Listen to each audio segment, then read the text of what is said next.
Wow! You ready, gamers? What's up? Welcome to the amount of fucking Ace Attorney streams I've done, and yet we haven't done the original trilogy. Isn't that crazy, chat? Well, we're doing it now.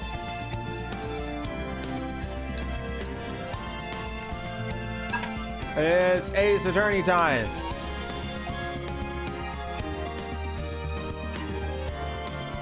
Hell yeah. Okay. I know not there's okay, there's actually a decent chunk of you. Hey, Neon. How you doing today? Neon Dragon. Now, question to the chat. Who here has never played Ace Attorney before? I want to know. Because this is an interactive stream, which means new players, people who haven't played this game before, are highly advised to stick around. Because you will be telling me what to present, and you will be solving the mysteries, and you will be solving the gameplay. You have not? Excellent. This is going to be great. So, to give you an idea of how this is going to work, Ace Attorney is split into two sections: trial and investigation.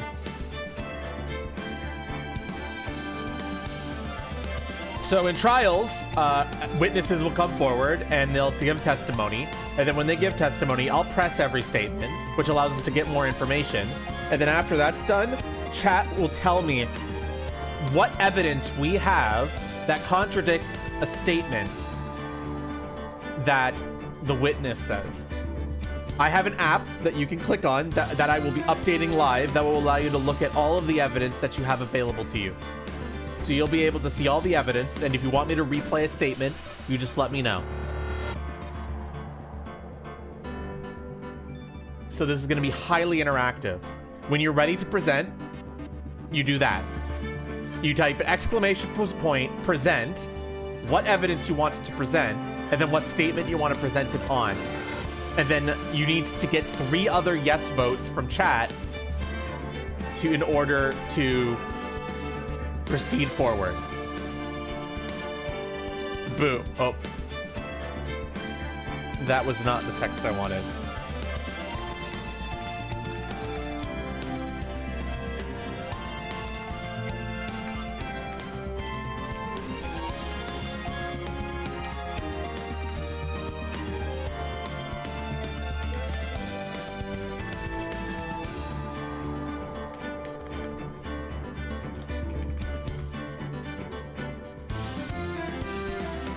It's statement evidence? Oh, okay.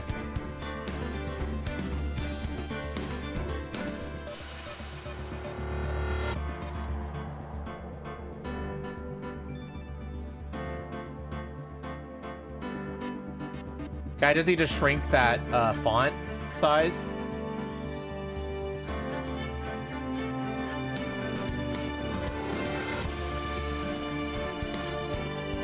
Oh, that's way too small.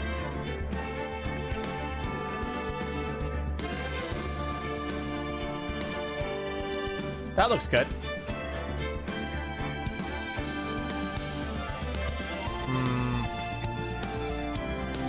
Tail and statement tail. You guys have a singular brain cell, it seems. But that's okay. As a STRAM extension.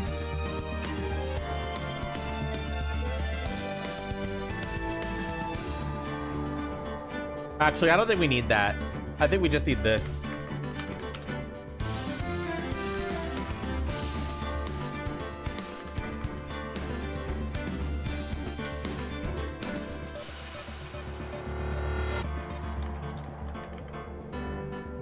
Something like that. All right. So, who here is ready? This is the very, very first Ace Attorney game, which means this is going to start off easy. This first case is honestly a little underwhelming because it starts off as like a super duper tutorial case. But that's also why it's a great time to start.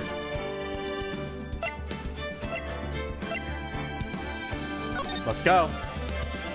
Episode 1, the first turnabout.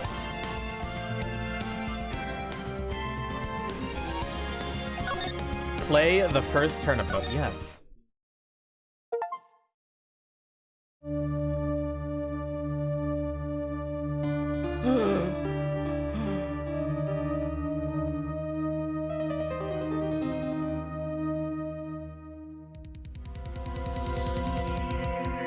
Damn it! Why me? I can't get caught. Not like this. I gotta find someone to pin this on. Someone like him. I'll make it look like he did it.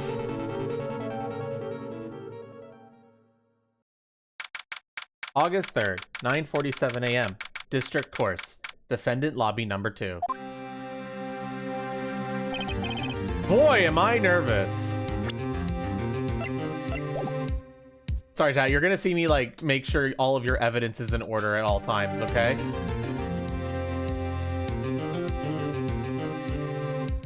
So you're gonna see me check the court record and stuff.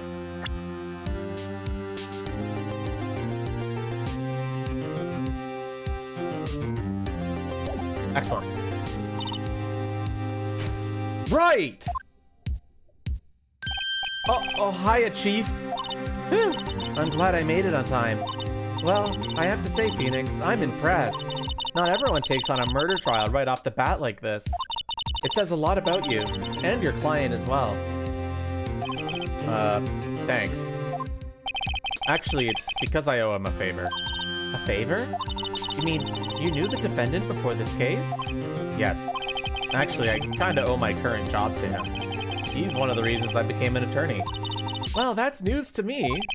I want to help him out any way I can. I really want to help him. I owe him that much. It's over! My life, everything, it's all over! Is that your client screaming over there? Yeah, it's him. Death, despair, oh! I'm gonna do it! I'm gonna die! How do I, what Larry Butts voice should I do? It sounds like he wants to die. Yeah.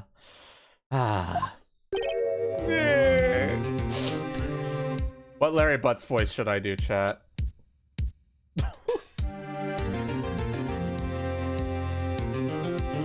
As high-pitched as possible. I'll do a nasally high-pitched voice. Hey there, Larry. Dude, I'm so guilty. Tell them I'm guilty. Give me the death sentence. I ain't afraid to die. Okay, I'm not gonna do the plug in my nose bit. That's gonna be really fucking annoying. Holy fuck. What? What's wrong, Larry? Oh, it's all over. I'm finished. Finished. I can't live in a world without her. I can't. Who took her away from me, Nick? Who did this?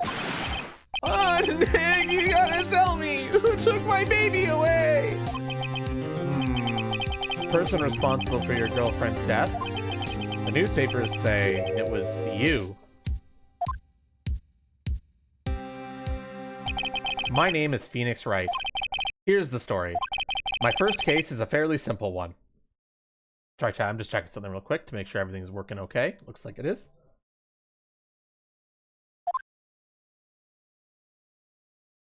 A young woman was killed in her apartment. The guy they arrested was the unlucky sap dating her. Larry Butts. My best friend since grade school. Our school had a saying, when something smells, it's usually the butts. In the 23 years that I've known him, it's usually been true. He has a knack for getting himself into trouble. One thing I can say, though, it's usually not his fault. He just has terrible luck. But I know better than anyone that he's a good guy at heart. That, and I owe him one, which is why I took the case, to clear his name. And that's just what I'm going to do. August 3rd, 10 a.m. District Court, courtroom number 2. Court is now in session for the trial of Mr. Larry Butts. The prosecution is ready, Your Honor. The, defense is ready, Your Honor. Mr. Wright, this is your first trial, is it not? Yes, Your Honor. I'm, a little nervous. Your conduct during this trial will decide the fate of your client. Murder is a serious charge. For your client's sake, I hope you can control your nerves. Thank you, Your Honor. Mr. Wright, given the circumstances, I think we should have a test to ascertain your readiness. Yes, Your Honor. Well, hands shaking. eyesight fading. The test will consist of a few simple questions. Answer them clearly and concisely. Please state the name of the defendant in this case. Well, chat, this is your first test. Who is the defendant in this case?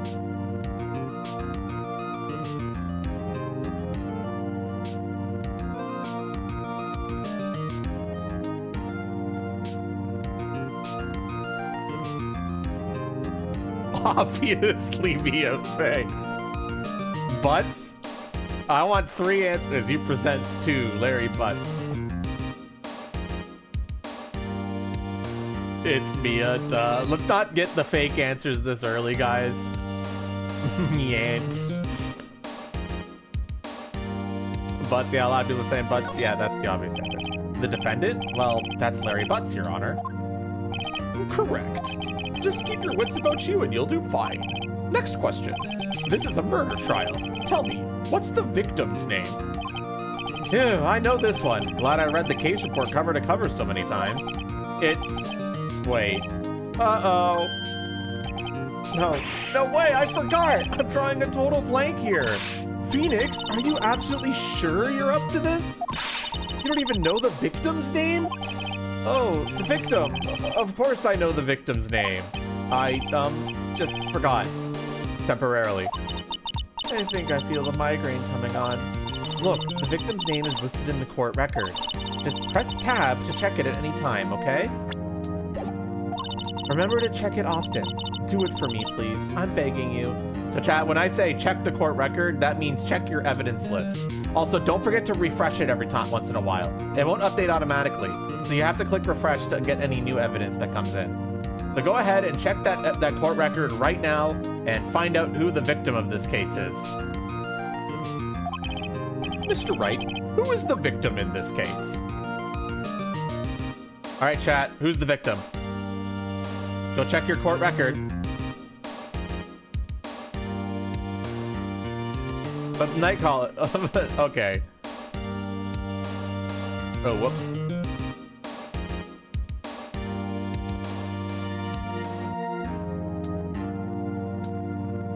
Remember that you can check profiles as well at the top. So both profiles and that are available.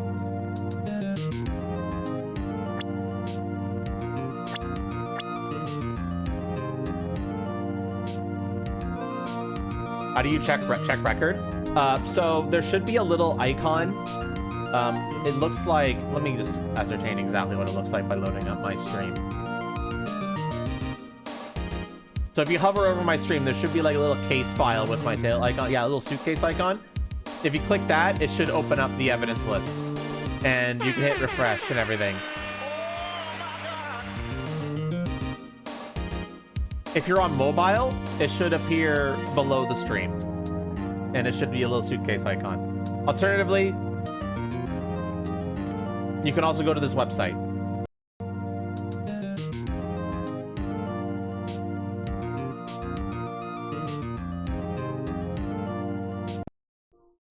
Okay, got it. Excellent. Unfortunately, my headset got disconnected. So to get my lip syncing back, I have to restart this. Cinder Block does sound like it could be a real Phoenix Wright name. You're right. All right, so Javaru, just to make sure you've got it, who's the murderer? Who's the victim? I mean, who is the victim after your research?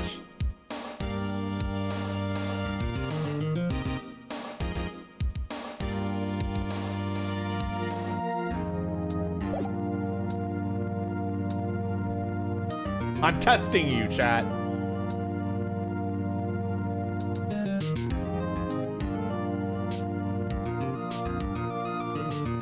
No, Emerald, this is the first chapter of the first game. The very, very first Ace Attorney case ever. Cindy, correct! A lot of people said that too, so. The victim's name is Cindy Stone. Correct! Now tell me, what was the cause of death? She died because she was... Well, chat? How did she die?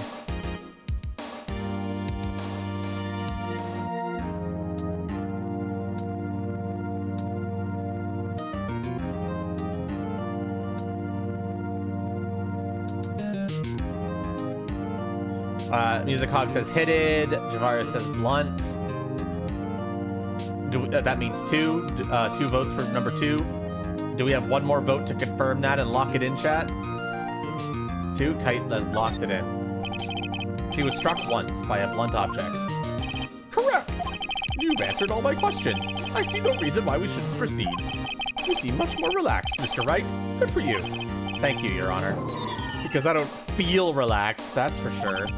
Well then, first a question for the prosecution. Mr. Payne? Yes, Your Honor. As Mr. Wright just told us, the victim was struck with a blunt object.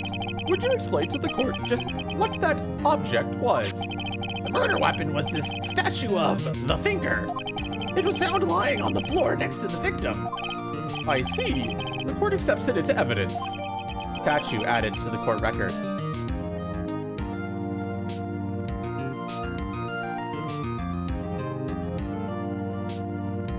Remember to, whenever evidence gets added, remember to refresh your list so that you can see it, guys, okay?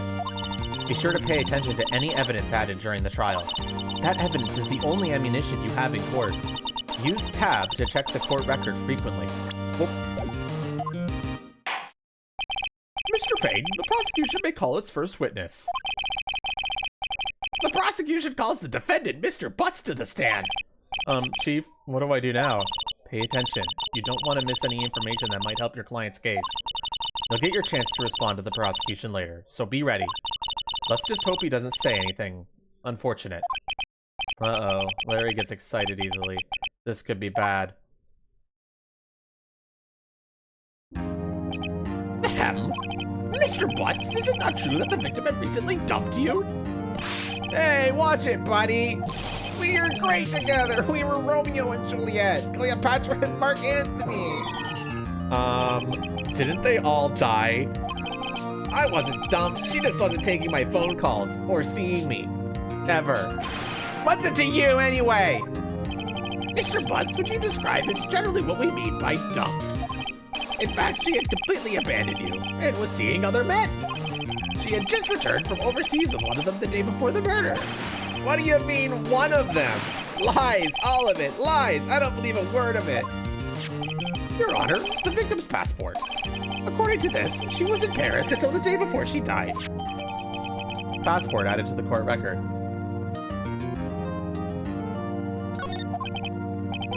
Indeed. She appears to have returned to the day before the murder. Dude, no way.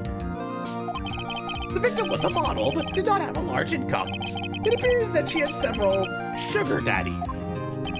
Daddies? Sugar? Yes, older men who gave her money and gifts. She took their money and used it to support her lifestyle.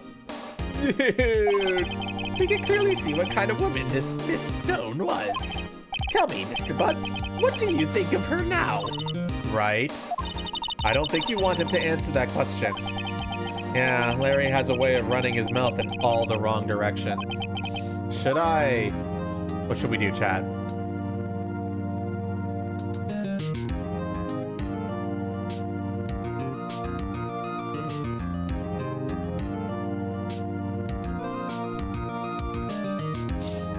What should we do, chat?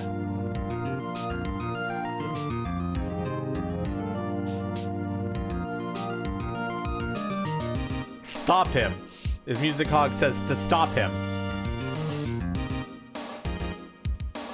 Blue Nightcrawler is in agreement.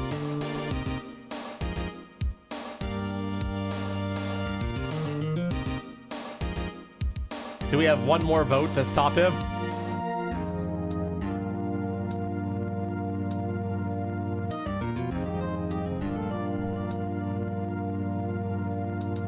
He's way too drugged to think. I don't think he's drugged. Something smells, it's usually the butts. True, Noise. True.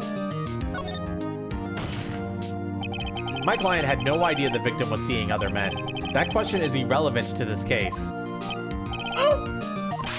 Dude, Nick, what do you mean irrelevant? That cheating she-dog? I'm gonna die. I'm just gonna drop dead. Yeah, when I meet her in the afterlife. I'm going to get to the bottom of this. Let's continue with the trial, shall we? I believe the accused motive is clear to everyone. Yes, quite. Oh boy, this is so not looking good. Next question. You went to the victim's apartment on the day of the murder, did you not? No. Well, did you or did you not? Well, maybe I did, and maybe I didn't. Uh-oh, he went.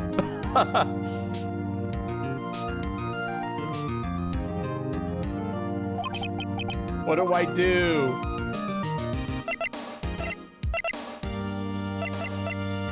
Chat? What do we do? Also, Blue, that message was like way earlier. That was for a different answer. Yeah, Wright's currently checking his phone. Chat, what do I do?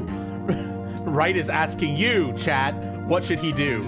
And you are the one telling him what to do.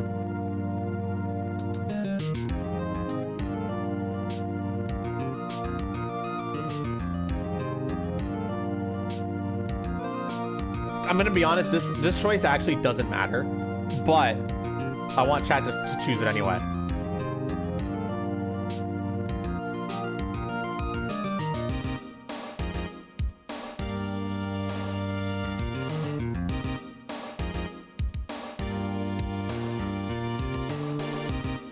Chat. Do we have him answer honestly or stop him from answering?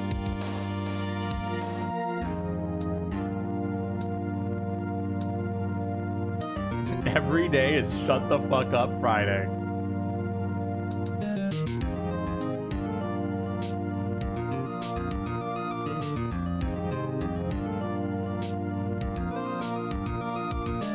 So that's 2 votes for stop him from answering. Do we have a third one to lock it in? Shut him the fuck. I'll send him a signal. Lie like a dog. Well, see, it's like this. I don't remember. You don't remember? Well then, we'll just have to remind you.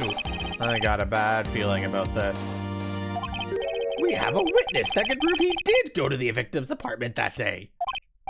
Well, that simplifies matters. Who is your witness? The man who found the victim's body, just before making the gruesome discovery. He saw the defendant fleeing the scene of the crime. Order in the court. Mr. Payne, the prosecution may call its witness. Yes, Your Honor. This is bad. On the day of the murder, my witness was selling newspapers at the victim's building. Please bring Mr. Frank Sawit to the stand.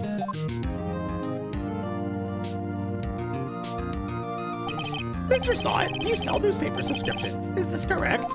Oh yes, newspapers, yes. Mr. Sawit, you may proceed with your testimony. Please tell the court what you saw at the day of the murder. Witness account. I was going door to door selling subscriptions when I saw a man fleeing an apartment. I'm gonna use this voice for him. I thought he must be in a hurry because he left the door half open behind him. Thinking it strange, I looked inside the apartment. Then I saw her lying there. A woman, not moving. Dead! I quailed in fright and found myself unable to go inside. I thought to call the police immediately. However, the phone in her apartment wasn't working. I went to a nearby park and found a public phone. I remember the time exactly. It was 1 p.m. The man who ran was, without a doubt, the defendant sitting right over there.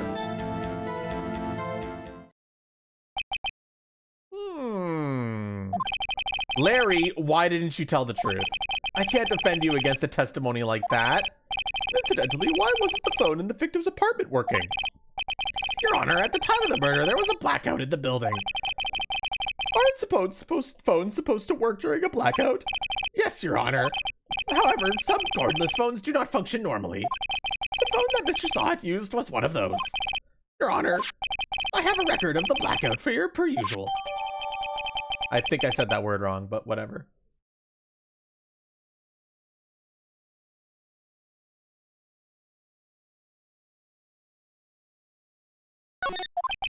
Now, Mr. Wright.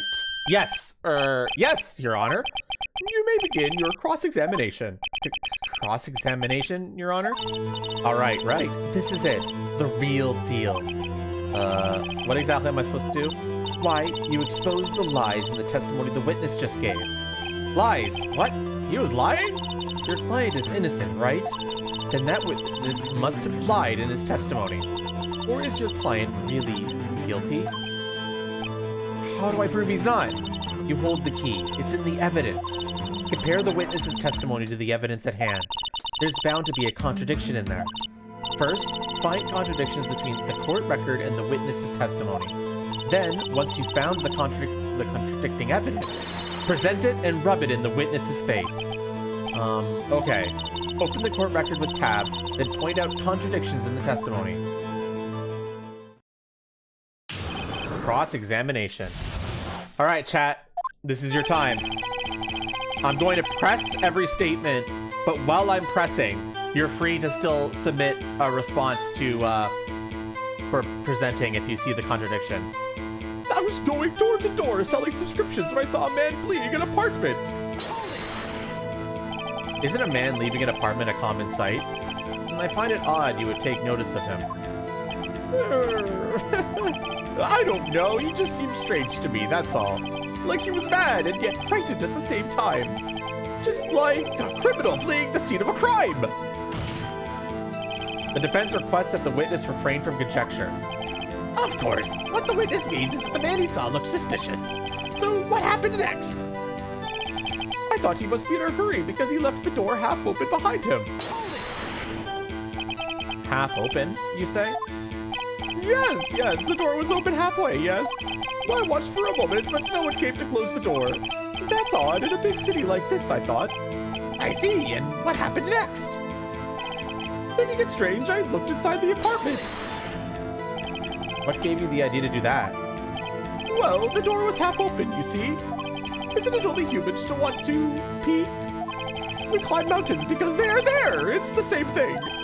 Truer words have never been spoken. Anyone would look inside. Why did Payne cut him off so quickly? So you looked into the apartment. What happened then? Then I saw her lying there. A woman, not moving. Dead! Are you sure she was dead? Well, no, I guess I wasn't. But she wasn't moving at all, and there was blood everywhere. I guess that would look fatal to anyone. Very well, what happened next? I quailed in fright and found myself unable to go inside. So you didn't touch anything in the apartment? Yes, I mean, no, nothing. Okay, what happened next? I thought to call the police immediately. You thought to call the police? Does that mean you didn't actually call them? Please, listen to the rest of the testimony. You thought to call the police. What happened next? However, the phone in her apartment wasn't working. The phone in her apartment wasn't working? Yes, I mean, no, it wasn't, right. But you said you didn't go into the apartment, or did you? I can explain that. There was a cordless phone on the shelf in the entranceway. I reached inside and tried to using that to call. And that phone wasn't working, correct? What happened next? I went to a nearby park and found a public phone. Why use a public phone? Well, you see, I don't have a cell phone. And being the middle of the afternoon, there was no answer at the nearby apartments. Right. What time did you call again? I remember the time exactly. It was 1 p.m. 1 p.m.? Are you certain? Yes, absolutely. He seems really confident. 1 p.m.? Right. Doesn't that seem strange to you? Present some evidence to contradict him. I remember the... Okay, next time. The man who ran was, without a doubt, the defendant sitting right over there. Are you absolutely 100% positive? Yes, it was him. No mistake about it. The witness says he's certain. That's all of it. There must be a contradiction in there somewhere. Examine the court record with tab if something strikes you as being suspicious. Then, find the evidence that contradicts his testimony and present it to the court. All right, chat, did you see it yet? Statement 1. Statement 2. Statement 3. Statement 4. Statement 5. Statement 6. Statement 7. Statement 6, 8. Statement 9. And Statement 10.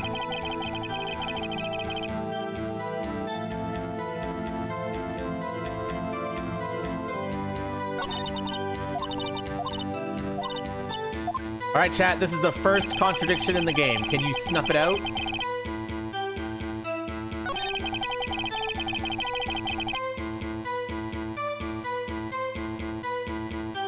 Or are you all fraudulent?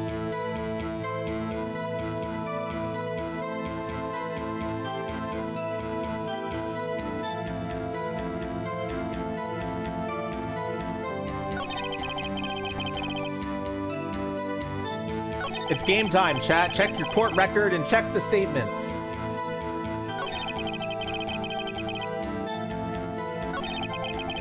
What was the second to last statement? It was this one.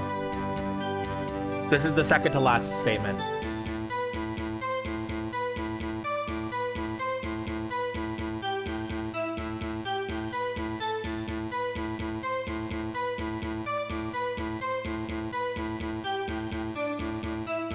Yes, Noise, don't contribute if you know. Nightcrawler wants to present the autopsy report to this statement.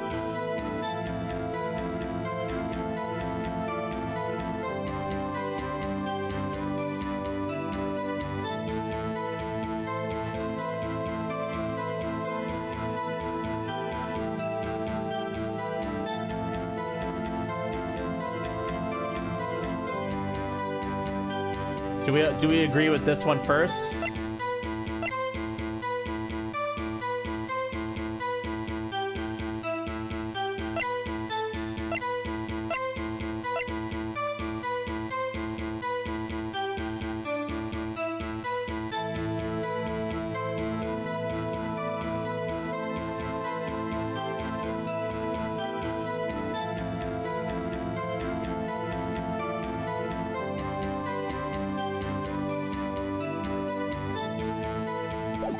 Javaro, let me give you a hand here. The phone in her apartment wasn't working because of the blackout, so he went to nearby to a park to find a public phone that was working.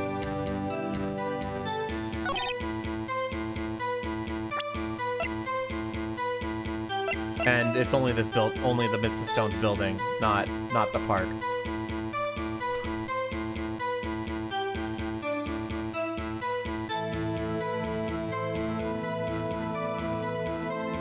You just thought your messages weren't sending because of the VPN thing? Crow, you were late.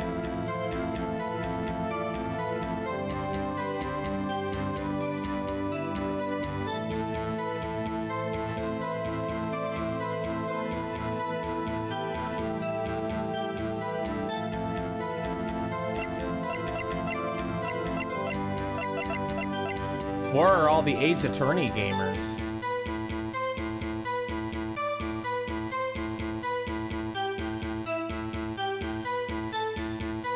So right now, Blue Nightcrawler is saying the autopsy report on this statement. Do we agree with that? We have one vote yes on it so far. Or if anybody else has something else.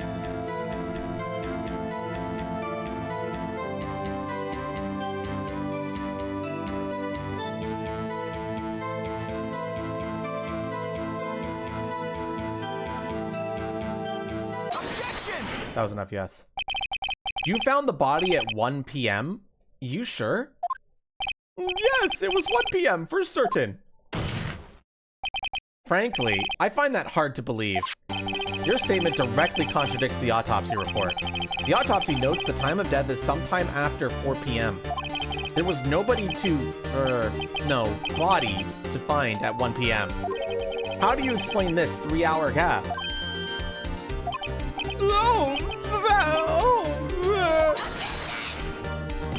This is trivial! The witness merely forgot the time! After his testimony, I find that hard to believe. Mr. Saw It, why were you so certain that you found the body at 1 p.m.? Gee, that's a really good question. Great job, Wright. Way to put him on the spot. That's all you have to do. Point out contradictions. Lies always beget more lies. See through one, and their whole story falls apart. Wait, I remember now. Would you care to give your testimony again? The time of discovery. You see, when I found the body, I heard the time. There was a voice saying the time. It was probably coming from the television. Oh, but it was 3 hours off, wasn't it?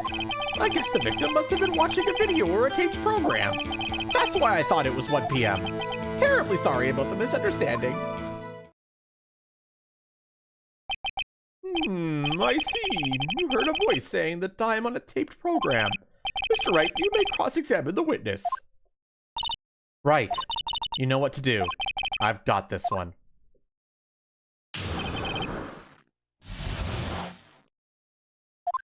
You see, when I found the body, I heard the time. You said heard, not saw? Yes, heard. All I saw was the body lying there, and I didn't think to look at anything else, least of all my watch. Isn't that a little strange? So you're saying you heard something, but if you were so shocked by the body, you wouldn't hear anything at all. The witness did say he actually heard the time. It's ludicrous to suggest he wouldn't hear anything. I have to agree with the prosecution. Witness, continue your testimony. There was a voice saying the time. It was probably coming from the television. Are you sure it was a television and not a radio? Well, no, I guess it might have been a radio. Incidentally, there was no radio on the premises. There was only one large television. Right. I can't put my finger on it, but something about this seems fishy. Something about hearing the television. The witness has testified. He heard the time. Oh, but it was 3 hours off, wasn't it? How do you explain the gap? Well, witness, can you explain this? I guess the victim has been watching a video or a taped program. Video? Yes, that would explain why the time was wrong. True. Right.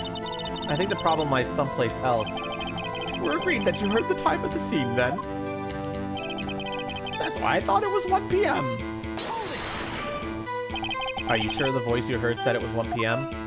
Yes, I can practically hear it now. It was quite clear. Mr. Payne, has the prosecution verified this testimony? My apologies, Your Honor. I, too, have only just learned that the witness heard the time. Oh, I'm really sorry. I only just remembered it now. Terribly sorry about the misunderstanding. Well, you just watch it. Not much point to pressing on that one, was there? Notice anything suspicious? All right, chat, what are we doing? You see, when I found the body, I heard the time. There was a voice saying the time. It was probably coming from the television. The statement numbers, yeah, I had this problem when I streamed it before. Oh, but it was 3 hours off, wasn't it? I guess the victim must have been watching a video of a taped program. That's why I thought it was 1 p.m. Terribly sorry about the misunderstanding.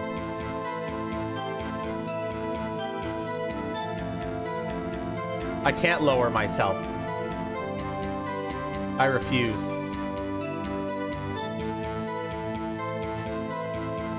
Nightcrawler wants to present the blackout record on statement 2, which is this statement.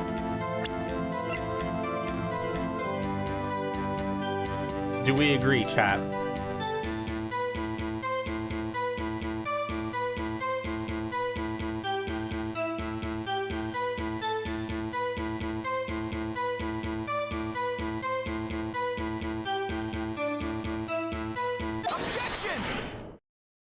Hold it right there. The prosecution has said there was a blackout at the time of the discovery, and this record proves it.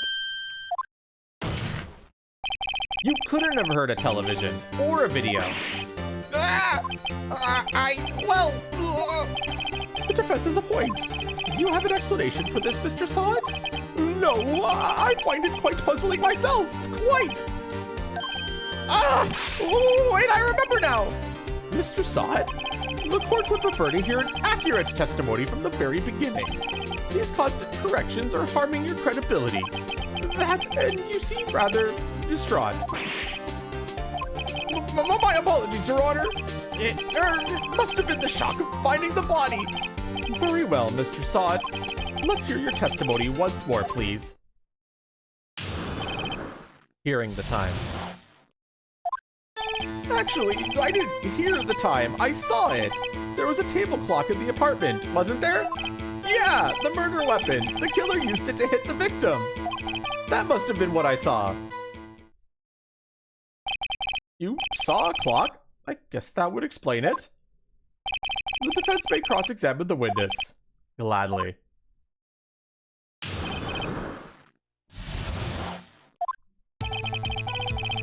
Actually, I didn't hear the time. I saw it. That strikes me as a very suspicious mistake. Yes, I can see how you'd be a little doubtful. I'm really sorry. I only just remembered that table clock. A table clock? There was a table clock in the apartment, wasn't there? A table clock. Was there a clock at the scene? This is the first I've heard of it. Yeah, the murder weapon. The killer used it to hit the victim. The murder weapon? Yes, the table clock that was used as a weapon. That's what I just said. Did you doze off in the middle of my testimony or something? Something's fishy here. That must have been what I saw. Why didn't you tell us that in the first place? Well, I guess it just slipped my mind. I'm not really sure how it happened myself. The witness says he saw the table clock. End of story. Now, find the contradiction. All right, chat, we've got, actually, I didn't hear the time. I saw it on statement 1. Statement 2, there was a table clock in the apartment, wasn't there? Statement 3, yeah, the murder weapon. The killer used it to hit the victim. And that must have been what I saw. What's the contradiction, chat?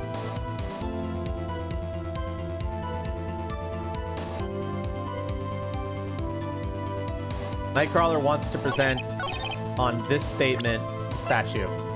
Do we agree?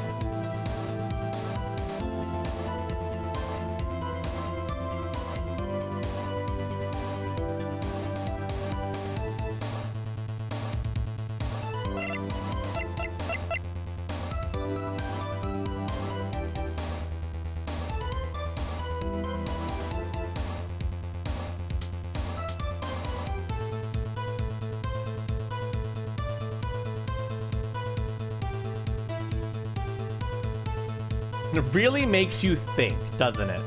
The thinker. All that time you spent in law studies paid off. I'm assuming, Javara, that means you're saying yes to that too, Blue Nightcrawler's submission, right? You agree with it?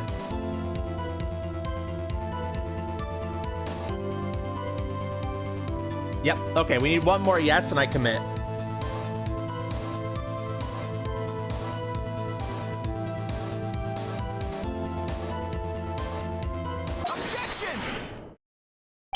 Wait just a moment. The murder weapon wasn't a clock. It was this statue. Now, how is this supposed to be a clock? What? You with your objections and your evidence? Just who do you think you are? Just answer the question, Mr. Saw It. Hey, I saw it there, okay? That's a clock. Your Honor, if I may. Yes, Mr. Payne. As the witness stated, this statue is indeed a clock. The neck is a switch. You just tilt it and it says the time out loud. As it doesn't look like a clock, I submitted it as a statue. My apologies. I see. So the murder weapon was a table clock after all. Well, Mr. Wright, it appears that the witness's testimony was correct. This is a clock. Do you have any problems with this testimony now? Well, chat, do we still have problems with this testimony now that we know that that statue was actually a clock? Yes? Your Honor, there is a gaping hole in the witness's testimony. The only way he could have known the weapon was a clock is to hold it in his hand. Yet, the witness testified that he never entered the apartment. Clearly a contradiction. Indeed. The witness knew it was a clock because he...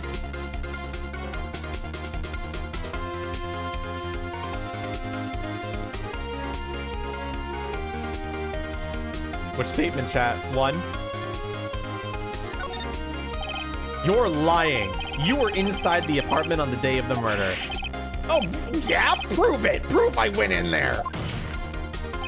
I'll do better than that. I could prove you were the one who killed her. You struck her with the clock, and the shock of the blow triggered the clock's voice. That was the sound you heard.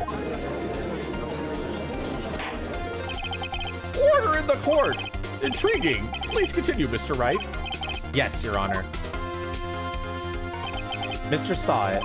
The sound must have left quite an impression on you. Understandable, since the murder weapon spoke just as you hit the victim. That voice was burned into your mind. That's why you were so certain about the time. What's the meaning of this? This is all baseless conjecture. Baseless? Just look at the witness's face. Would the witness care to elaborate? Did you strike the victim with the clock? That day, I never, look, the clock, I heard, no, I saw,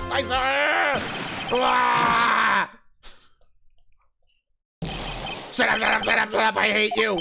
It was him, I tell you, I saw him.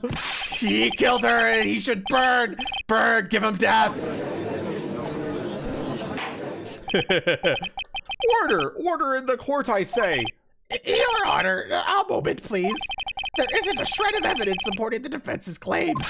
Mr. Wright, Your Honor, you claim the sound the witness heard came from the clock. Do you have any evidence? The whole case is riding on this. I better think through it carefully. Your Honor, the sound Mr. Sott heard was definitely this clock. A fact which is clear if you simply...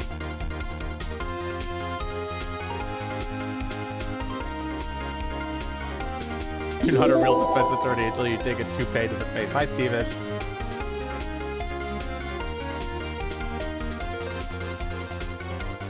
Three. Let's sound the clock now, here in this court. Your Honor, may I have the clock? I ask the court to listen very carefully. Beep. I think it's 8:25. That certainly is a strange way to announce the time. Well, he is the thinker, after all. So, we've heard the clock. What are your conclusions, Mr. Wright? Mr. Payne, can you tell me what time it is now? It's 11:25. Ah! As you can see, this clock is exactly 3 hours slow. Precisely the discrepancy between what Mr. Sott heard and the actual time of death. So, Mr. Sott, try to talk your way out of this one. You forgot one thing! Uh-oh, what's he talking about now? Well, it may seem like that clock is running 3 hours slow. It proves nothing! How do you know it was running 3 hours slow on the day of the murder? If you can't prove that, you don't have a case! He's right. How am I going to prove that? Damn it, I was so close. Mr. Wright, it seems you lack the critical evidence to support your claim. Yes, Your Honor. This means I cannot let you indict the witness. Unfortunately, this ends the cross-examination of Mr. Frank Sott. Go all the way down here to testify and look what happens! You treat me like a criminal! A criminal! You lawyers are all slime. I almost had him. Sorry, Larry. I failed you. There's nothing I can do about it now. Not so fast, Mr. Sott. Chief, listen up, Wright. Don't throw this one away. Not like this. Think. But Chief, it's over. I can't prove the clock was slow the day of the murder. Nobody can prove that. Well, yes. But that doesn't mean you can't still win. Try thinking out of the box. Don't waste time doubting the facts. Assume the clock was 3 hours slow and think through it. Ask yourself, why was the clock 3 hours slow? Figure out the reason and you'll have your proof. Right? Can you think of a reason as to why the clock would be 3 hours slow? Well, chat, can you?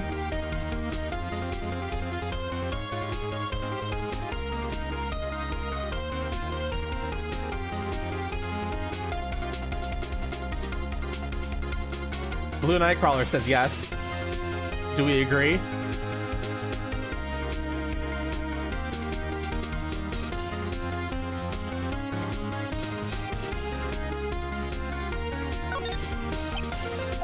Wait! Maybe I can prove it. You must have evidence somewhere that could prove it, right?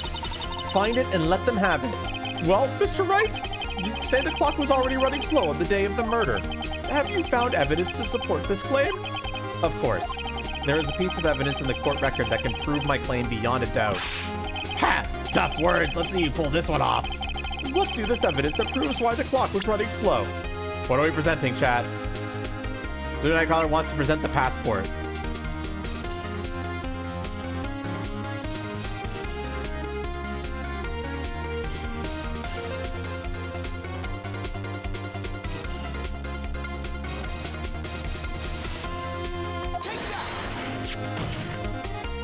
The victim had just returned home from abroad the day before the murder. As we all know, the time difference between here and Paris is 9 hours. When it's 4 p.m. here, it's 1 a.m. the next day there. The clock wasn't 3 hours slow, it was 9 hours fast. The victim hadn't reset her clock since returning home. That's why the time you heard when you struck her dead in her apartment was wrong. Proof enough for you, Mr. Saw It? Or should I say, Mr. Did It?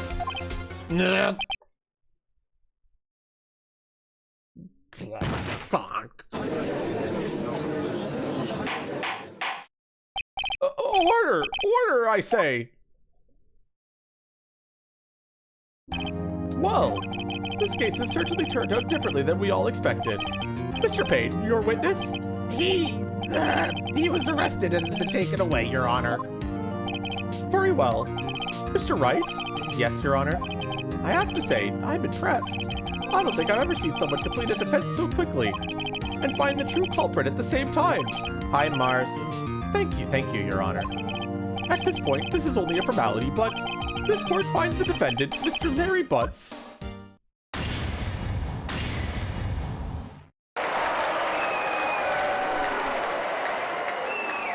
We did it. And with that, this court is adjourned.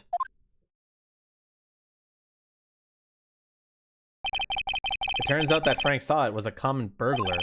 He posed as a newspaper salesman to check in and see when people were out of the house. That day, when Larry went to her apartment, the victim wasn't home. After he left, Mr. Saw It let himself in to do his dirty work. While he was searching her place, the victim returned. Flustered, Mr. Saw It grabbed the nearest blunt object he could find.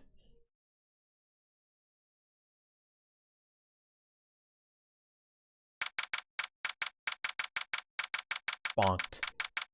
August 30, 232, District Court, Defendant Lobby Number 2. Ooh, I still can't believe we won. Right, good job in there. Congratulations. Thanks, Chief. I owe it all to you. Not at all, not at all. You fought your own battles in there. It's been a while since I've seen a trial end on such a satisfying note. I've never seen the Chief looking this happy. She's this glad. Imagine how Larry must feel. My life is over! Larry, you're supposed to be happy. What's wrong now? Oh, Nick. Don't worry about me. I'll be dead and gone soon. Good. Wait, no! I mean, bad. Bad, bad, bad. Larry, you're innocent. The case is closed. But my Cindy Windy's gone, man.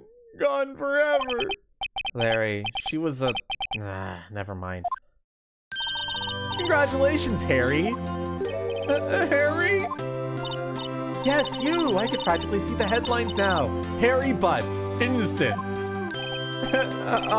Thanks. I really owe you one. I won't forget this, ever. Let's celebrate. Dinner, movie, my treat. Oh, no, I couldn't. Hey, I was the one who got you off the hook. Oh, hey. Here, take this. It's a present. A present? For me? Wait, wasn't this the evidence that... Actually, I made this clock for her. I made one for her and one for me. Really? You? You made this? Well, thank you. I'll keep it as a memento. Yo, Nick. Can you believe it? I was so into that chick. And she was just playing me for a fool. Don't that make you just want to cry?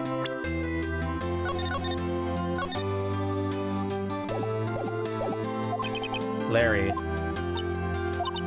Are you so sure? Squeeze me? I think she thought quite a lot of you in her own way. Nah, you don't gotta sympathize with me. It's okay. Oh, I'm not just sympathizing, really. Isn't that right, Wright?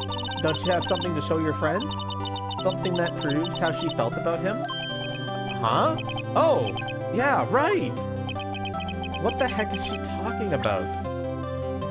Well, chat, is there something that we can present here that proves that she did care about him?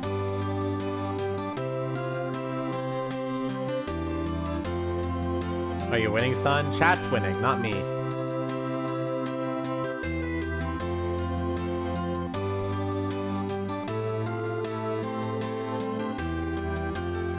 Kite wants to present the Thinker.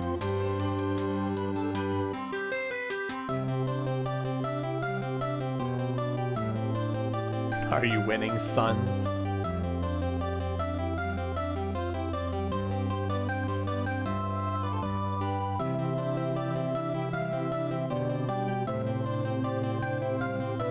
Drinking wants to present the attorney's badge. No.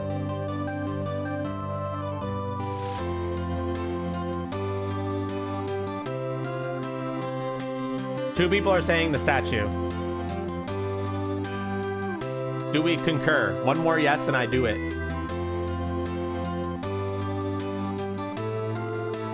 For the thinker, not for that. Okay. Check this out, Larry. Proof positive you weren't just some chump to her. Huh? What about that clock? This is the clock you made for her, Larry. And she took it with her when she traveled. Whatever, she probably just needed a clock, that's all. You think so? It's a pretty heavy clock to take traveling. Well, make of it what you will. Hey, Nick. I'm glad I asked you to be my lawyer. Really, I am. Thanks. Hope that made him feel a little better. Right? I hope you see the importance of evidence now. Also, hopefully you realize things change depending on how you look at them. People, too. We never really know if our clients are guilty or innocent. All we could do is believe in them. And in order to believe in them, you have to believe in yourself. Right. Listen, learn, grow strong. Never let go of what you believe in. Never. Well, I think our work here is done. Shall we be off? Yeah, I guess so. Say, how about dinner? On me? We'll drink a toast to innocent butts. Yeah. Oh, speaking of Harry, you were saying part of why you became a lawyer was because of him. Yeah, part, at least. You'll have to tell me more about it sometime. Maybe over drinks? And so, my first trial came to a close. Larry slapped me on the back and said, "Gee, Nick, it's good to have friends." But I'm pretty sure he's not going to pay us, unless you count the clock he gave Mia. I didn't know it then, but that clock was soon going to be at the center of another incident. And my promise to tell the chief about me and Larry would be one promise that I wouldn't be able to keep. The end.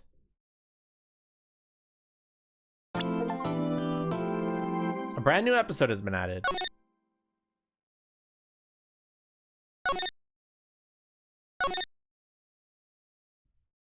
Alright, episode 2, Turnabout Sisters. We're jumping right into it, chat. Before we get started, I need to switch the evidence list.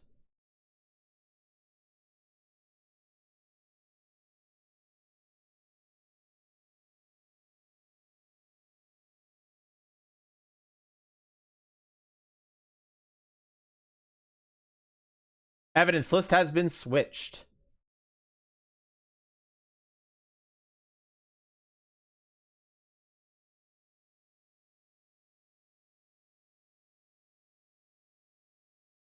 Alright, let's get started, shall we? Hello? This is Maya. Hey, Maya, it's me. Mia! What's up? You haven't called in a while. Sorry, I've been so busy. How you been? Well, lonely, and it's all your fault. Nah, I'm just teasing. I've been great. I'm finally getting used to having my own place. That's good to hear. Actually, I'm calling because I have a favor to ask. I know, you want me to hold evidence for you. Sharp as always. There's a lot of buzz about the upcoming trial. I just don't feel safe keeping the evidence here. I gotcha. So, what is it this time? It's a clock. A clock? Yeah, it's made to look like that statue, the Thinker. And it tells you the time. I thought you might like it. You always liked toys. Hey, I'm not a little girl anymore, sis. No, you know I'm only teasing. I should probably tell you. The clock isn't talking right now. Huh? It's not working? That's lame. I had to take the clockwork out. Sorry. I put some papers inside it instead. Papers? Is that the evidence then? Well, there's a possibility that it might turn out that way, yes. Can you come by the office tonight, say 9 o'clock? Should we pick it up? I'll be in a pre-trial meeting until then. Okay, sis, but I expect dinner. Something good. Like burgers. I could really go for a good burger. Okay. We'll hit the usual joint. Alright, it's a deal. Okay, sis. See you soon. Yep. I'll be waiting, Maya. Conversation recorded. September 5th, 9:27 a.m. September 5th, 8:57 p.m. Faye & Co. Law Offices. Now, Miss Faye, I'll take what's mine. The papers. I'm sorry, but I can't give you what I don't have. Miss Faye, you are a poor liar. Why, I see it right over there. That must be the Thinker that swallowed those papers. How could you know? Oh, you are not confurious of my background? Gathering information is my business, you see. I should have been more careful.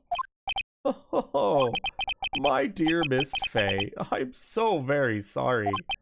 But I am afraid I must ask you for one more thing. Your eternal silence. Farewell, Miss Faye.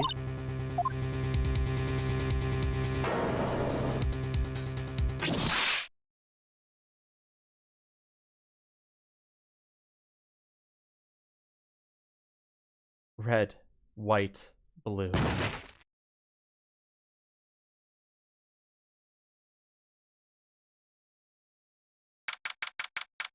September 5th, 9:08 p.m. Faye & Co. Law Offices.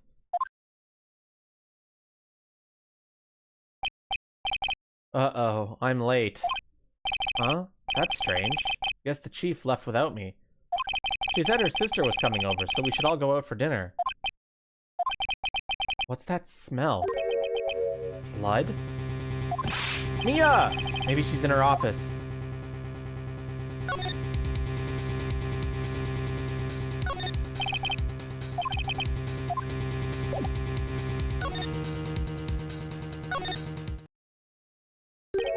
That smell. Blood. Sis. Someone's there. Chief? Chief? Chief!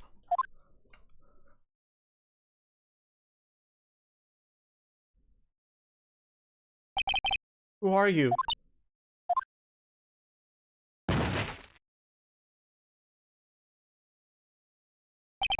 The strange girl dropped out cold. I left her lying on the office sofa. I went back to the chief where she lay under the window. Her body was still warm.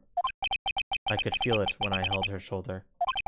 Then, all too quickly, it began to fade, until finally she was cold. Chief.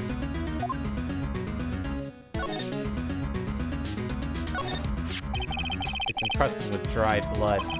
How ironic that this became the murder weapon, again. Chief. It's hard seeing her like this, but if there are any clues here, she was struck on the head with a blunt object. She probably died instantly. The Thinker, lying next to her, must have been the murder weapon. The Thinker added to the court record.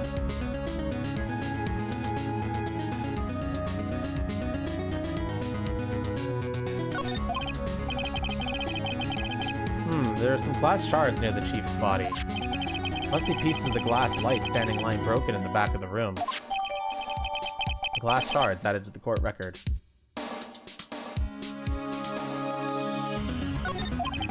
Nothing else that seems like a clue here. A piece of paper. It must be fallen from Mia's hand. What could it be?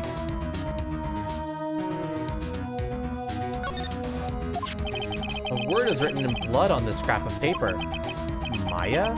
Did Mia write this? This piece of paper is a receipt from a department store dated yesterday. Receipt added to the court record.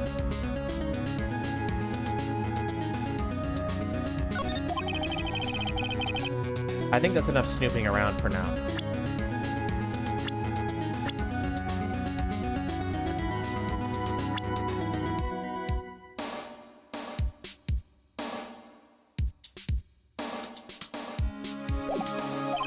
I better call the police and find out what that girl was doing here. It's painful to look, but I have to, for Mia's sake. Looks like she was hit in the head with a blunt weapon. Probably died instantly.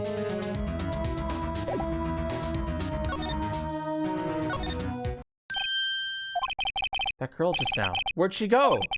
I put her right there on that sofa. Uh-oh. I hope she didn't run on me. Yikes! Don't scare me like that. Excuse me, but who are you? It's okay. I work here. Maya Fey. Maya Fey?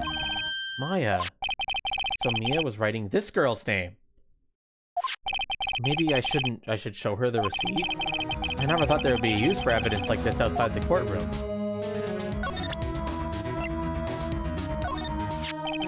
Before Mia died, she wrote a message with her own blood. She wrote it on the back of this receipt. That's my name! Why? Why would she write my name? Please, just calm down. Why would she just write my name? Uh-oh, now I've done it. I better hurry up and call the police.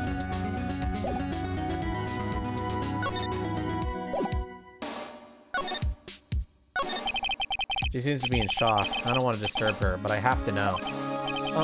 Excuse me. Can you tell me what happened? They came in, the room was dark, and sis? She was already dead. So, you're the chief's sister. I'm her younger sister. And you were here visiting? This late at night? Yes. She said she wanted me to keep some evidence for her. Evidence? Yes, it was that clock. It was the thinker.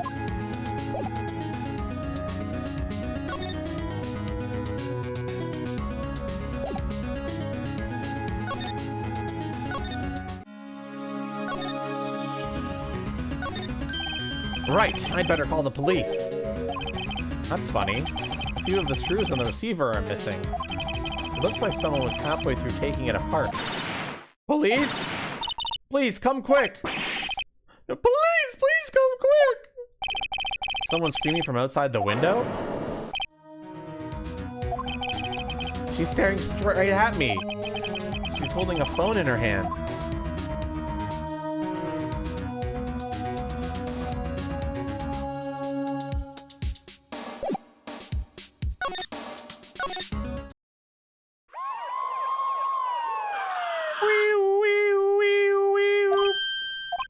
Police! Sounds like they're coming this way. Freeze! Police! Alright, I'm Detective Dick Gumshoe, see? Gumshoe? What an odd name. We received a report from the building across the way, see? That's a good Gumshoe voice, actually.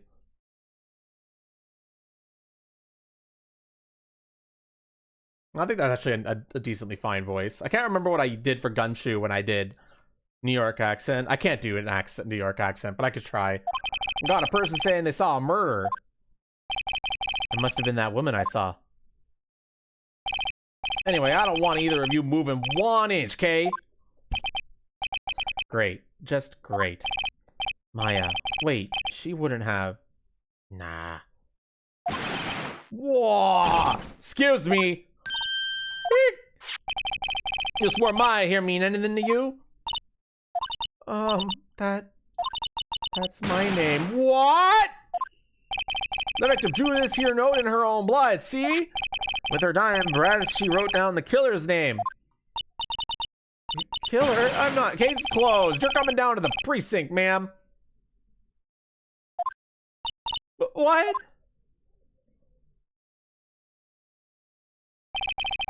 Mia's younger sister, Maya, was arrested on the spot. I was taken in for questioning and didn't get out until the next morning. My eyes are heavy, but I couldn't sleep. I sat around, waiting for visiting hours to begin at the detention center. I had to talk to Maya as soon as possible.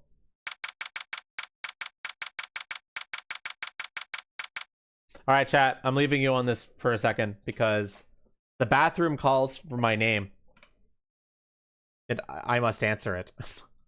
Be right back.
Oh, what the fuck happened to my redeems? What is the Maelstrom doing? Motherfucker.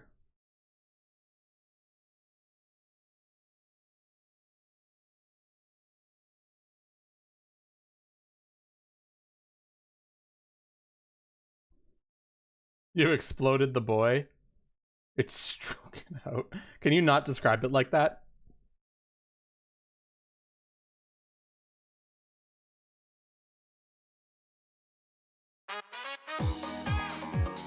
I'm testing it. Look at him swinging that tail around.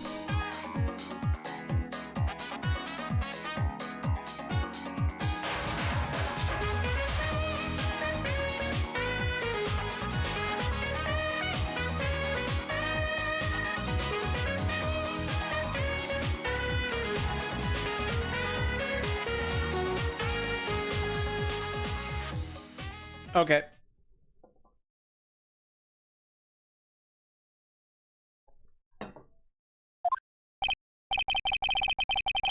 Wow, they have poor Maya locked up here like a criminal. Oh.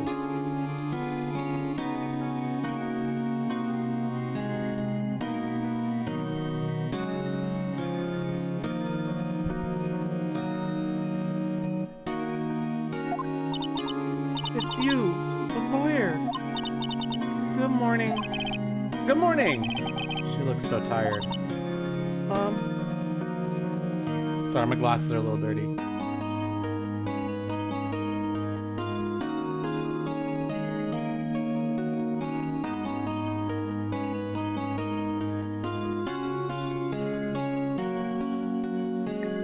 Damn it, I made them worse.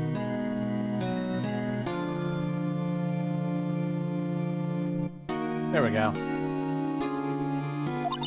Are you going to be my attorney? Well, that's what I wanted to talk to you about. Well, chat, what's the proper answer here?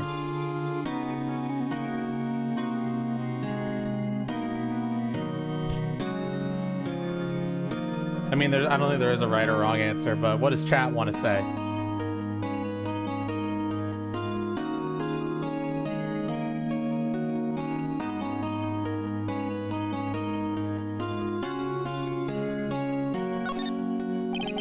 First things first, I better get her cheered up. Yeah, of course I will. Cheer up. Really? Whoa, did I say the wrong thing? She looks sadder now. What's wrong? You don't think I can do it? No, no one could. Who would believe me? Even you, when you found me in the office, you looked at me like I had done it. Did I look at her like that? No, I never thought. It's okay. I understand. And I also heard about you. Heard? Heard what about me? I was talking to my sister on the phone the other day. Today was my junior's partner's first time in court. Wow, really? How'd that go? It was quite the scene. Honestly, I was on the edge the whole time. It's been a while. Huh, so he crashed and burned? He's a genius. One of those strike fear into the hearts of evil types. The only thing he's lacking is experience. Huh, sounds like it was fun. Well, I know who to go if I ever get into trouble now. I don't know, Maya. I think you might want to wait. Give him 3 more years. That is, unless you want to be found guilty. That's what she said. I'm sorry. I didn't mean to insult you. No, it's okay. It's true, I guess. But at the same time, I can't just sit by and watch. When I think of the person who did this to Mia... I know. There's something I've been wanting to ask you. Yes? What's with that outfit? Oh, this? This is what all acolytes wear. It's my uniform, you could say. Acolytes? Like people in religious training? What's it you do? Oh, it's nothing strange, really. I'm a spirit medium. In training. A spirit medium? I'm pretty sure that qualifies as strange. Could you tell me about the date of the murder? Sorry, my fucking hand tracker is being an absolute fucking bitch today. I can't, like, get it to be comfortable at all. Give me a moment, Chatterinos.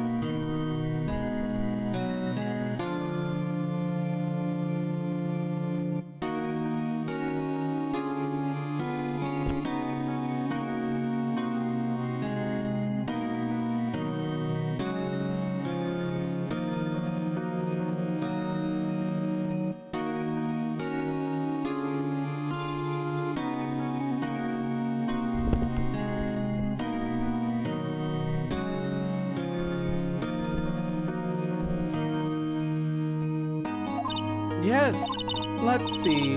That morning I got a call from my sister. She wanted me to hold on to a piece of evidence for an upcoming trial. Evidence? Yes, that clock shaped like the thinker. The one Larry made. How could that have been evidence in a case? Right, she said something about that. I remember. Do you want to hear it in her own voice? Her own voice? Yes, I'm pretty sure our conversation's on my cell phone. You recorded it? Yeah, I forgot how to delete those things. So, you say you've had a conversation with your sister on your cell phone? Let's hear it. Right. Oh, I just remembered. That detective took my cell phone. Sorry. Oh, right. Of course. Next time I see Detective Gumshoe, I'll ask him for it. I'll write you a note so you don't forget, okay? Sure, thanks. Maya's memento added to the court record.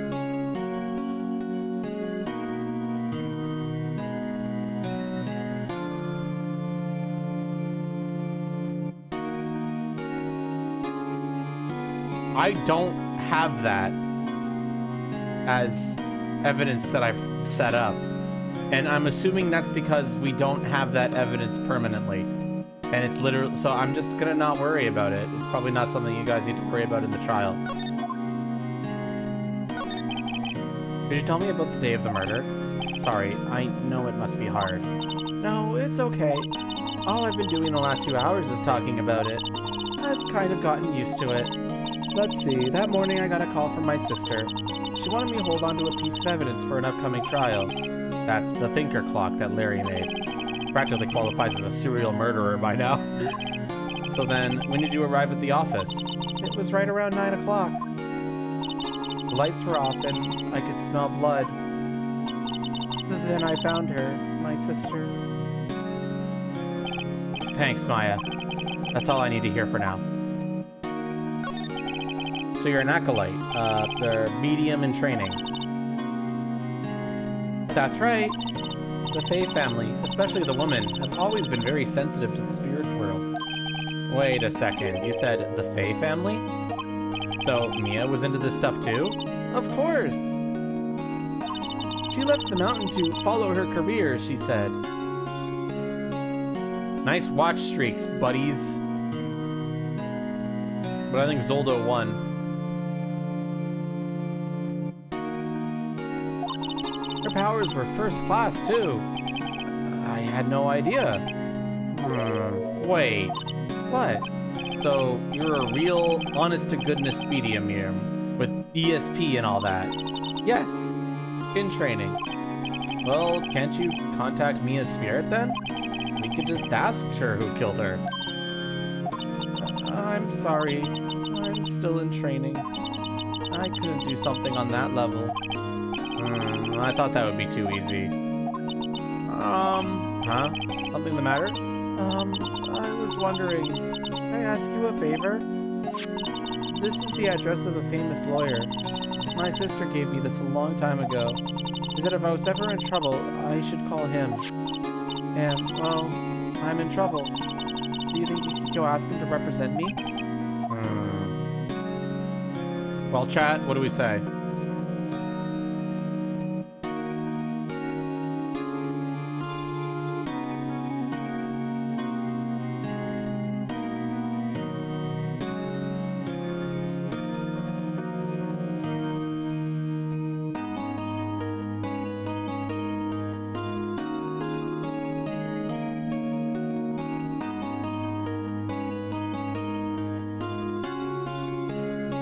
Everyone's saying yes, except. Sure, why not? I'll go ask. Thank you so much.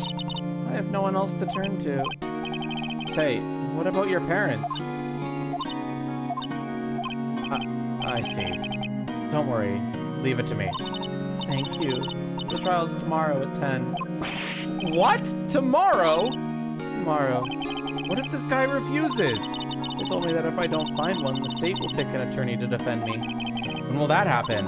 They're giving me until 4 this afternoon. And visiting hours are almost up. I'd better hurry. Right, I'll be back.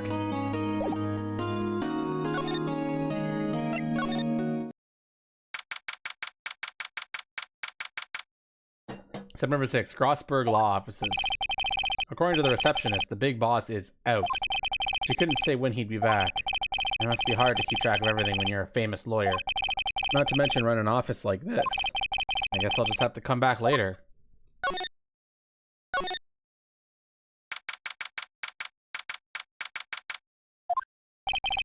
The office is filled with police officers. They're all busily searching for clues. Hey, you there! This is a crime scene, pal. No trespassing. Sorry. Don't I know you from somewhere? Wait, you're that Butts guy, aren't you?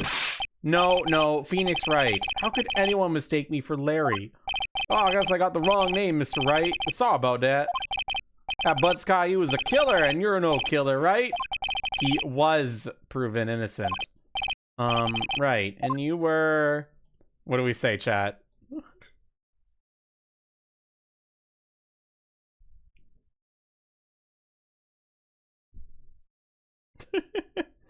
What do we say, chat?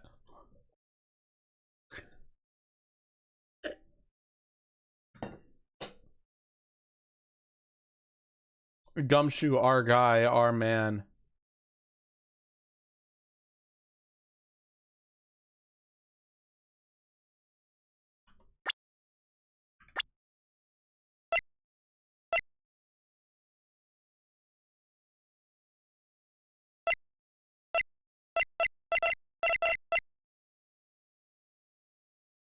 Sorry, I just realized I wasn't updating profiles properly. Yo-Yo says 3. Whereas Kite is saying Gumshoe our guy. I mean, he's obviously Detective Gumshoe, but I want to see if chat wants to insult him by saying his name wrong or not.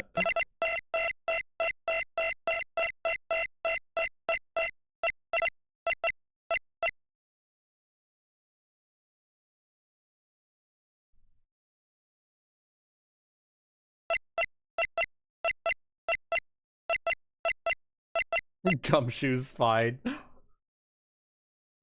Jafaru says 3. That's 2 votes for Gumtree.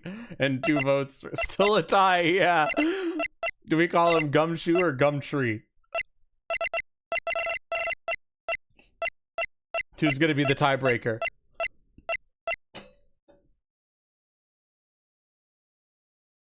This is the most important choice of your life. Hanatoro, you fuck! Hanatoro out here like, I just want to cause problems.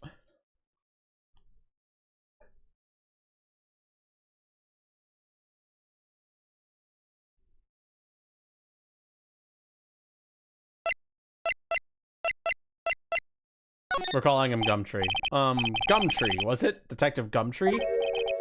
Gumtree? Gum doesn't grow on trees, pal. And I'm the one in charge here, so don't push your luck. Whatever you say, detective.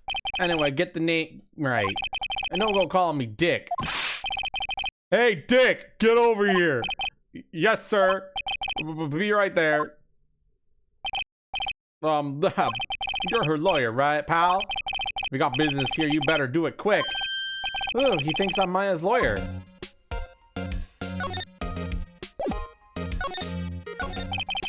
About Miss Faye, did you do an autopsy? You want to know the results, eh?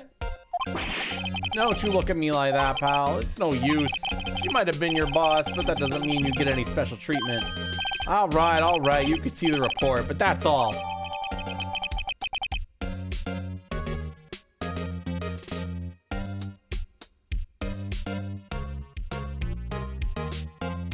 Mia's autopsy report.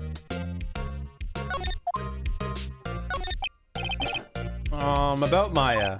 Yeah, I'm looking forward to the trial.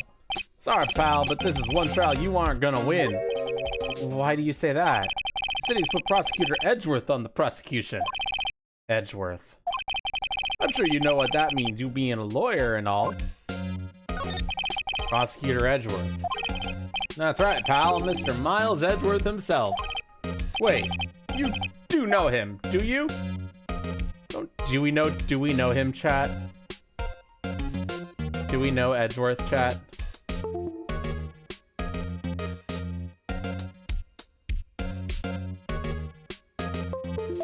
You have never heard that name before in your life.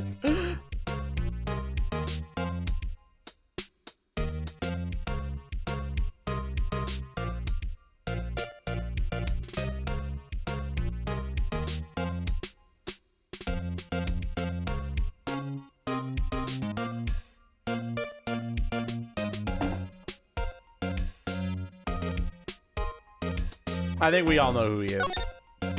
I know him. He's a feared prosecutor. He doesn't feel pain. He doesn't feel remorse. He won't stop until he gets his guilty verdict.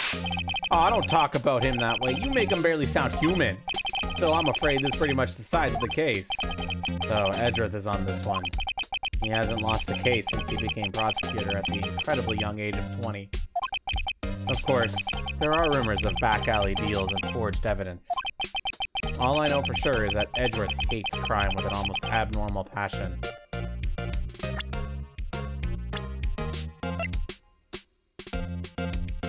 Looks like they add Edgeworth's family profile here now.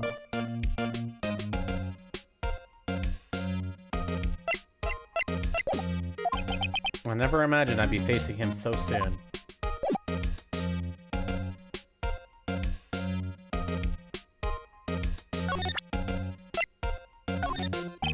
I was wondering, did you see my SFA's cell phone? Oh, that? I have that. Do you think you could give it back? Sure, I mean, wait a second, pal. Tricky lawyer. Uh-oh, he's on to me.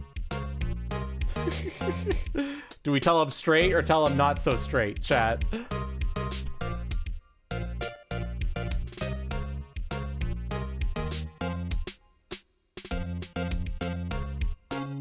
Javaru also opposite day was 2 days ago. Tell him gay. Sure, okay. I can't be straight with this guy. But what should I tell him? Something the matter? Oh, no. It's that carrying strap on the cell phone. This? It says, the Steel Samurai, warrior of Neo Tokyo. The Steel Samurai, that action hero on TV? Yeah, you see that strap is a collector's item. She was worried it might get lost if it went down to the precinct. That's what she said? Yes. Okay, pal. I wrote down all the numbers she called anyway. Here you go. Seems he didn't notice the recorded conversation. Maya's cell phone received from Detective Gumshoe.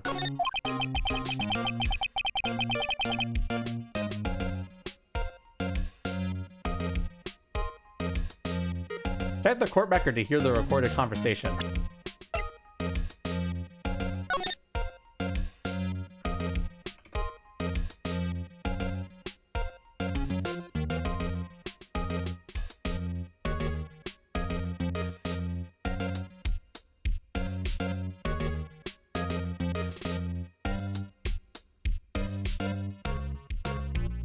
Sorry, chat. It's picture taking time so that you guys can have the evidence. And you guys want the evidence, right? Of course you do.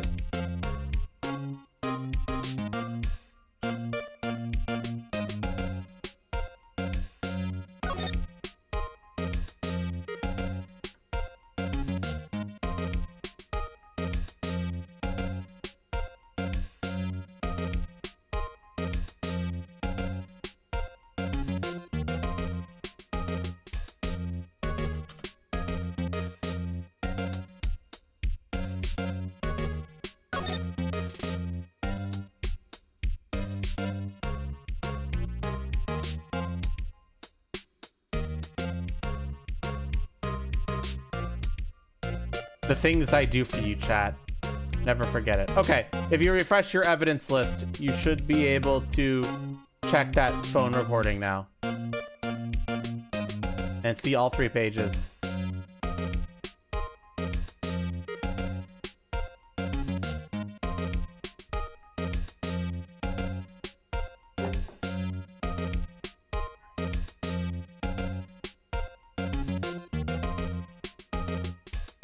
Escapee.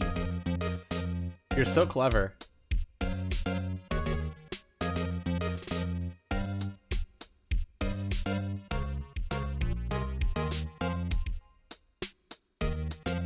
You either access the evidence, there should be, if you're watching on desktop, there should be a little briefcase icon on top of my stream on the right side of the stream. You click that, it'll open up the evidence list.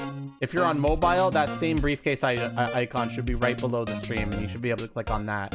Or you can go to that website that Kite brought up. Regardless, you won't be playing too much right now. Investigation segments are not really segments where you guys interact with much. It's when we get to the trial, when you guys need to lock the fuck in. I guess I've asked all the questions I need to. You all done, pal? Yes, thank you. I'll be heading out now. Oh, wait, one more thing I wanted to mention to you. I don't suppose you're planning on talking to that witness. Anyway, you better not. No influence in the witness with your lawyerly ways, pal. Come to think of it, I had completely forgotten about her. The witness? Yeah, Miss April May. Oh, whoops. How do I bring up... Whoops, whatever. Well, you just told me her name. Miss May, huh? So you sent her home already. One second, let me go to...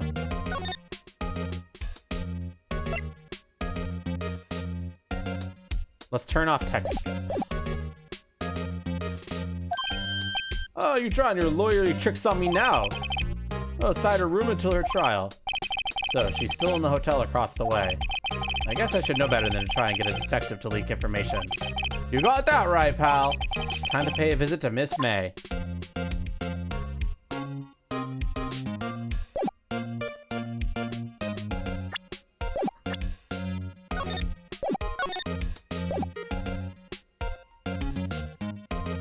We could turn on story mode, chat, if you guys can't solve it.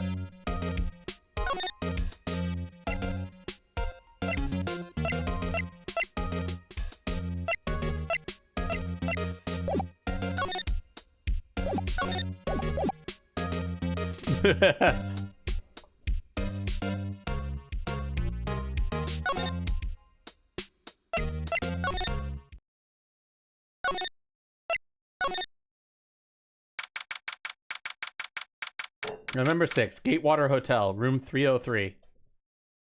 You didn't even know this game had a story mode? Well, it do be having a story mode. Well, hello there, handsome. Hi. Smooth, right? Real smooth. You're the lawyer, aren't you? The detective told me. He said, don't say nothing to that lawyer, pal. Memo to self. Thank Detective Gumshoe for making my job harder. Gee, this is all like something out of a movie. It's all so exciting, I can hardly contain myself. Oh, let me get freshened up so I can look the part of the beautiful eyewitness. I pity the lawyer that has to cross-examine this one.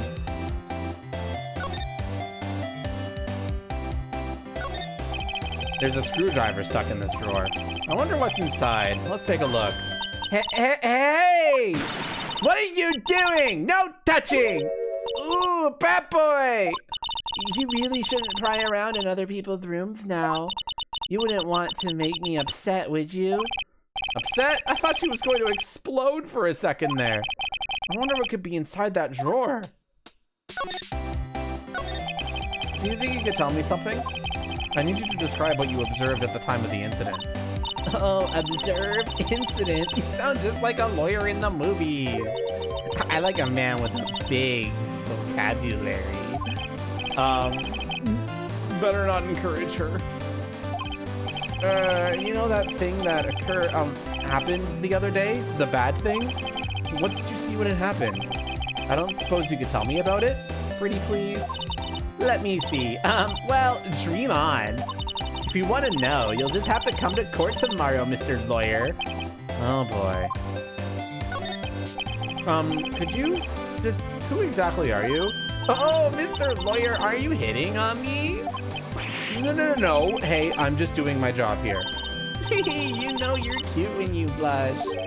Believe me, this is the first time in my life I've blushed this much. Right. Can you just tell me what it is you do? Well, no. And you just your little hopes up, didn't you? Oh, boy. I see there are 2 glasses on the table. Is someone staying here with you? Oh, what amazing powers of observation! You must be one of those famous detectives, like on television. Oh, no, not me. I'm, just a lawyer. I appreciate my extended vocabulary. It's this lady. That's probably the best way to describe her. Say, Mr. Big Detective, why don't you go look for clues in the garbage? Miss May doesn't like noisy little liars.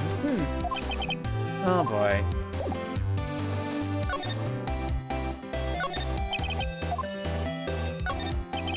The late summer sunlight streams through the window. There's the Fay & Co. Law Offices building, of course.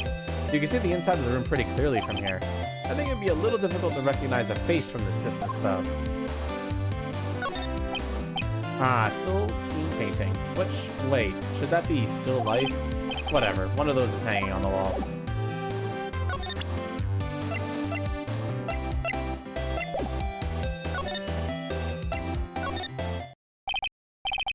Seems like Miss Grossberg is out. Well, maybe I should just wait here for him to come back. If that wasn't the most over-the-top clearing the throat I've ever heard. So you're the one they say they've been looking for me? Yes, that's me. He looks even grander than I imagined.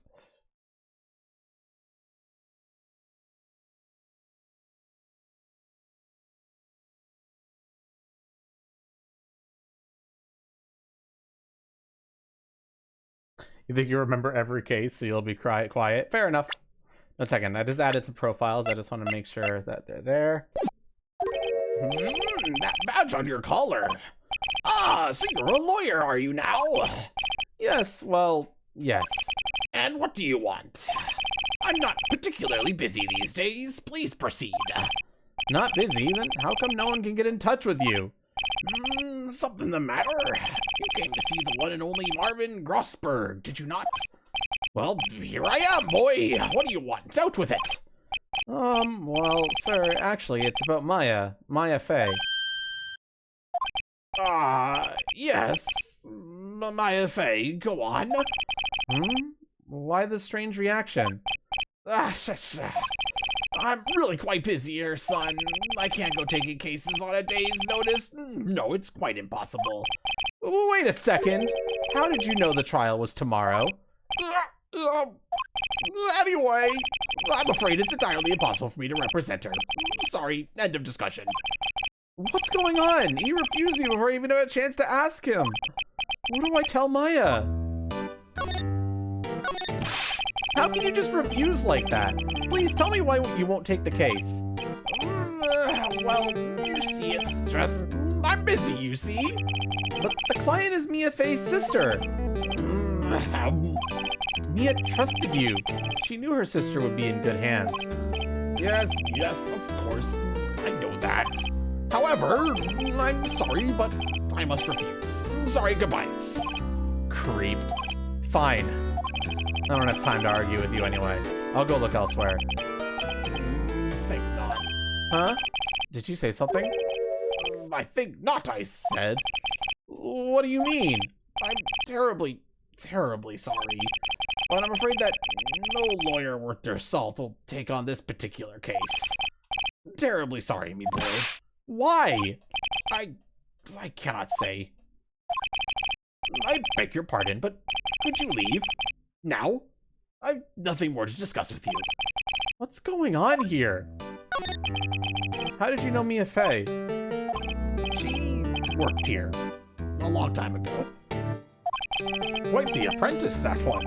Learned my techniques in the blink of an eye. She left one day quite suddenly. She had a mission, you see? Mission? You could see it in her eyes. She followed it with a burning passion, never looked back, that one. That's quite a painting. Haha, you noticed. It's my pride and joy. Impressive, isn't it? Well, isn't it? The color of the sky, the hue of the sea, the weave of the straw hats. It's worth at least 3 million. I have no intention of parting with it, of course. No, I won't sell it. Not even to you. I wasn't interested. It's not for sale. I'm not buying. Jeez.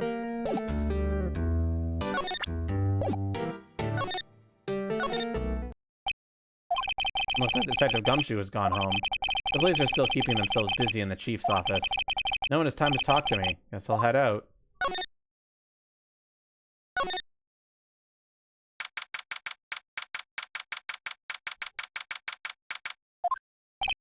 Hiya. Oh, you're back. Did you find the lawyer? Well, what do I tell her? Well, see, just be honest. I really don't think you should use that guy. He didn't seem healthy. He was all skin and bones. What really happened? You don't mean he refused to help? Or... I see. I've been abandoned then. What about your family? I only had my sister. My father died when I was very young. And I don't know where my mother is. Don't know? So she could still be alive? The women in my family have been mediums for generations. They say a lot of spiritual power runs in our blood. About 15 years ago, our family was involved in an incident. There was a man and he ruined our mother's life. Ruined? After that, she disappeared. Several years after that, my sister announced she would become a lawyer, and she left the mountain. So, you live by yourself? Yes, I've gotten used to it. Oh, also, I had to become independent, or I would lose my powers. I feel bad for her, all by herself up on that mountain. So who was this man who, ruined your mother? About 15 years ago, there was an unusual murder case. It made quite a stir. Everyone was talking about it, apparently. The police were running out of leads, and they were getting desperate.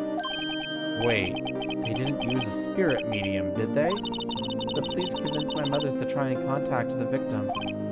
Wow, so what happened? The case was solved, we thought. You thought? The man my mother helped the police capture was innocent. The police's consultation with a medium had all been carried out in secret, of course, but a man found out about it and leaked it to the press. He told all the papers that my mother was a fraud, and the media jumped on it big time. My mother, became the laughingstock of the nation. I see. White. Excuse me? That was his name, my sister told me. White? Just a little longer now before the state-appointed lawyer comes, I guess. 4 p.m. Time's up. What should I do? Do I just leave her and go home? Well, chat.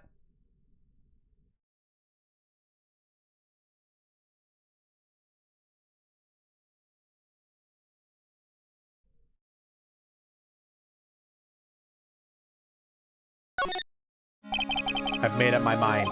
I'm going to defend you, whether you want me to or not. Why? Why? Well...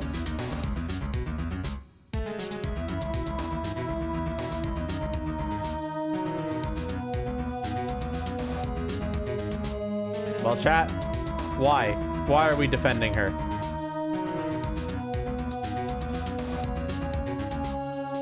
Two again.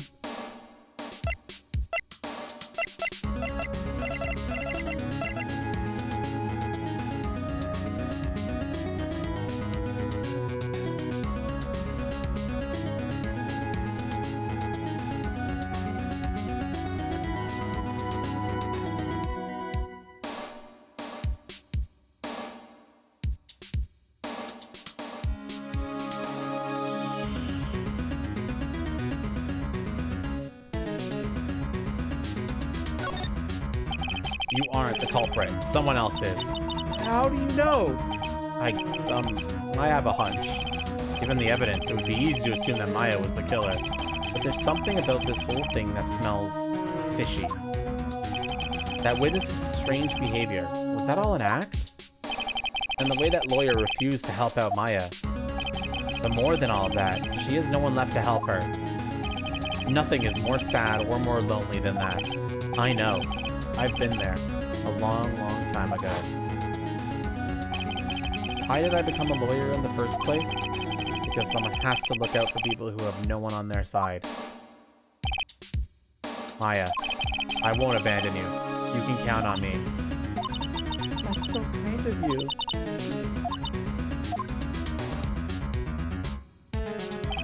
Well, let's fight this one and get you out of here. Right, thank you. She smiled at last. She looks like an entirely different person. One last question. You are innocent, right? Yes, and I trust you. So you trust me too, okay? It's a deal. So, what next? There's something that's been bugging me. Just what was inside that strange woman's drawer? It was when I tried to look into the drawer that she got all defensive. There has to be something in there.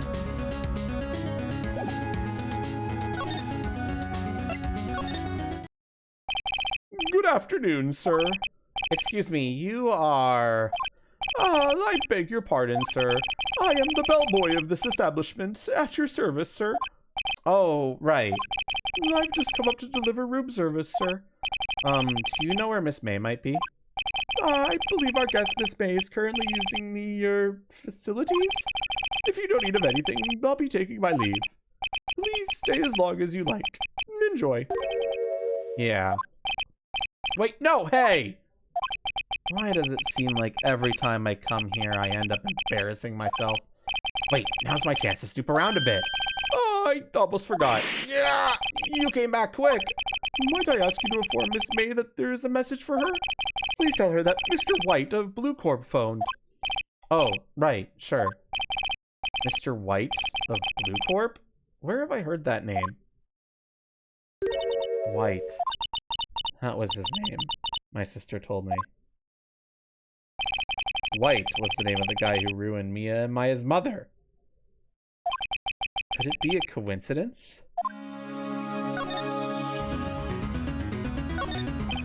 There's a screwdriver sticking out of that half-open drawer. Now's my chance to see what's inside. What do we have here? A wiretap? What would a woman like her be doing with a thing like this? Wiretap added to the court record.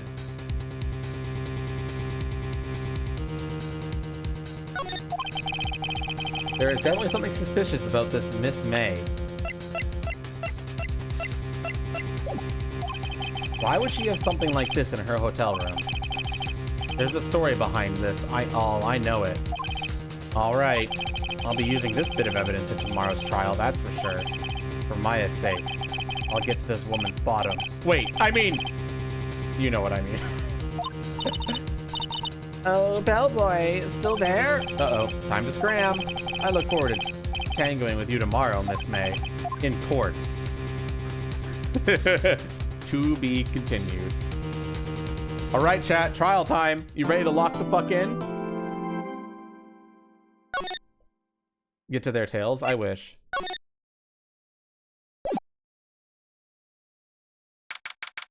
September 7th, 10 a.m., District Court, Courtroom number 1.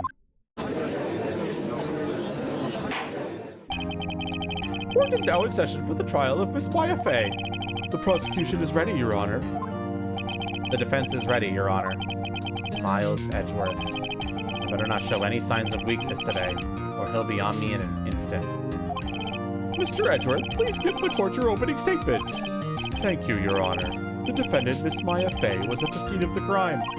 The prosecution has evidence she committed this murder, and we have a witness who saw her do it. The prosecution sees no reason to doubt the facts of this case, Your Honor. Well, I see. Thank you, Mr. Edgeworth. Let's begin then. If we may call our first witness, Your Honor, the prosecution calls the chief officer at the scene, Detective Gumshoe. Witness, please state your name and profession to the court. Sir!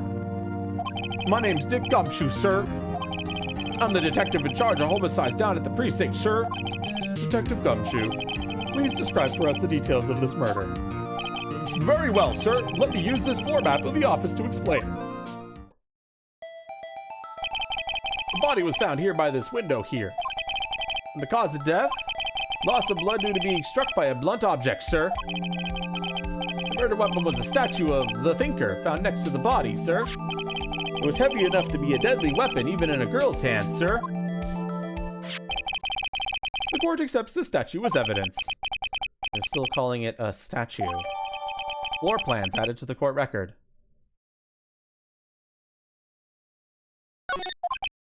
Now, detective. Yes, sir.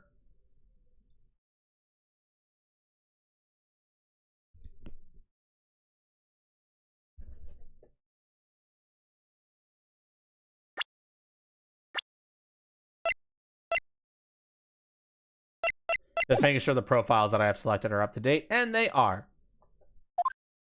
You immediately arrested Miss Maya Fey, who was found at the scene, correct? Can you tell me why? Yes, sir. I had hard evidence she did it, sir. Detective Gumshoe, please testify to the court about this hard evidence. Witness testimony. As soon as the phone call came in, I rushed to the scene. There were two people there already. The defendant, Miss Maya Fey, and the lawyer, Mr. Phoenix Wright. I immediately arrested Mr. Maya Fey.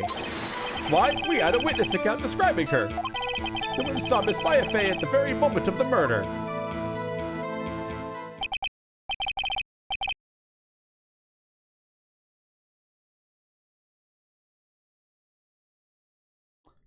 The very moment, you say?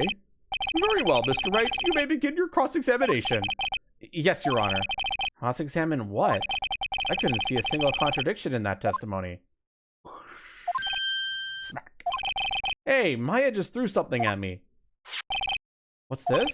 If my sister couldn't find any contradictions in a witness's testimony, she would bluff it and press the witness on every detail. The witness always slips up and says something wrong. It worked lots of times. Heh, I should have expected Maya would know some of her sister's tricks.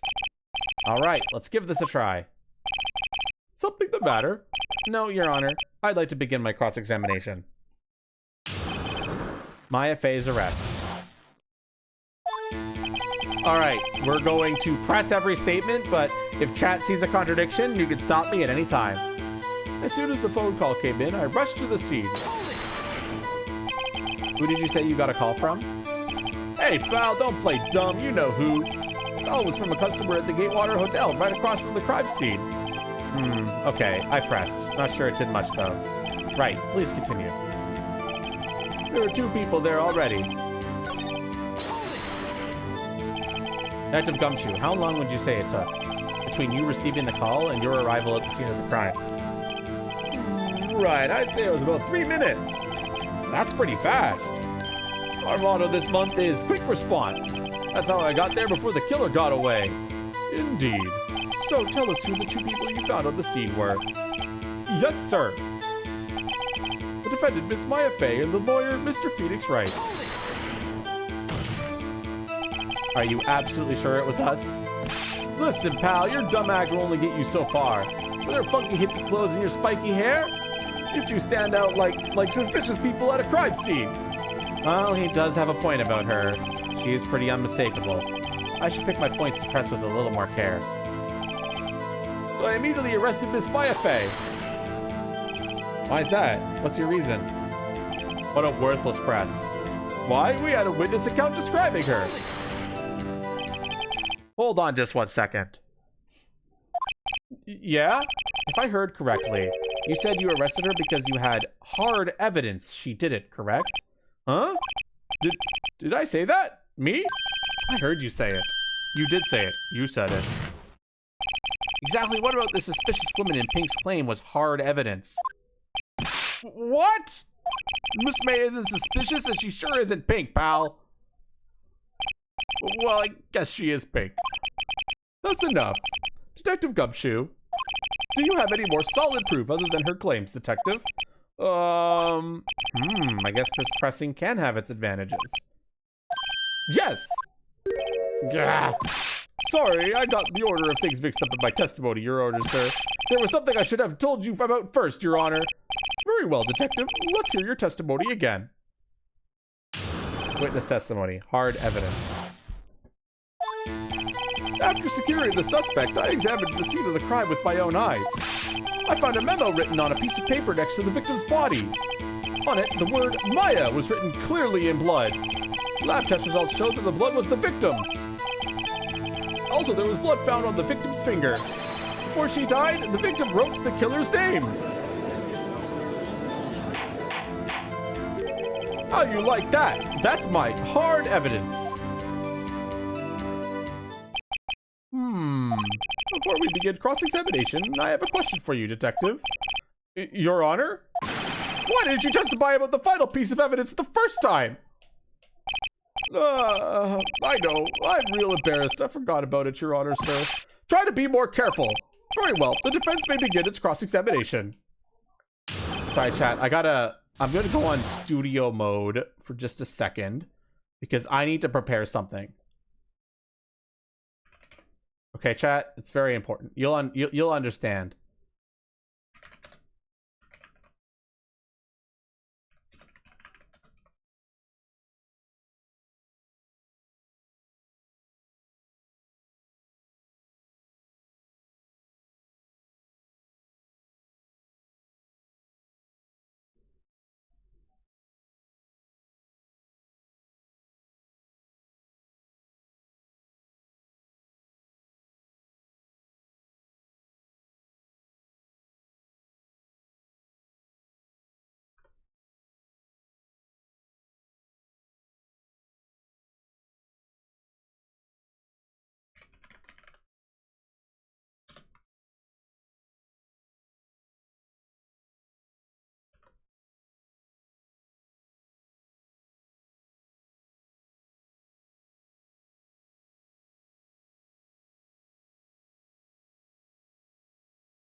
All right, let's get back to the game now, chat. Shall we, chat? I had to prepare something. It'll all make sense, okay, chat? Okay. After securing the suspect, I examined the scene of the crime with my own eyes. All right, chat. You ready to present? Because I'm gonna press every statement. When you see the contradiction, let me know. And did you find any evidence? No, don't jump the gun on me, pal. Just listen, I'm getting to the good part. Right, sorry about that. I muted it because I was setting something up. I forgot to unmute it. I got a bad feeling about this. I found a memo written on a piece of paper next to the victim's body. Just because you found it next to the body doesn't mean the victim wrote it. Oh, ho, ho, then who did write it, smarty pants? Who? Who wrote it, chat? I don't think this choice matters, but answer it anyway.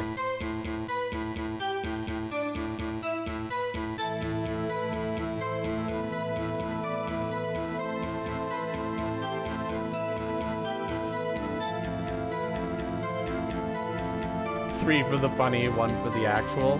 Hey man, sometimes you gotta be the funny.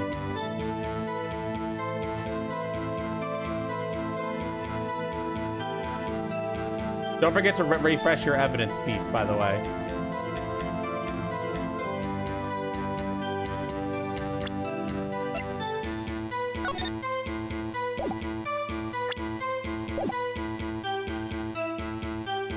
I mean, I don't think it matters for this, but, you know.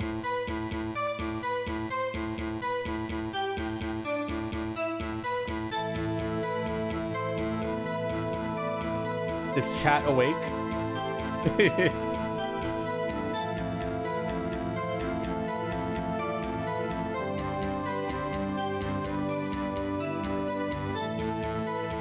Go with 3.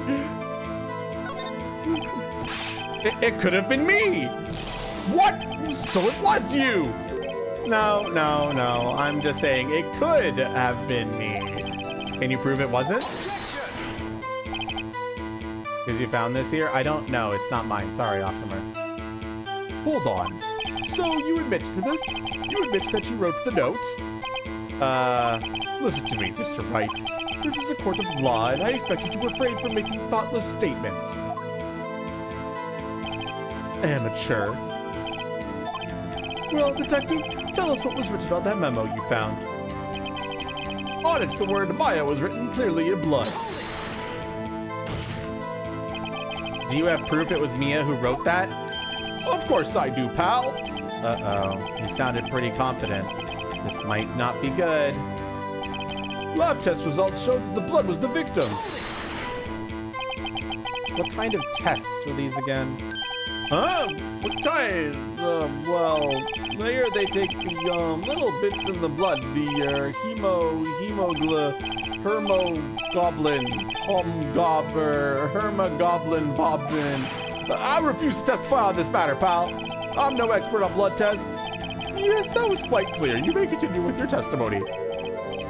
Thanks, pal. I mean, Your Honor, sir. Detective Gumshoe. Yeah? I look forward to your next evaluation, as should you. Uh-oh. That was a mess. Right, where was I?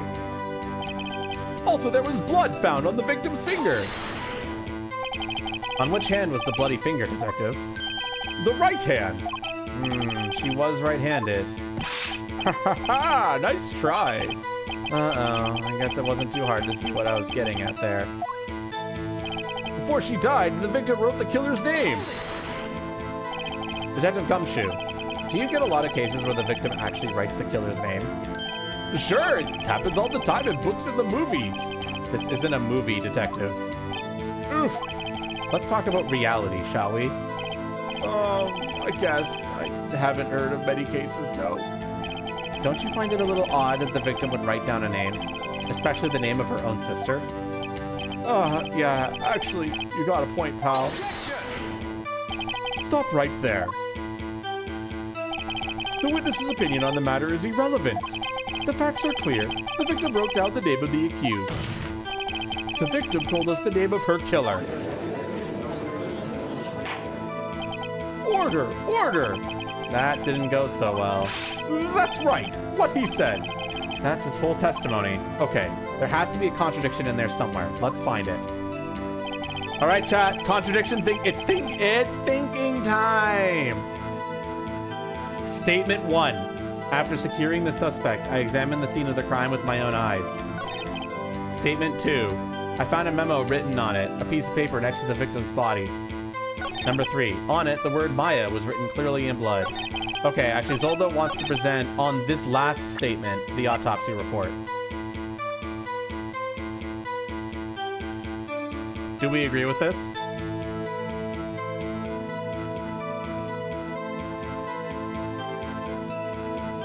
We've got one yes. I need more yeses for that, though.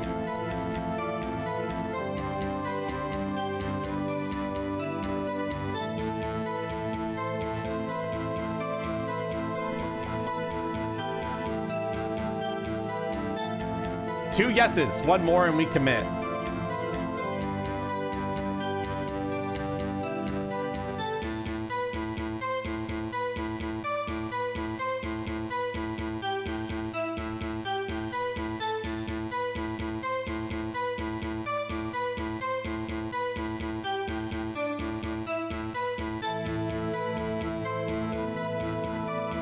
One more yes. One more yes. Wake the fuck up, chat. You gotta splash water on the people in chat.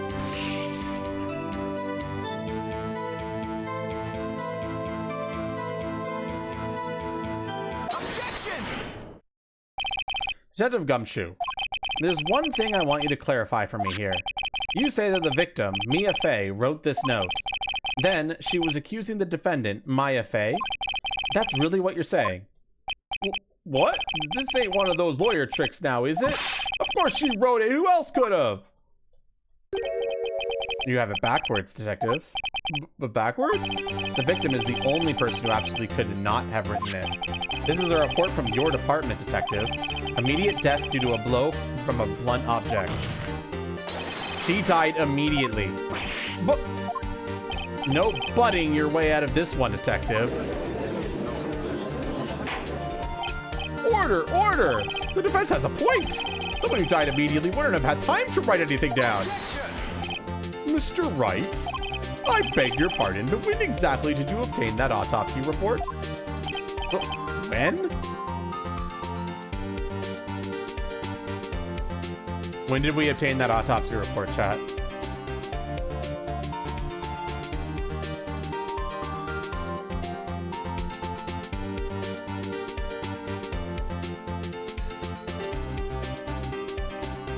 Do you have your timelines in your mixed up in your head? I never obtained it. I forged it. No, we did. Day after, you think? Yeah, I'm not... This question doesn't matter too much, but you're right. It is the day after. It was the day after the murder. The prosecution's point being... that autopsy report is outdated, Your Honor.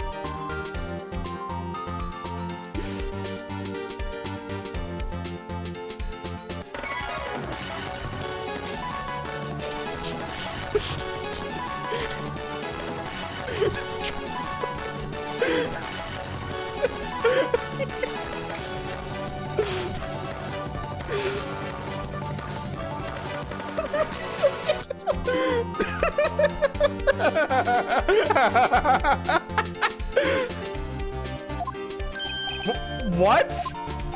A second autopsy was performed yesterday at my request. Death was almost immediate due to a blow from a blunt object, but there is a possibility the victim lived for several minutes after the blow. I received these results this morning. No way! Your Honor, it's quite easy to imagine that the victim did have time to write Maya. That is all. I see! Damn you, Edgeworth. I should have known you'd have something up your sleeve. Why, Mr. Wright, you look shocked. Something you want to say?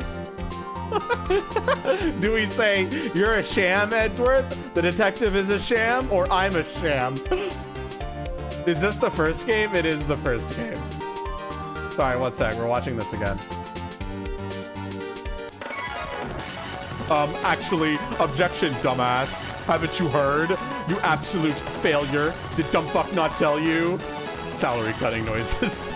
Your garbage excuse of a hypothesis. I'll shove my entire camera up your ass because it's fucking wrong. Why will you little bitch? You take a look at this motherfucking updated autopsy report. Anyway, what do we say? Sham wow.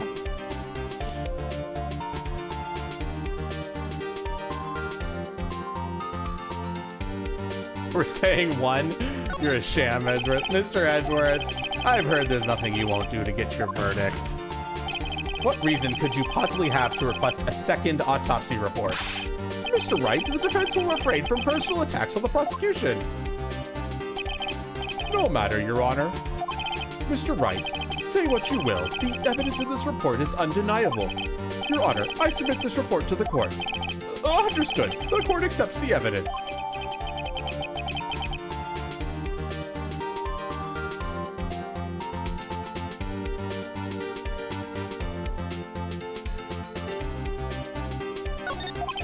Well, Your Honor, the evidence strongly suggests the victim was identifying the killer. I suppose that's the obvious conclusion, yes? Darn, this isn't good. The prosecution would like to call its next witness. This poor, innocent girl saw the murder with her own eyes. Let the witness, Miss April, take the stand. Exactly what part of her is innocent?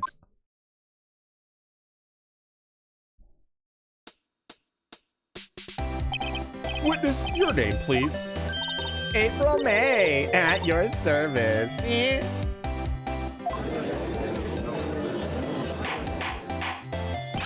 Order! An introduction should not require any reaction from the crowd. The witness will refrain from wanton winking. Ah, yes, Your Honor. This is not good. She's already captured the heart of every man in this courtroom. Tell us, where were you on the night of September 5th when the murder occurred? Gee, I was, like, in my hotel room. I checked in right after lunch. And this hotel is directly across from the Fay and Co. law offices? That's right, big boy. Please testify to the court about what you saw. Witness's account. It was like 9 at night. I looked out the window, you know. And then, oh, I saw a woman with long hair being attacked. The one attacking her was the mousy girl sitting in the defendant's chair. Then the woman, like, dodged to one side and ran away. But that girl, she caught up to her and she hit her. Then the woman with the long hair, she kind of slumped. The end. That's all I saw. Every little itsy witsy.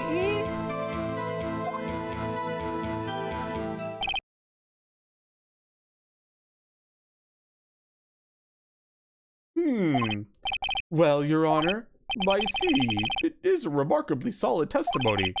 I don't see a need to trouble the witness any. Wait, Your Honor. Yes, Mr. Wright? What about my cross-examination? I thought the witness says what he was quite firm, didn't you?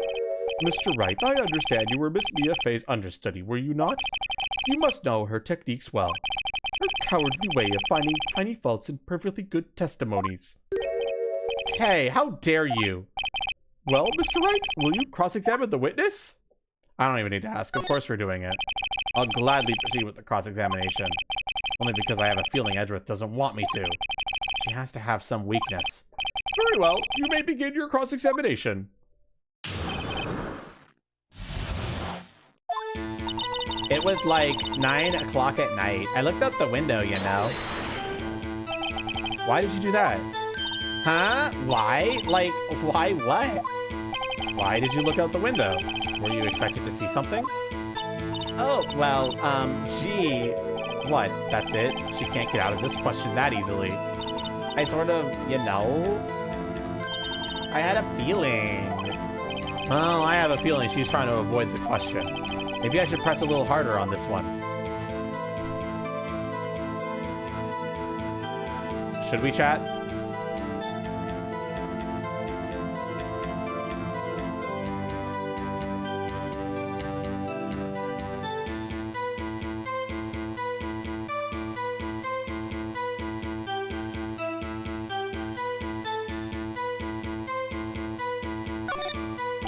Let's see how far I can run with this.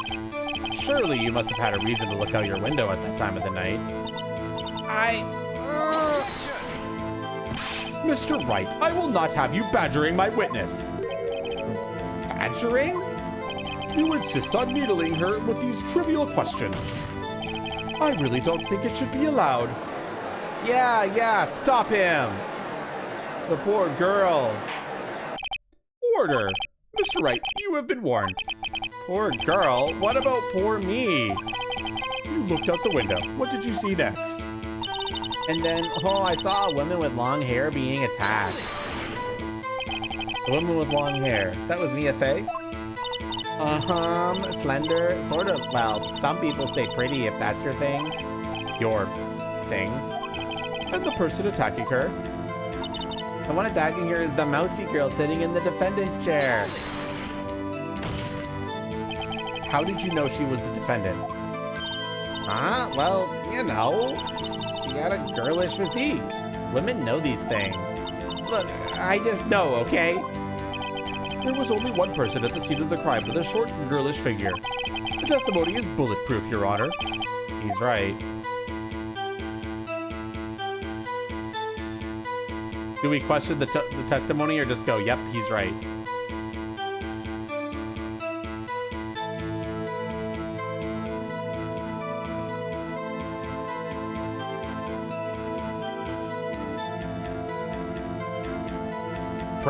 Blue wants to press harder. Fairy just wants to say, yep, he's right. Zook wants to say that. That's 2 votes, 2, 1 vote, 1. It's the first 1 to 3 votes.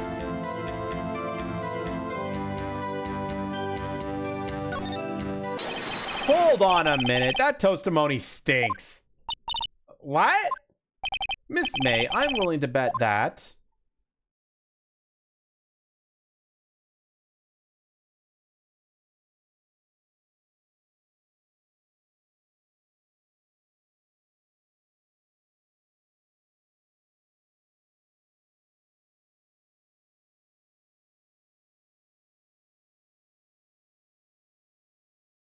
We're saying 2 here. Everyone's saying 2. Are you telling the truth? Did you really see the defendant? Mr. Wright, what's the meaning of this? Yes, what is the meaning? Someone tell me, because I'm clueless about this, I mean. Okay. If you had really witnessed my client, Maya Fey, you would have noticed her clothes before noticing her physique. No one wears clothes like this on a daily basis except her. And I'm no expert on fashion, but her hairdo looks far from normal to me. However, the witness's testimony mentions neither of these things. The testimony is bogus. But still, we don't know if she was dressed that way the night of the murder. She was, Your Honor. I saw her. And so did Detective Gumshoe. What do you say to that, Miss May? What are you trying to say, you mean lawyer? I saw what I saw. I just didn't think all the trifling little details were necessary, darling. Miss May, the court would like to remind you to please omit nothing in your testimony. I'm sorry, Your Honor. I'll be a good girl, I promise. Your testimony again, if you would. Damn, I almost had her. Witness testimony. I did see everything. I did. The victim, the woman, dodged the first attack and ran off to the right. Then the girl in the hippie clothes ran after her. And she hit her with that weapon. I saw it. I did. That clock, the kind of statue-y clock, the thinker, I think. Well, does the accuracy of my report not startle you? I see. I only wish you had been so detailed from the beginning. Please begin the cross-examination.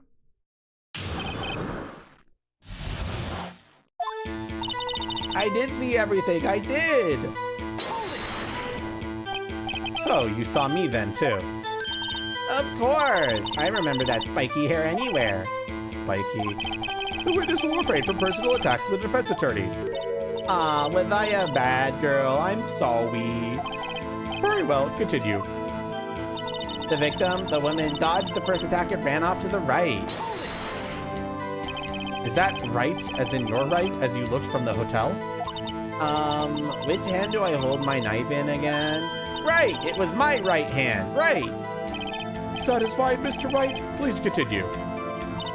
Then the girl in the hippie clothes ran after her.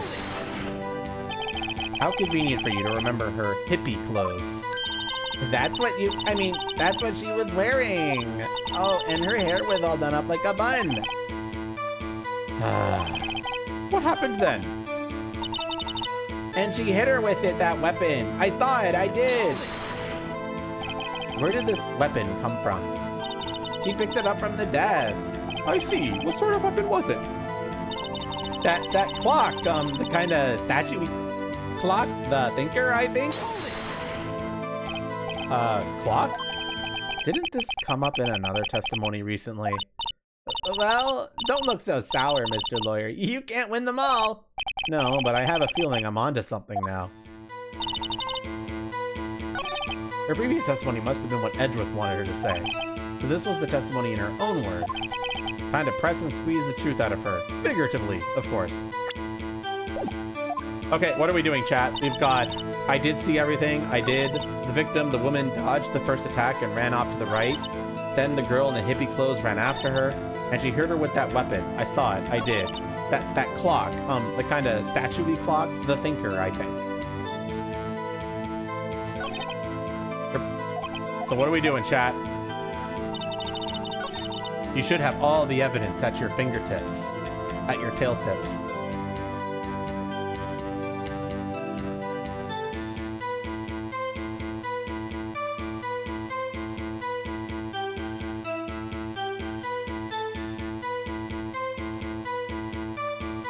Floor plans?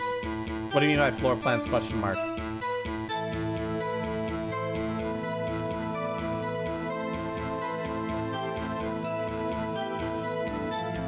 By the way, there's some evidence that allows you to see more information.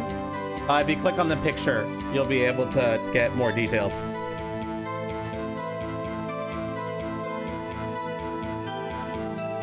My app is smart like that. You can thank Steve-ish for it. He the best.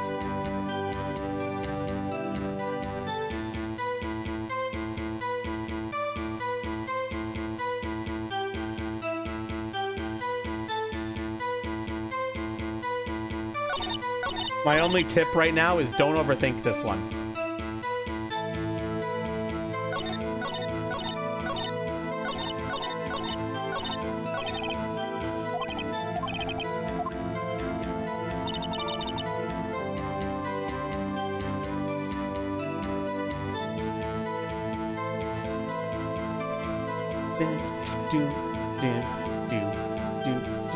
Yo-Yo wants to present the thinker on the last statement.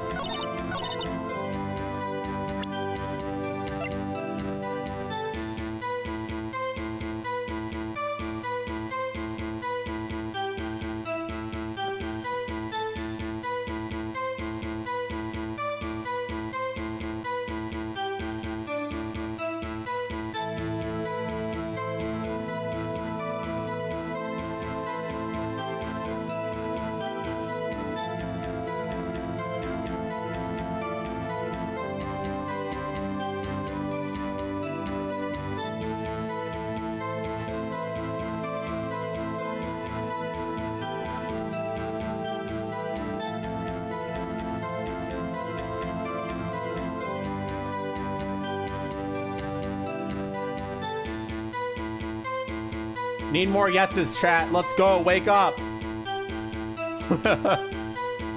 Help your fellow chat members. Help them confirm if they're right or wrong.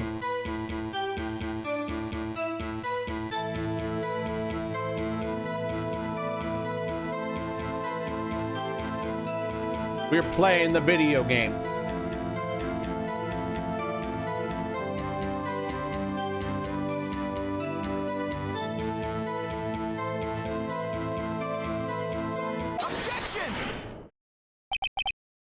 Miss May, what you said just now was quite revealing.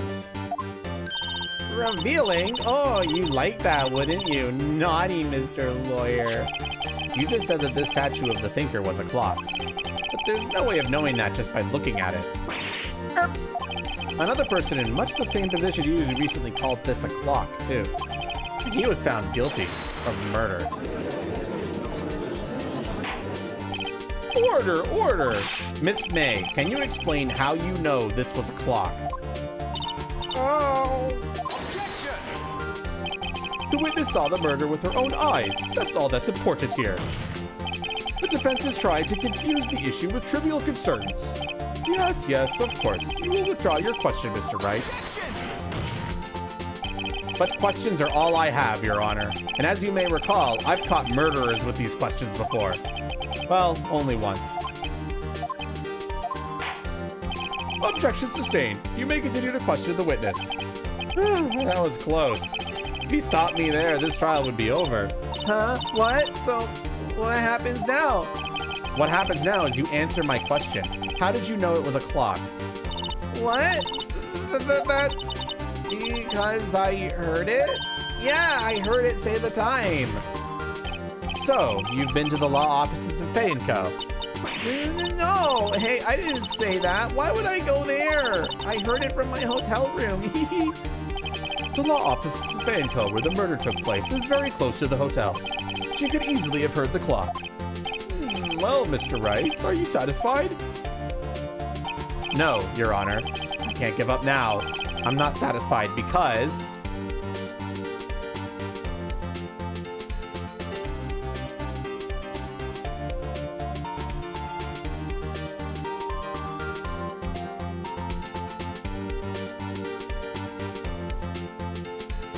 Well, chat.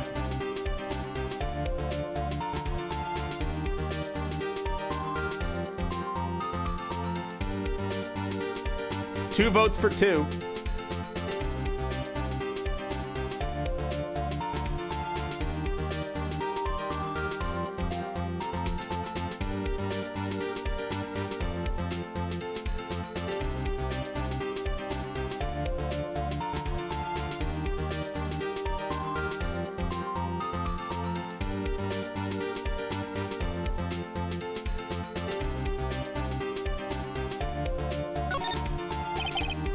Your Honor, Your Honor, members of the court.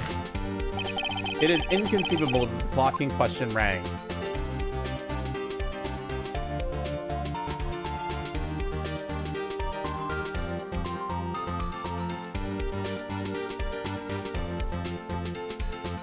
Next question, chat. Is it empty, it's broken, or the batteries are dead?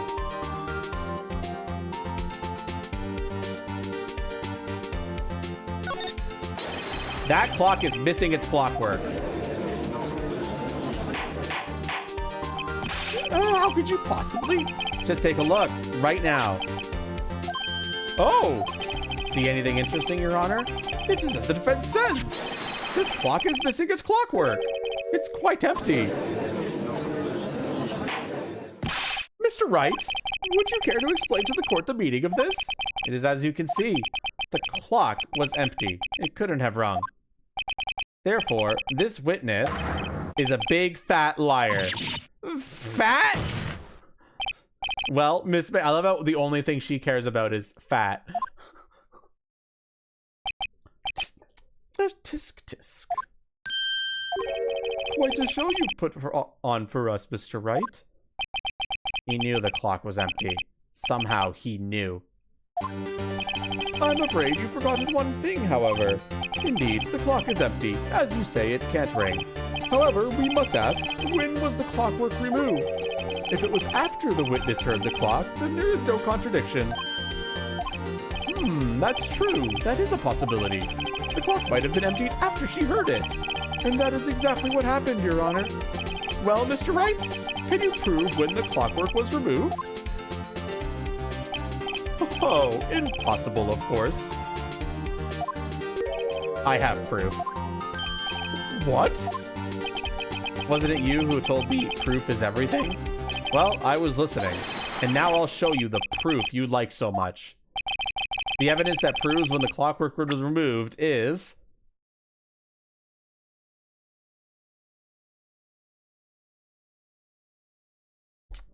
Lock the fuck in, chat. What's the proof?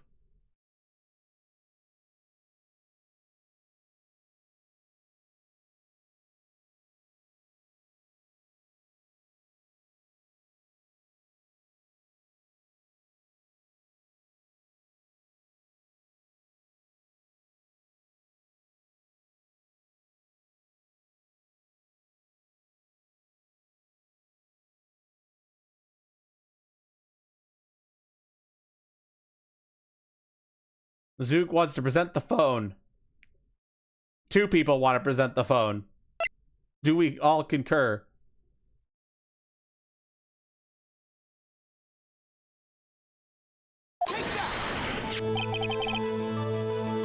Take a look at this. That's a very cute cell phone. Oh, you have a girly phone. Wait, this isn't my phone. Listen. This is the defendant's cell phone, and it contains a recording. A recording of a conversation she had with the victim on the day of the murder. Order! The defendant's cell phone? This wasn't brought to my attention. Perhaps Detective Gumshoe overlooked it? The good detective better remember he's up for evaluation soon.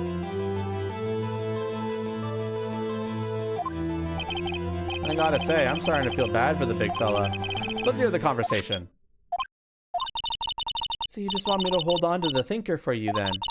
If you could. I should probably tell you, the clock isn't talking right now. Huh? It's not working? That's lame. I had to take the clockwork out. Sorry. September 5th, 9:27 a.m. Your Honor, I think this makes it clear the clockwork was already gone by the time this was recorded.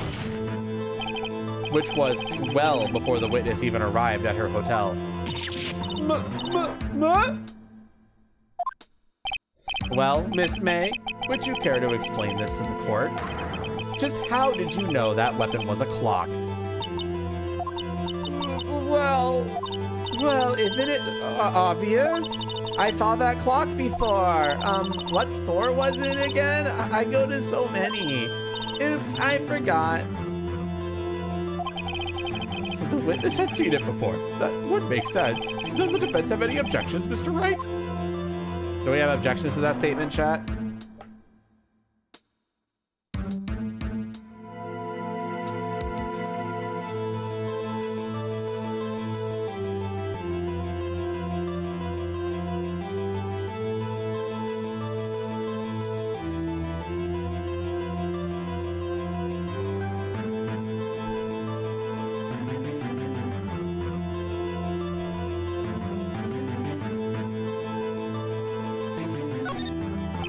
The witness claims she has seen it before, but this directly contradicts a piece of evidence already submitted to this court.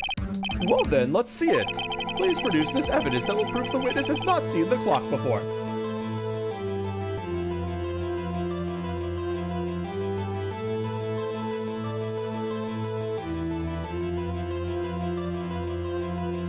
What's the evidence that the witness has not seen this clock before, chat?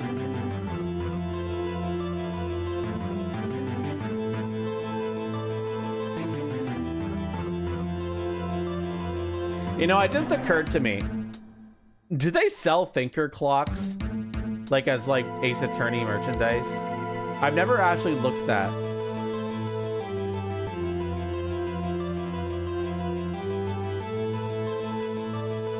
That'd be kind of cool. Anyway, Zoldo wants to present the clock. Do we agree?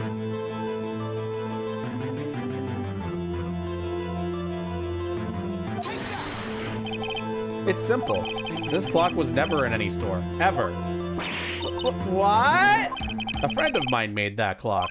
Only 2 exist in the world, and the one that isn't here is in police custody.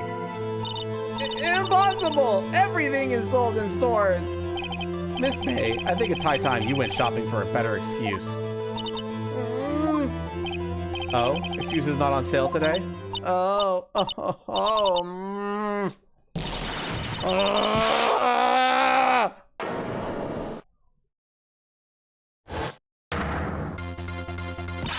What's it to you, porcupine head? That stupid clock doesn't matter, okay? She did it and she should die for it! Die! Oh, whoa, let's not get ahead of ourselves. This is a court of law and the witness will remain calm.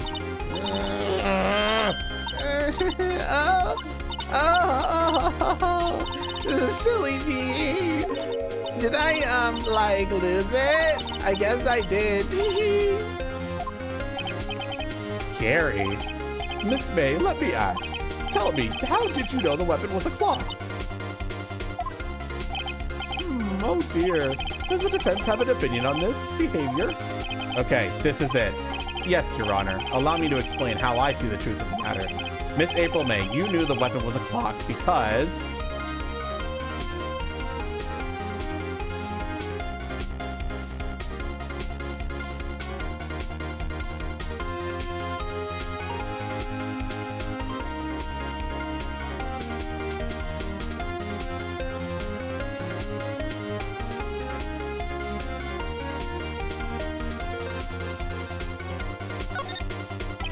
The witness had never held the clock in her hand. However, she has heard that it was a clock. She heard? That is correct, Your Honor. There is no other way she could have known that the thinker was a clock. And I can show you the proof. Well, this is interesting. Let's see it then. Show me evidence proving that the witness had heard the murder weapon was a clock.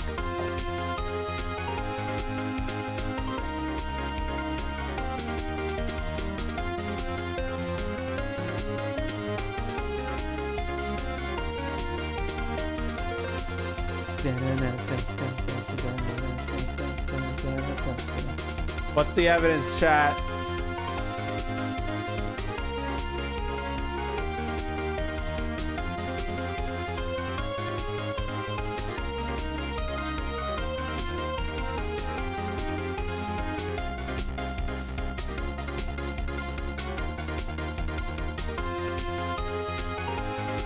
The wiretap?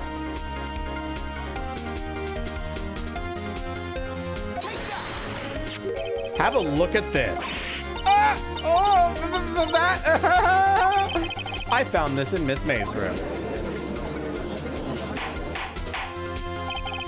Mr. Wright, please explain to the court what this is. Let's just ignore the fact that we didn't submit this evidence to the court and we're just pulling it out of our ass. Like, just don't worry about that, chat.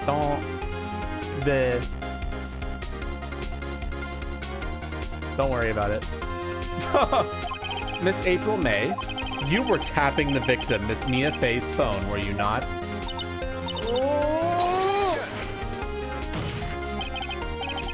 It's only fair. It's so true. It's so true. It's only fucking fair.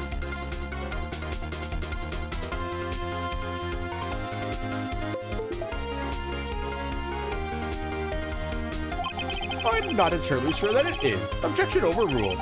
It troubles me that our witness was in possession of a wiretap. This is outrageous. Does the defense truly claim that the witness was tapping her phone? Absolutely. Even if that was the case, which it's not, you still have to prove one thing. Did the victim ever say that the weapon was a clock on the phone? Can you prove that? I think not. Oh yeah, I think I can. It's simple. What? Here's my proof. The proof that the victim said on the phone that the weapon was a clock is... No one respects discovery in Japanifornia. No, my hand tracker is disconnected and frozen. Don't worry about it.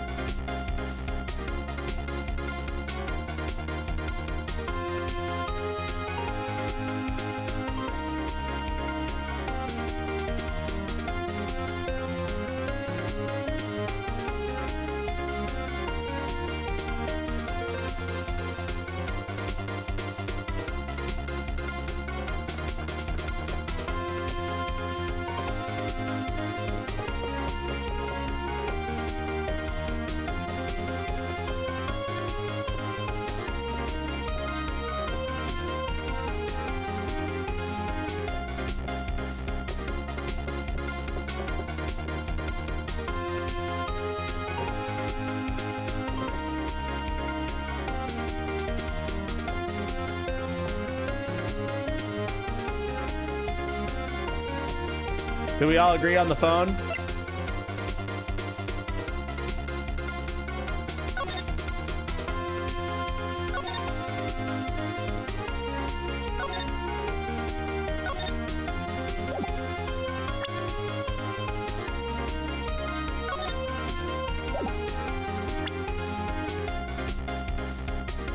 I've seen enough people mention it. I present the defendant's cell phone. Yes, we've seen that. Listen once more to the conversation between the defendant and the victim. Yeah, what's up? You haven't called in a while. Well, actually, there's something I want you to hold on to for me. Again? What is it this time? It's a clock. It's made to look like that statue, the Thinker, and it tells you the time. Miss April May, you used a wiretap to listen to this conversation. That's how you knew the Thinker was a clock. Am I wrong? Objection! Your Honor, this is ridiculous.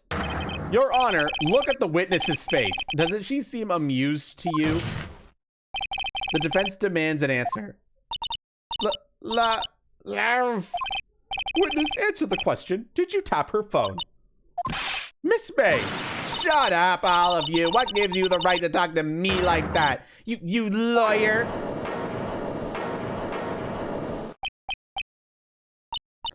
It's no fair. All of you ganging up on me like that. Oh, so I'm the bad girl. Is that it? Is that it? That did it. The court's seen the real Miss April May now. Now to deal the final blow.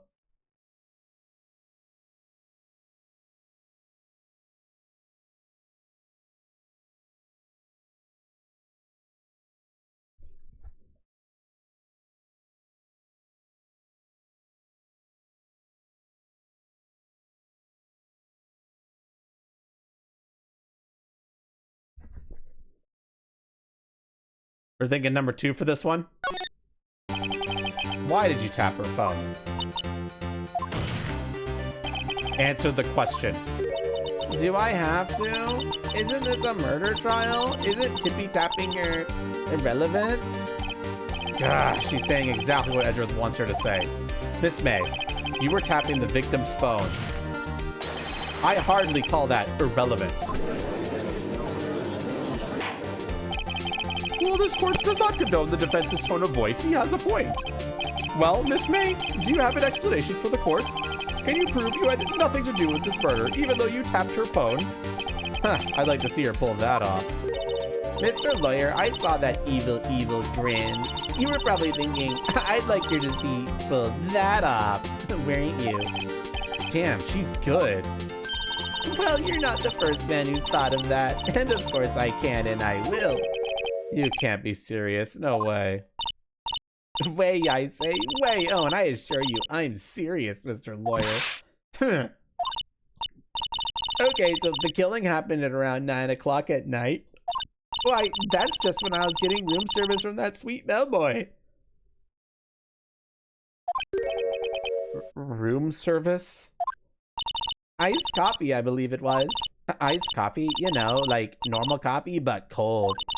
If you don't drink it quick, the ice melts, and then you have regular cold coffee. Iced coffee? Think I'm making this up? Ask the bellboy. Ergo, the witness was not on the scene at the time of the murder. So, where does that leave us? It is my great displeasure to inform you that the witness appears to have been tapping the victim's telephone. However, that is a separate crime with no bearing on the current case whatsoever. Her testimony stands. She saw the defendant, Maya Fey, commit murder. No, they're going to let her just walk away? There's no way I can win this unless I tie Miss May to the murder somehow. Well, does the defense have anything to say? Well, come on, think of something.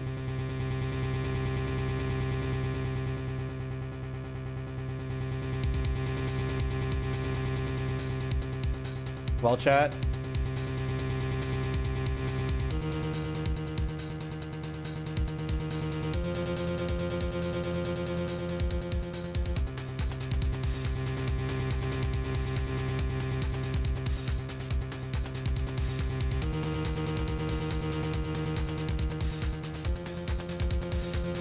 I can't tell which one of those ones are from the last choice and which ones are from this current choice.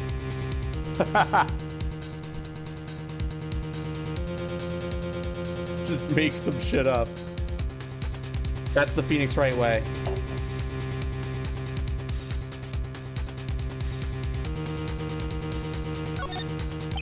The defense would like to call the hotel bellboy as a witness.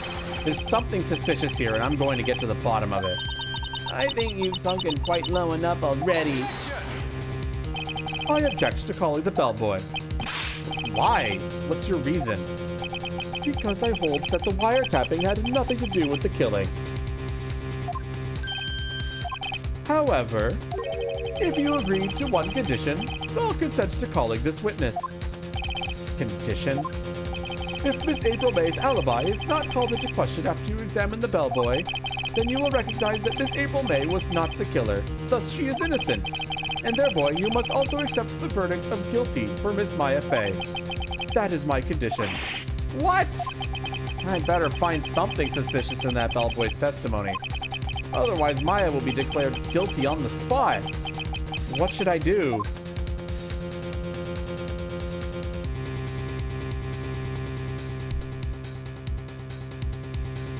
That's not how it works. Correct.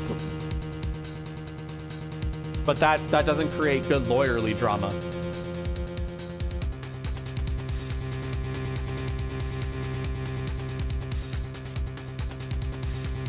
Remember, it's for the melodrama. It's not for realism.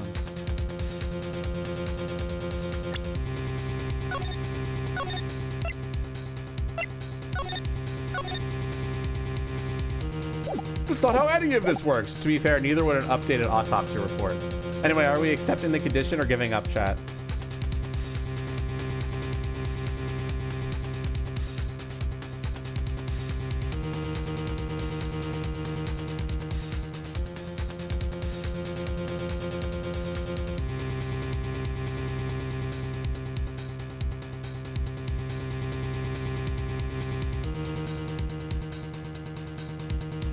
Two people are saying we're not, so one. Okay. All right, I've got nothing to lose except for, well, everything. Understood. I accept your condition. Fool. You fell right into my trap. Uh-oh. Wait. Very well. The court calls the hotel bellboy to the stand. I believe we're ready for the witness to testify. He certainly does look like a bellboy. Yes, sir. I received your summons in the middle of work, sir. I'm happy to be of service. The tea set looks rather heavy, so without further ado, the witness may begin his testimony. Very good, sir. Miss May's room service. I am the head bellboy at the Fine Gatewater Hotel in business for 4 generations. I believe I received a call after 8 in the evening from our guest, Miss May. She asked for an iced coffee to be brought to her at 9 o'clock on the dot, sir. I brought it to her at precisely the requested time, of course. And I delivered the iced coffee to our guest, Miss May herself. I see. The defense may begin its cross-examination. Right, I'm ready. I hope. This is it. If I can't prove Miss May was involved with the murder now, Maya will be finished.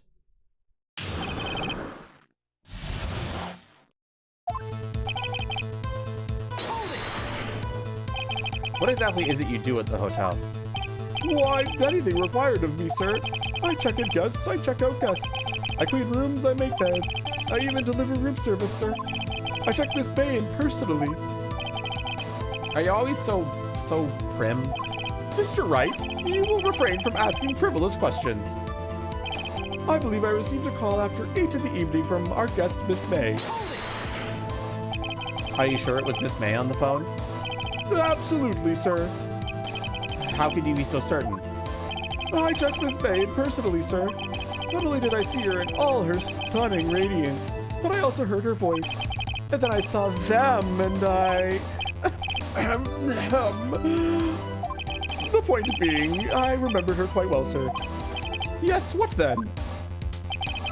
Them, chat. She asked for an iced coffee to be brought to her at 9 o'clock on the dot, sir. 9 o'clock on the dot, you say? Yes, I confirmed that detail several times. She was watching a program on the TV and wished to drink after she finished, sir. 9 o'clock, the time of the murder. I brought it to her at precisely the requested time, of course. Precisely 9 o'clock, then? Precisely, exactly, and most definitely, sir. 9 o'clock p.m. How can you be so sure?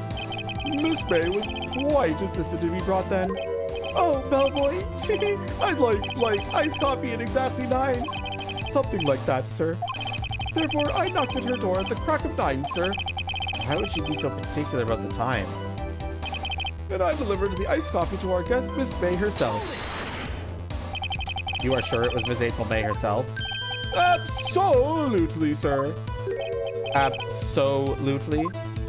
Yes, sir. As in, so very absolutely, sir. It's an endearing mannerism of mine. How come you're so very certain? Well, when I brought the room service, sir, the guest, sir, favored me with embarrass, sir. Embarrass her? Is that French for embrace? It's French for kiss, sir, but not a French kiss, sir. More of a peck on the cheek. Why would she have done that? I believe perhaps she was momentarily swayed by my prim demeanor, sir. It was a moment I shall never, ever forget, sir. Sounds pretty fishy to me. I think our Miss May was up to something and wanted a bellboy to remember her. It's no good. There's nothing there. Is that it? Tisk tisk. Finally, you understand. This bellboy has absolutely no reason to lie. Now, if you have any decency, you will end this rather tedious cross-examination here. It was a bit tedious. The witness may leave the stand. I can't let this happen, can I?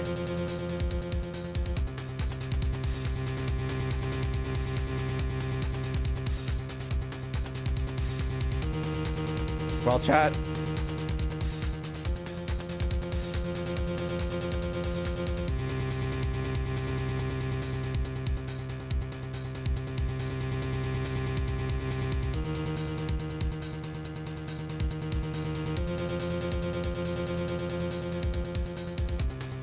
2 votes for 1.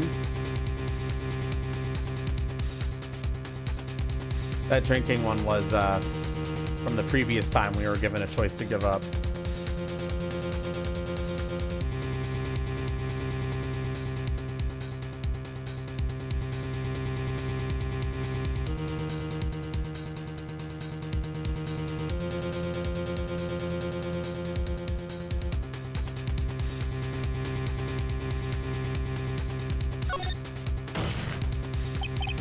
Wait, please wait. Yes, does the defense have something to add?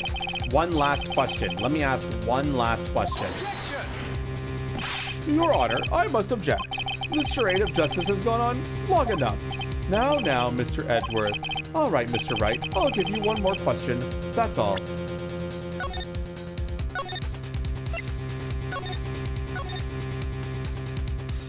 One last question, chat. Okay. This is really it now. This is my last chance. What do I ask him about?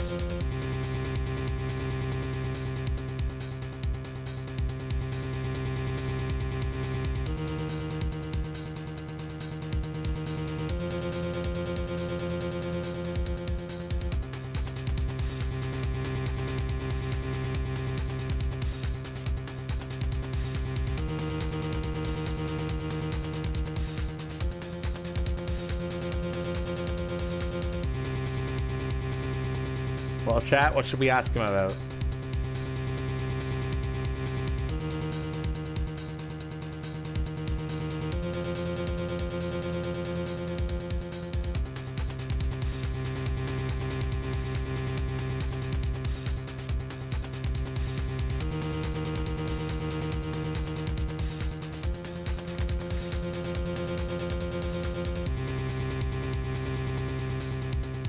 We got 2 votes, 1. So 2 votes, 2, 1 vote, 1.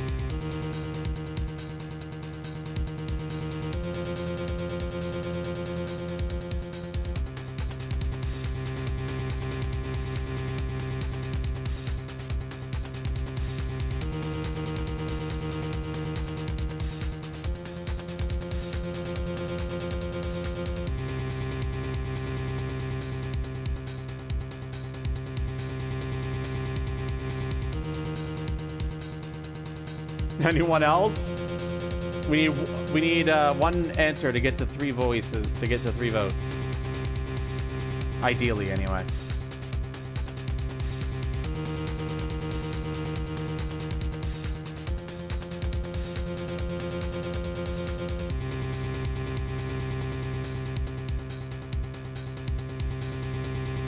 Fuck it, you'll break the tie. You actually just tied it again.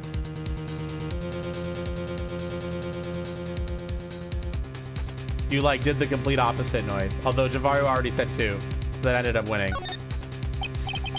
Tell me a bit about room service. Again, sir? At exactly 9 p.m., I delivered room service to Miss May in room 303. The guest had requested iced coffee. 18 was the charge, as I recall. I see. $18? Doesn't that seem a bit expensive? Yes, well, iced coffee for 2, you know, and we don't skip on the ice, sir. What did he say? What did you say? Rather, quite. Bellboy, tell us the truth now. Was someone else staying in Miss May's room? Objection! I object. That was objectionable. Objection overruled. The witness will answer the question. Yes, I see. Why did you not mention this in your testimony? Well, sir, you didn't ask. Nice try. That's the sort of thing you're normally supposed to mention. Yes, quite. Indeed. It was the good barrister there, Mr. Edgeworth, who... He asked me not to mention it if I wasn't specifically asked, sir. Oof! You fool! I've done it. I've won.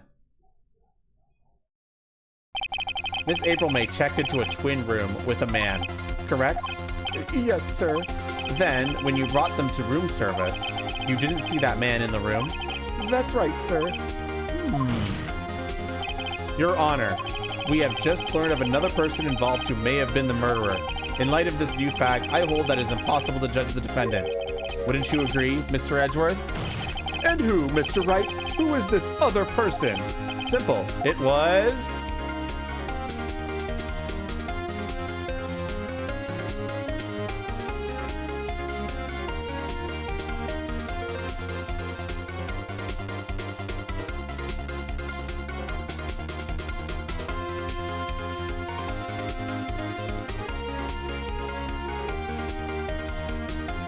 This one should be pretty obvious. Miles Edgeworth is the murderer. The man who checked in with Miss May. Oof. Your Honor, and as has been previously revealed, Miss April May was tapping the victim's phone. Yet Miss May herself has an alibi at the time of the murder. However, that does not clear the man that was with her. The bellboy saw no one else in the room at the time of the murder. My, what a convenient little setup. But it's too late. Too late? I suppose you'd like it if it was too late, wouldn't you? After all, it was you who hid the presence of the other man from this court. Oof. Upstart amateur. These accusations are ludicrous. Enough. The court acknowledges the defense's argument. I expect the prosecution and defense to look into this matter fully. Am I understood? Yes. Yes, Your Honor. That is all today for the trial of Maya Fey. Court is adjourned. September 7th, 2:24 p.m. District Court. Defendant lobby number 1. Mr. Wright, you are amazing in there. Really? I think I might be your newest fan. Oh, I was just doing my job, you know. Then again, that other attorney was pretty cool too. Huh? That face of his, with his eyes wide and trembling lips, it sent shivers up my spine. If you say so. So what happens with me? Do I get to go home now? Well... No, I don't think so. Not yet. Oh, I see. But I got a great lead in today's trial. A lead? That man with Miss May. He's the key. Oh, I get it. What happened to Miss May after that anyway? I heard they arrested her. I guess she's learning her charms won't work everywhere. She's probably at the detention center now. I may have to go down there later. Anyway, this case is far from closed. Yes, sir! I'm gonna go find out more about this man. Do you think he was the one who... Maybe so. Sis... Don't worry. I'll find him by tomorrow, I promise. I'm counting on you.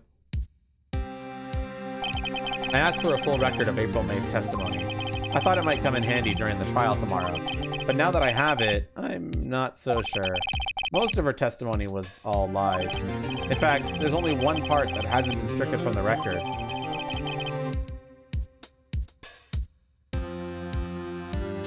The only part that wasn't stricken from the other was the victim dodged an attack and ran to the right, but she was caught and struck. I don't know how much good this will do me at all now. Anyway, time to hit the pavement and do some investigation. Maya doesn't belong in that detention center, and it's up to me to set her free. To be continued.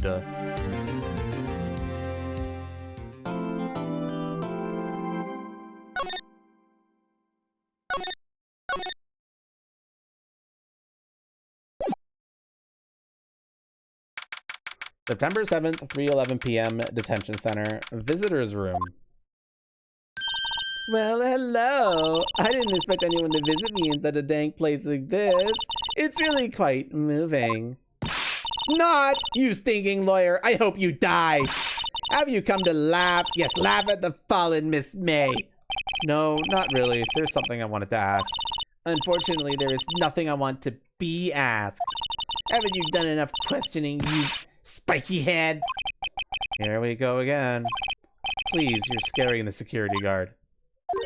So, what is it you wish to ask of me then, For starters, how did you get to be so totally whacked? Alright, chat. I'm gonna go take a short break to get some water, and then I'll be right back. By the way, before I want to tell you guys something really funny about the first Ace Attorney game. this game has 5 cases, right? So knowing that it's 5 cases, where do you think the halfway point of this game is? 5.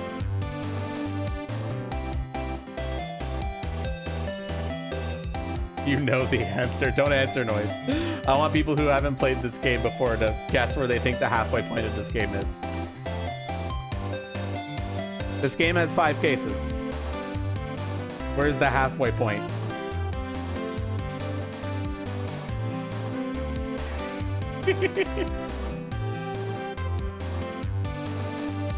What do you mean by 4th? Like, the beginning of the 4th case or after the 4th case?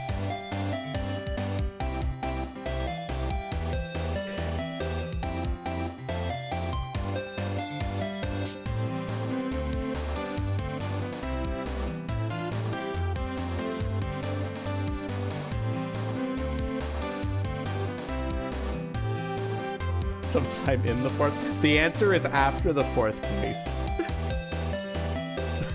The 5th case is as long as every case put up before it put together.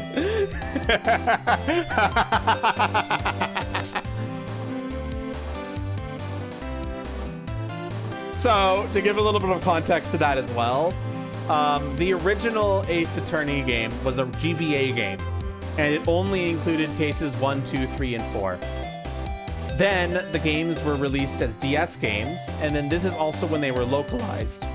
The second and third DS games never got any bonuses, but they added a 5th case to the first game. And this case is long as fuck! And it helps because the first game's cases are pretty short. I would say the only cases in this game that are decently long are like 3 and 4. And even then, they're not as long as cases you would see in later games. But case 5 in this game is so fucking long. And is probably one of the best in the series too. So get excited for that. Yeah, because the other games had longer cases. Like game 2 and game 3 have much longer cases on general. And are just basically this like... Basically, it brings the playtime of the first game up to the playtime of the second and third games, for the most part. But then again, I say that, but the second game is kind of short when you realize that two of the cases are basically ass. We don't talk about case 1 and 3 in Justice for All. We don't talk about those cases. Actually, case 1 in Justice for All isn't that bad. It's inoffensive at best. But case 3, we don't talk about case 3 in Justice for All. You could just skip that one, honestly. It's a case 1, yeah. To be fair, recent Ace Attorney games have had pretty strong case 1s, like... So, you know. Anyway, I need to hydrate, so I'll be right back.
Alright, I'm back, but just give me a moment to just check a few things before I get back into the swing of things.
And it becomes annoying. Okay, I'll save you.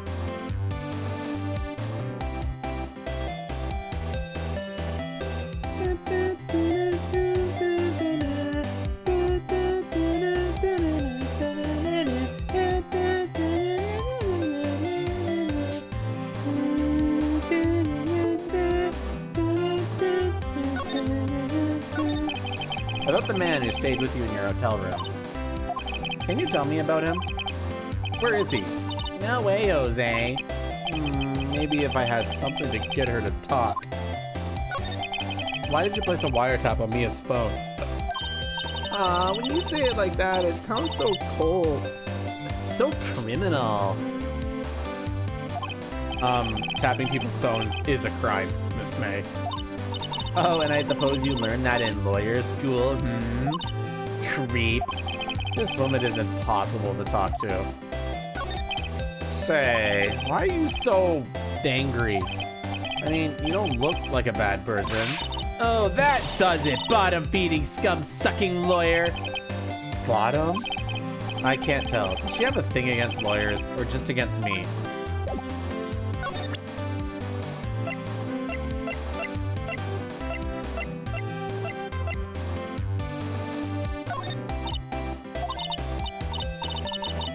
Actually, I really hate your guts. I'll get lost because, well, I'm not cooperating. Thanks, I noticed. Apparently I need something to get her attention.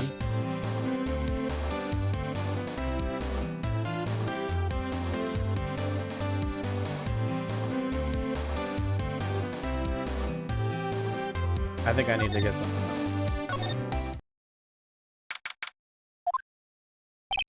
Looks like forensics is taking the day off today. Detective Gumshoe's nowhere in sight. The police really gave this place a working over. I doubt there are any valuable clues left. Suppose it can't hurt to take a look around, though.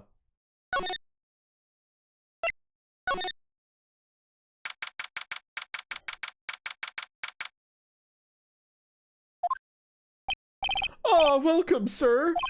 Quite the performance today, if I dare say so myself. Oh, thanks. Sorry for putting you on the spot like that. No, not at all, sir. Your efforts today can only help the Gatewaters a rep, as they say.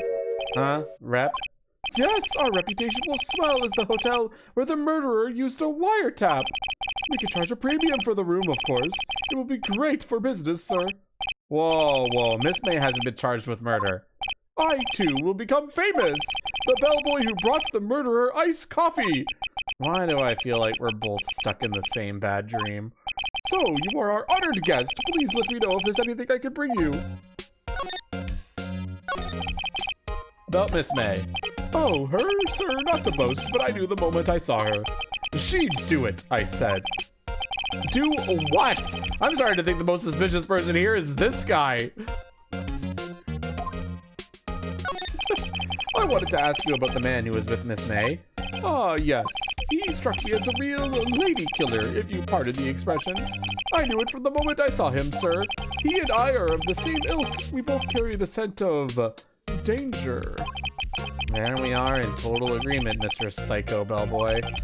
You had a photo of that man. I'm quite sure I could identify him. A photo. Did you tell me about this hotel? Absolutely! And on that subject, I have an excellent idea, sir. Currently, this hotel is known as the Gatewater. I propose that we add a subtitle. A subtitle? The Gatewater Hotel. Murder Manor. Well, what do you think? Sounds great. Whatever floats your tea set.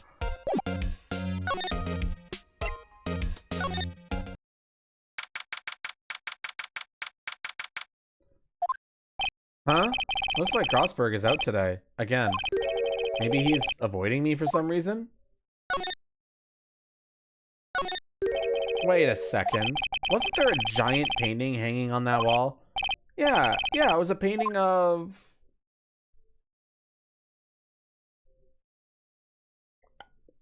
A painting of what? Do you remember, chat?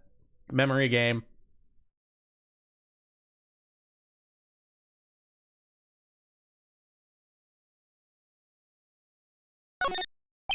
Wasn't it? It wasn't a very memorable painting anyhow.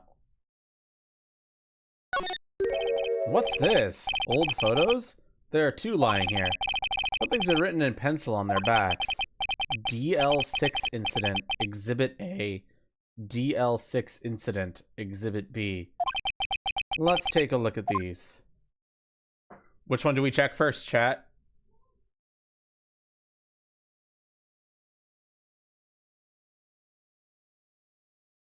It doesn't matter, I don't think.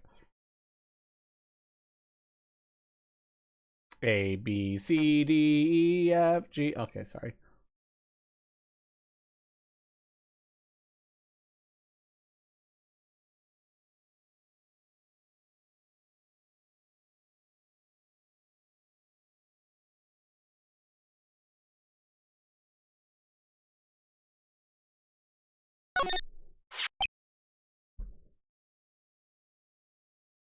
Also, let me check something real quick.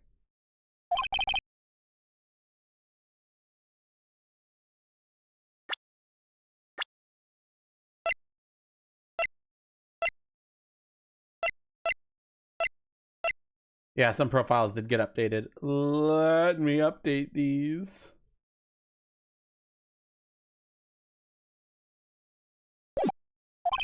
Perhaps I'll borrow this photo. I'm sure no one will miss just one little photo.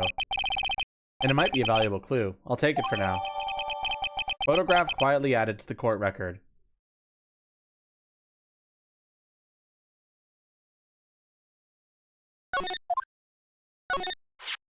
A photo lies on the desk. Maybe I should switch it with the one I took? Well, chat.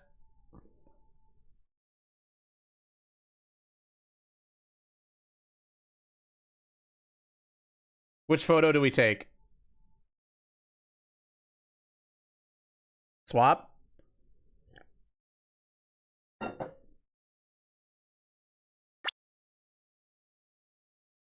So this is the one we currently have.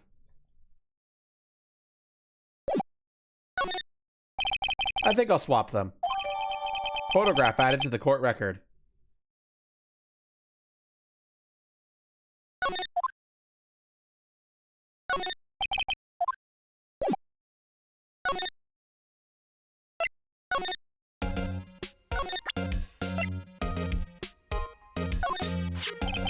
Take a look at this photo.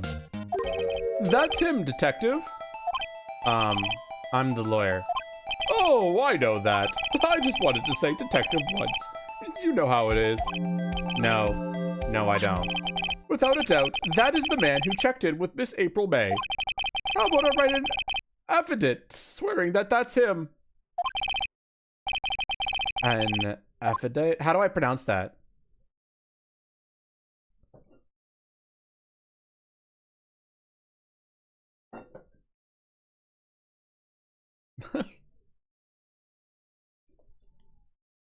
Affidavit? Affidavit. Okay, affidavit. That makes sense. Affidavit? Or is it affidavit? Affidavit or affidavit?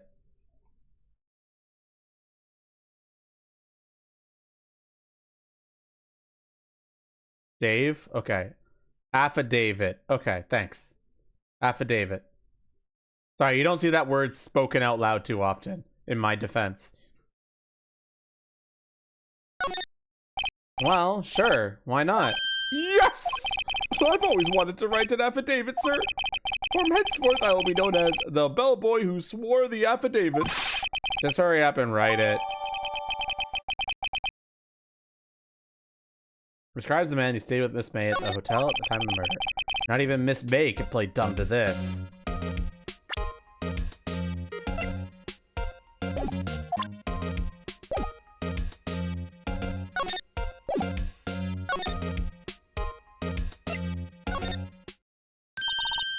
You again? Can't you take a hint and stay gone? Hey, the only reason I'm back here is because you won't talk to me. Oh, so it's my fault now. You don't just have spiky hair, you also have a spiky heart. That does it. When this case is done, I'm shaving my head.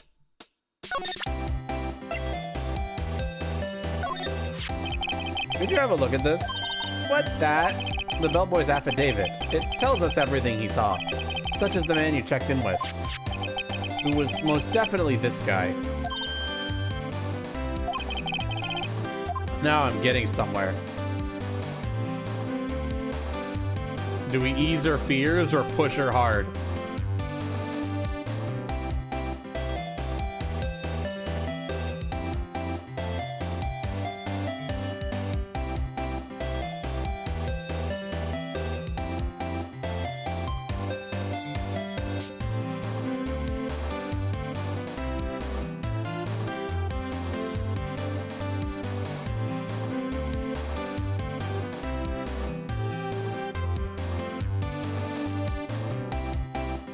You forcefully shove it down her throat.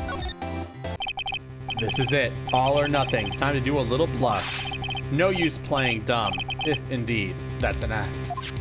If you don't talk, I'm taking this info to the press. What? Even though he should have been a witness to murder, your little friend was missing.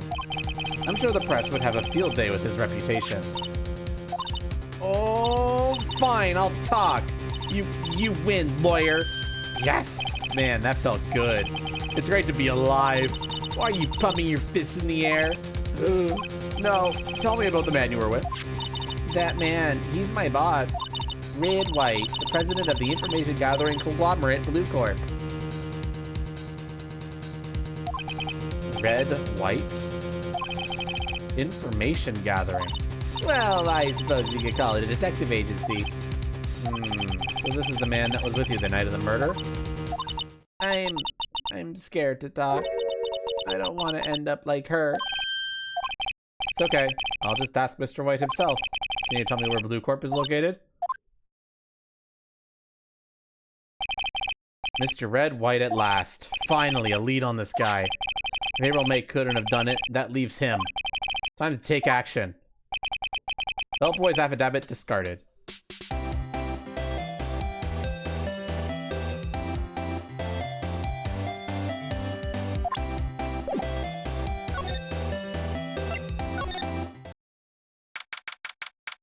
September 7th, Blue Corp Inc., CEO's office. What's with the surreal decor? Welcome! Please furnish me with the title of your personage. What the? Your name. What is your name? I was just fuck, I can't speak. Asking the title that you go by. Wright. Phoenix Wright. Incredibly? Mr. Wright, is it? Right, I see. Splendiferous. Splendiferous. Perhaps I have intimidated you with my gigantesque vocabulary. What is this guy's problem? I'm Red White, CEO of Blue Corp. You know, corporate expansion official.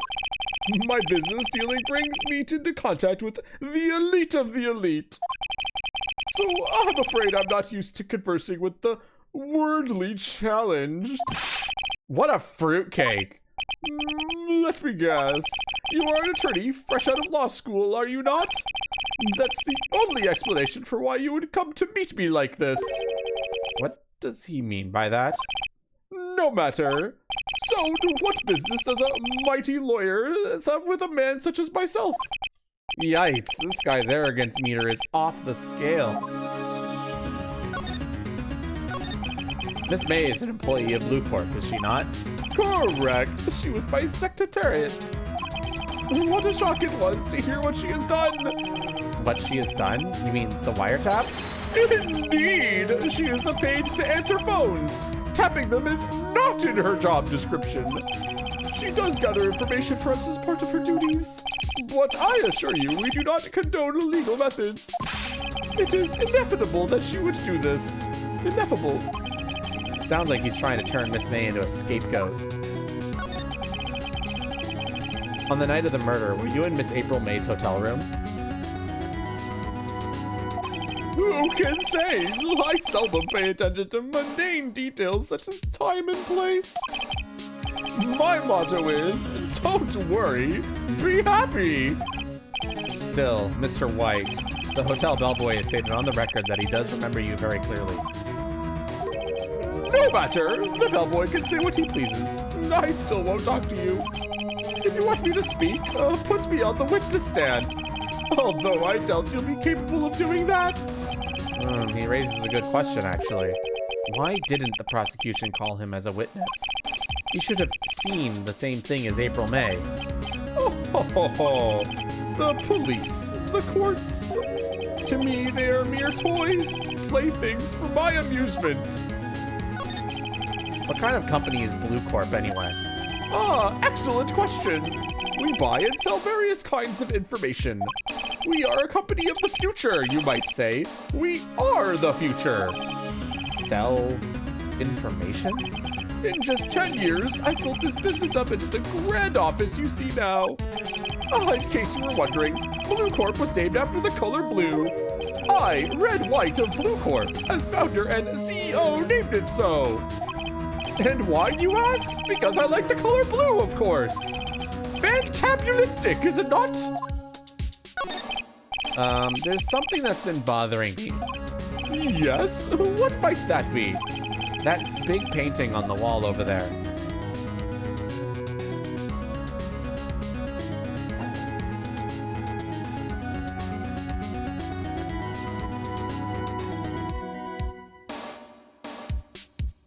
What should we say here, chat?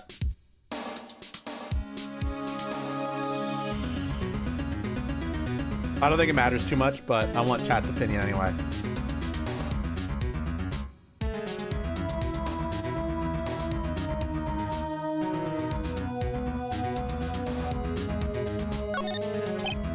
Say, when did you get that painting? No idea. I forgot. I've seen that painting before. Yesterday, in fact. Why do I find that painting here today? Mr. Wrong, was it? Right. It appears you do not fully grasp your position here. I ask again, who are you? Huh? A lawyer? No, my feeble friend, a mere lawyer. Worth nothing, zilch, zippo, nada. Just like that sorry excuse for an attorney, Grody Burger. What? Ugh. Oof. Ugh. He punched me. Well, Mr. Lawyer, what will you do, eh? Charge me with assault? Charge away, I welcome it, for it is you who will be found guilty. What? Heed my exposition. The police, the courts, they all do my bidding. So you say.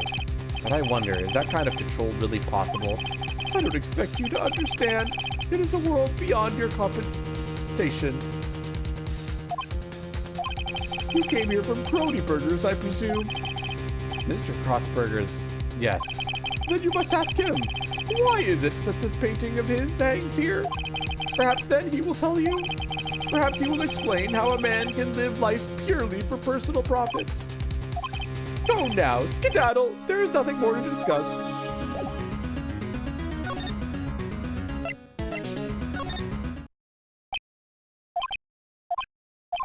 Huh? I don't think he's noticed me standing here. Maybe I should clear my throat. Ahem! Jumping Jehoshaphat! Oh, you!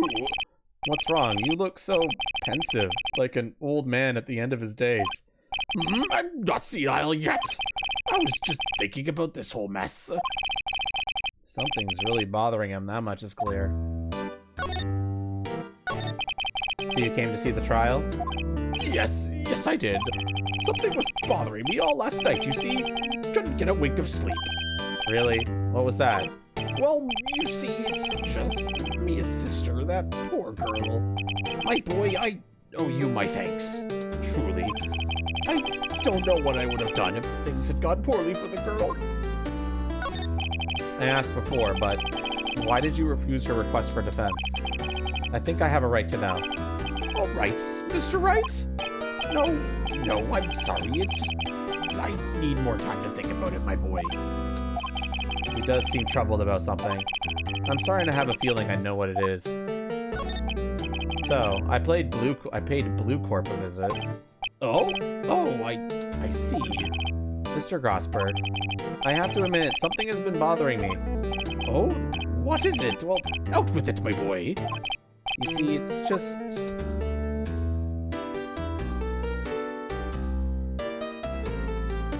What should we say, chat?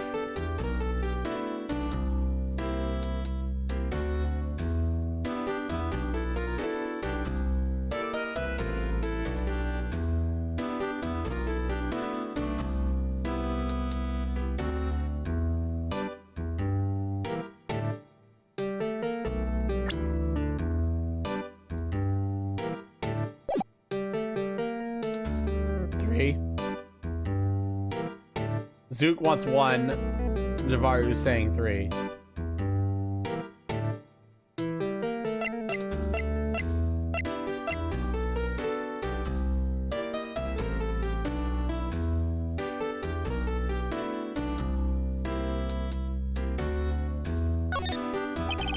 Mr. Gosberg, sir.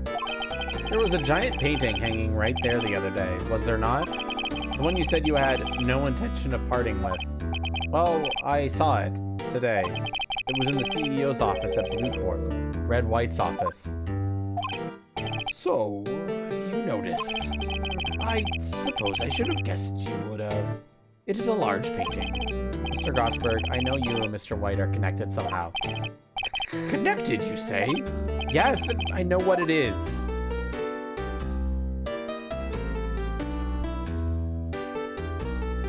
What's the choice here, chat? I think there's a very obvious wrong choice here.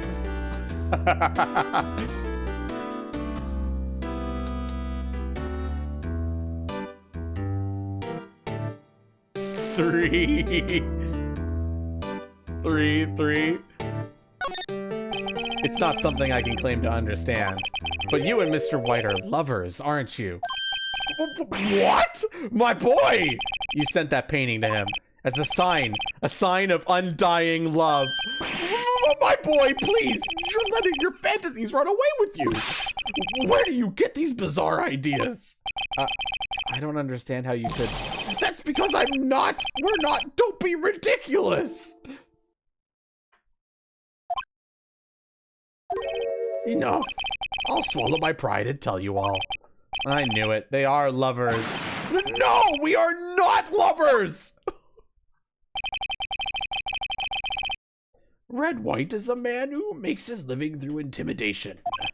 Blue Corp is a company that excels in finding people's weaknesses, I'm afraid. I've been paying them for 15 years now. 15 years? all because of the DL6 incident, as you may have guessed. The name on the back of those photographs. As you suspected, I could not stand in defense of Maya because of this. White would have destroyed me if I did. So that's the connection. It is hard for me to tell you this, my boy, but arresting Red White will be nigh on impossible. Impossible? Why? He has information on everyone. It gives him an iron grip. He owns judges, attorneys, prosecutors, police, and politicians. What? They are bound, unable to do harm to themselves and therefore to him. Don't look at me like that. What you see is nothing more than the weight of many years. The DL6 incident. What is the DL6 incident? DL6 is nothing more than the sorting code the police gave the case. It was 15 years ago now. I received a request from a medium. A spirit medium. Sorry, hiccups. A medium? Her name was Misty Fay. Faye. Indeed. She was Mia's mother. She had been investigating a murder at the bequest of the police. And she failed. As a result, the police called her a fraud. Sorry, I've got like hiccups and like gas shit. Give me a moment. Okay, I'm okay. This is what Maya was talking about the other day. I did all I could for her, and in the end, cleared her of wrongdoing. That murder case, however, remains unsolved to this day. That case is the DL6 incident. But why were you blackmailed over this, Mr. Grossberg? The DL6 incident was top secret at the time. It made sense. The police didn't want people to know they were using a medium. They couldn't let people know. But one person found out. I told him. You told White? He offered me riches. It's an embarrassment to me now. Because I talked, the police were mocked far and wide. In secret, they began looking for the one who sold them out. Of course, White heard about it, and he came to me. Only this time, the offer was blackmail. I see. White controls the law of this country as he sees fit. Yet if you would still challenge him, have a close look at Mia's office. Mia's office? She followed his every move for years. She may have recorded something of what she found.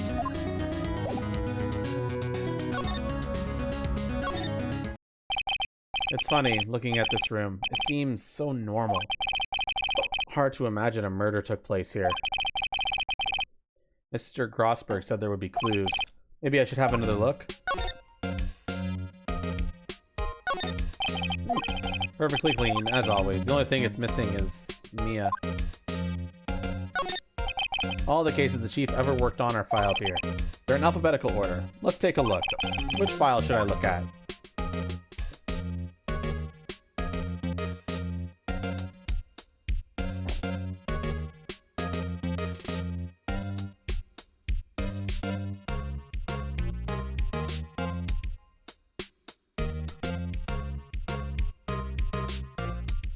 Give me a second, chat. I'm just gonna mute audio for a second. I want to check something.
Oh shit, I was muted. Sorry about that. So Mia New Grossberg.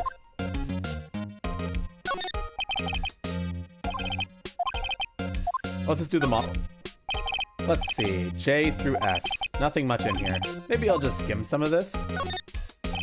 Well, no harm in flipping through a bit, I guess. The biggest part here is S, at the end in S. Suicide? Ew. He has a collection of suicide reports. There's politicians, policemen. There's writing on most of these in pencil. White? This is Mia's handwriting. Wait, I get it. Mia thought he was involved in these suicides. White drove them all too. I could use these newspaper clippings. Let's find the most disturbing one. Newspaper clipping added to the court record.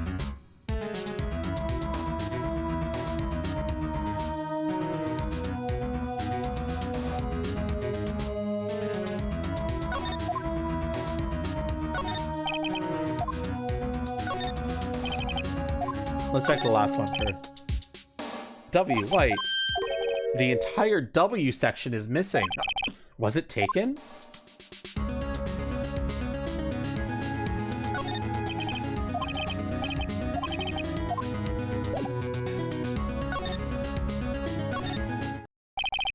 Apparently Miss May isn't questioning. I doubt they'll let me talk to her today. The bellboy seems to be out. Huh? The sound of water coming from the shower. La-di-da, money making, money making. I got the money making blues. Someone seems to enjoy washing the showers. Alright, chat.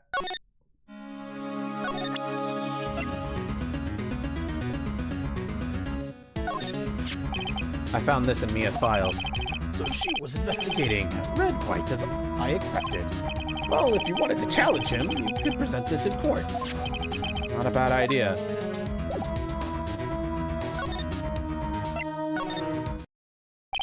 Well, aren't you persistent? Sorry, but there's something I have to ask you. Mr. Lawyer, I really hate having to repeat myself, but it seems the message has not yet penetrated your thick skull. Stop bothering me. If you try my patience further, I fear a nasty accident may occur. Do I make myself clear? Transparent. I think we're past need to talk about April May. I've got to put this guy on the spot and quick. What's the matter? You seem distressed. This guy is a pro at pulling the wool over people's eyes. I've got to put him on the spot and quick. Alright, time to do something really stupid because the game makes you. This is the only clue that Mia left me. I better make this one count. Mr. White, see this? It's an article describing the suicide of a politician.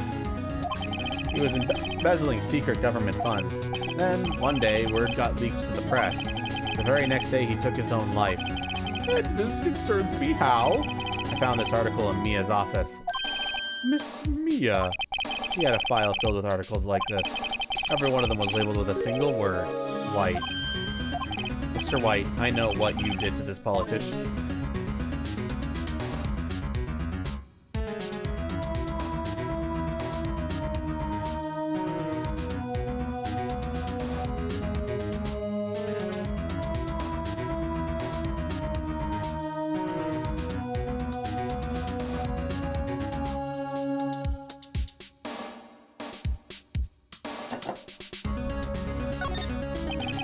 You were blackmailing him. Blackmail?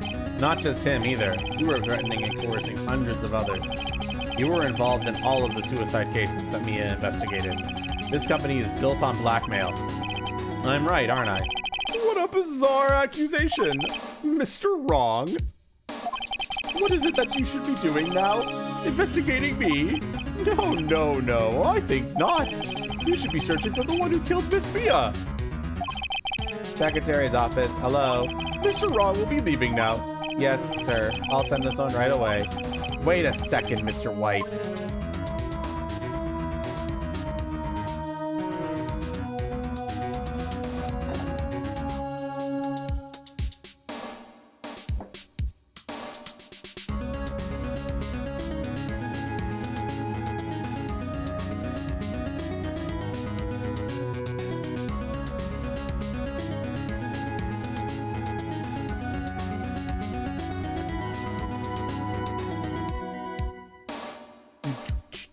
This really doesn't matter. I'm just gonna go with it. You are absolutely right. I should be looking for the killer now. And actually, I've done better. I found him. He's sitting right in front of me. Just what are you insinuating? Mia was onto you. She was keeping tabs.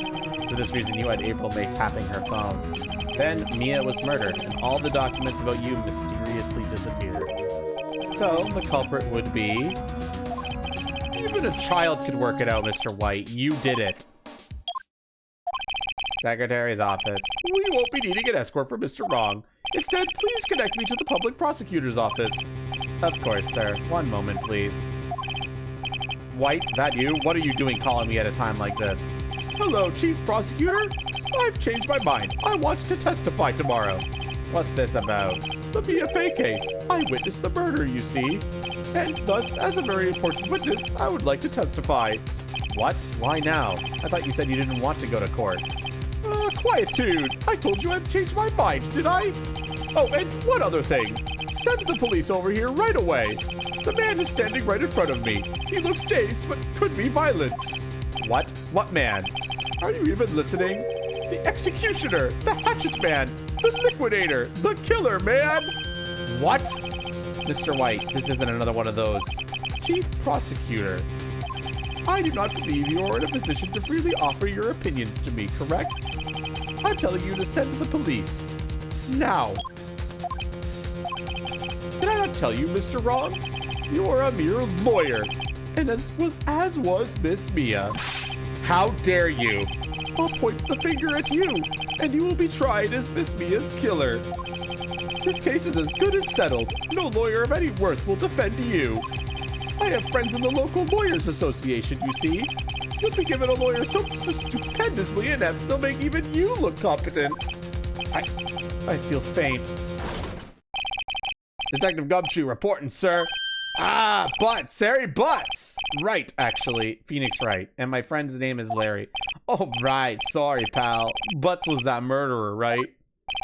Detective Gumshoe, I present to you the man who killed Miss Mia Fey. What? Take this despicable human being into custody. Farewell, Mr. Wrong.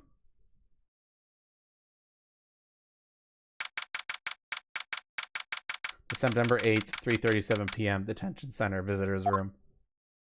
I can't believe it's only been a day since the first trial. My trial begins tomorrow. White's going to set a trap for me. And the prosecution will be in on it, of course. Edgeworth included. An attorney was assigned to me by the state yesterday. I refused. I had an idea. Wright? Mr. Wright? Oh, hi, Maya. Great, they let you out of detention. Just now, yes. It's all thanks to you. Now I'm afraid we've switched places. What? You mean you? I explained what had happened to Maya.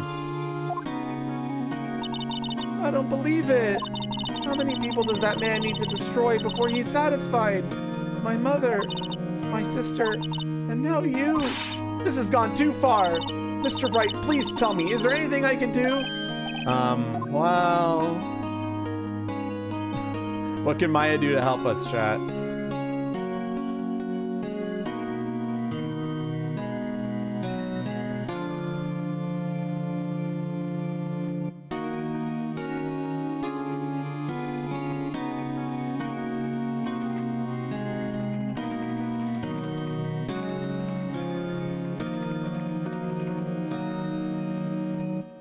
One.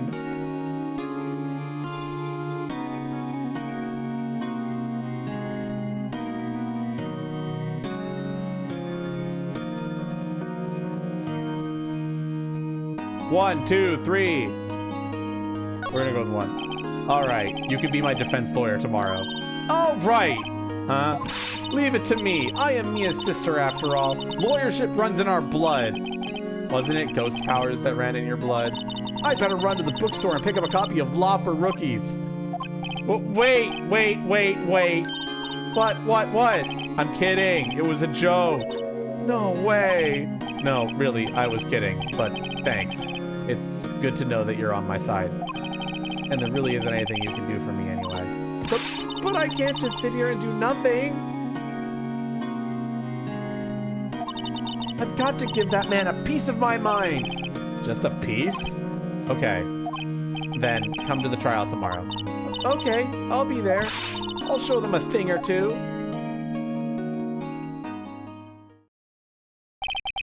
Times may change, yet with crime, it's the same old story. In fact, it's gotten worse. Lengthy court proceedings are no longer realistic. Beginning a few years ago, a limit of 3 days was put on initial court trials. Almost all finish in a day, most with guilty verdict. I never thought I would end up in the defendant's chair myself for this case. The true culprit appearing as the star witness. This is it. Tomorrow it's me or him.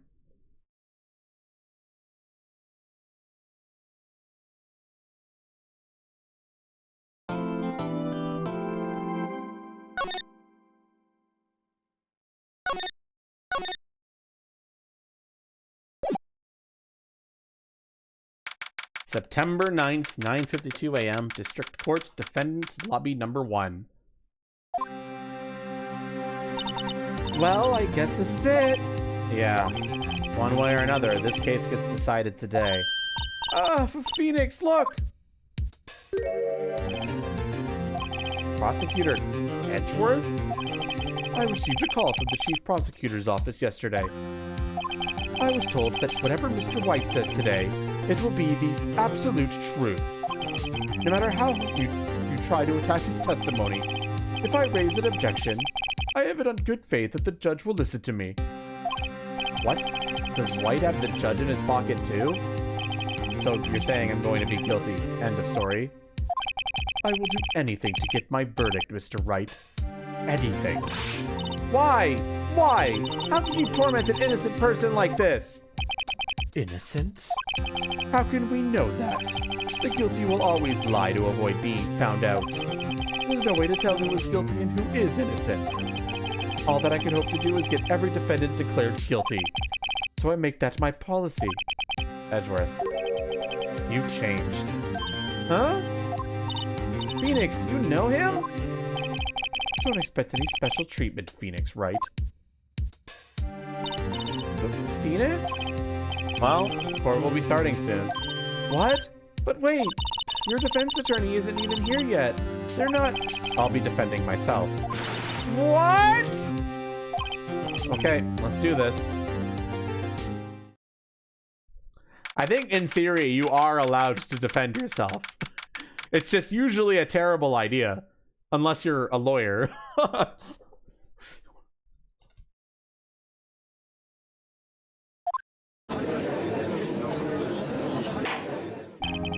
Court is now in session for the trial of Mr. Phoenix Wright. The prosecution is ready, Your Honor. The defense is ready, Your Honor. Mr. Wright, are you sure you're up to doing this? Yes, Your Honor. I will be defending myself. Understood. Very well. Mr. Edgeworth, your opening statement. Or a certain very dumb segment of the population, yes. Do not defend yourself unless you are literally a lawyer. And even then, you're probably a better idea to get an actual lawyer.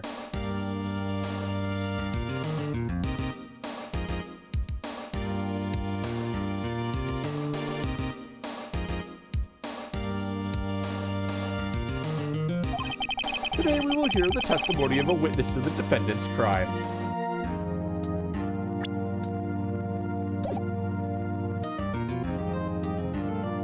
We no longer have that photograph.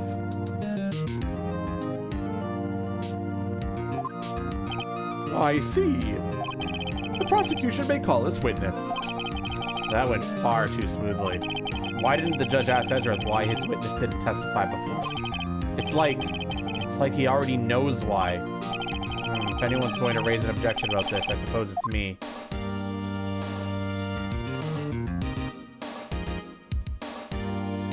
Do we raise an objection about the fact that this witness came out of nowhere?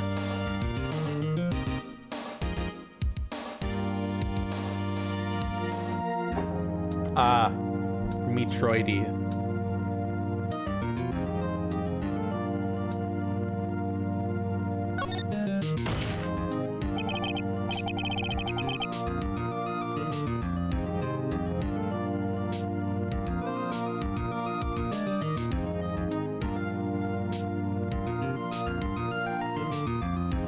Mr. Edgeworth, you owe an explanation to the court. Why didn't this witness testify in the trial against Miss Maya Fey? I'm ever so sorry. Mr. White is a busy man, and besides, at the time, I thought that Miss May's opinion was all that would be needed. Again, my sincerest apologies to the court. Excellent, Mr. Edgeworth. I appreciate your demeanor. Great. He gets to show off and I get nowhere. I would like to call Mr. Red White to the stand.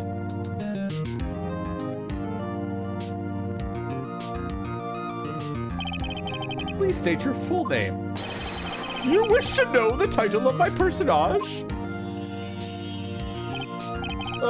Your name. Yes, that's what I said. Oh dear, do my locutions confuse? Name. These two are great together. My name is Red White, but my friends call me Blanco Nino. I am the CEO, or to use a more common term, the president of Blue Corp. Did you know the victim, Miss Mia Fey? That would be non-negatory! No, I did not. You were at the Gatewater Hotel the night of the murder. Correct. And you witnessed the murder from there. Why tell you what you already know? Very well, Mr. Wright. You may begin your testimony. If I can't rip this guy's testimony apart, I'm done for. Why do I always feel like it's the end of the world and I'm the last man standing? I hope you have made your peace with God, Mr. Lawyer. Let him have it, Phoenix.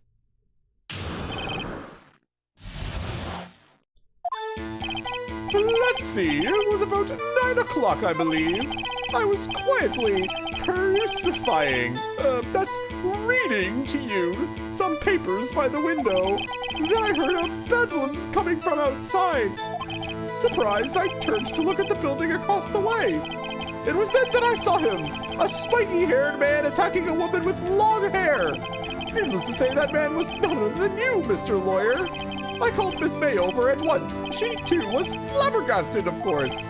The victim, she ran away, but you gave chase. Finally, there was a terrible impaction. Then it was all over. If things occurred as you testified, then I'm afraid the defendant is guilty. Very well, defendant, Mr. Wright, your cross-examination. Yes, Your Honor.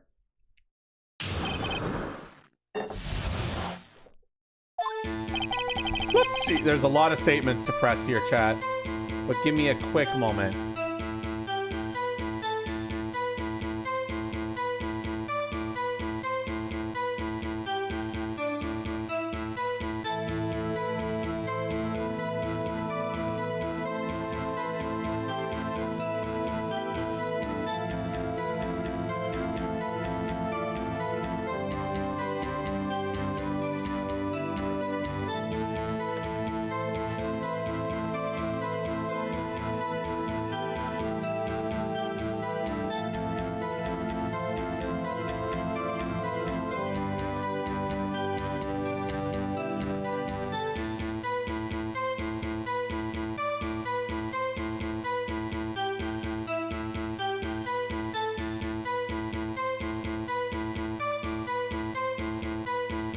Okay.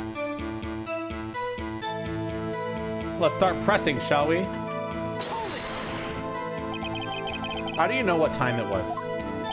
Because I am always absolutely perfect, you know?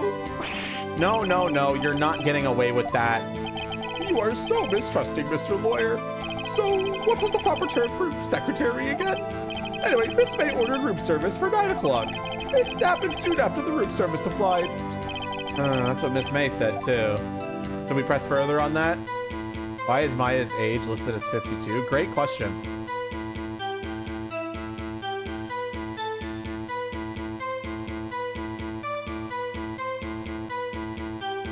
I fixed it.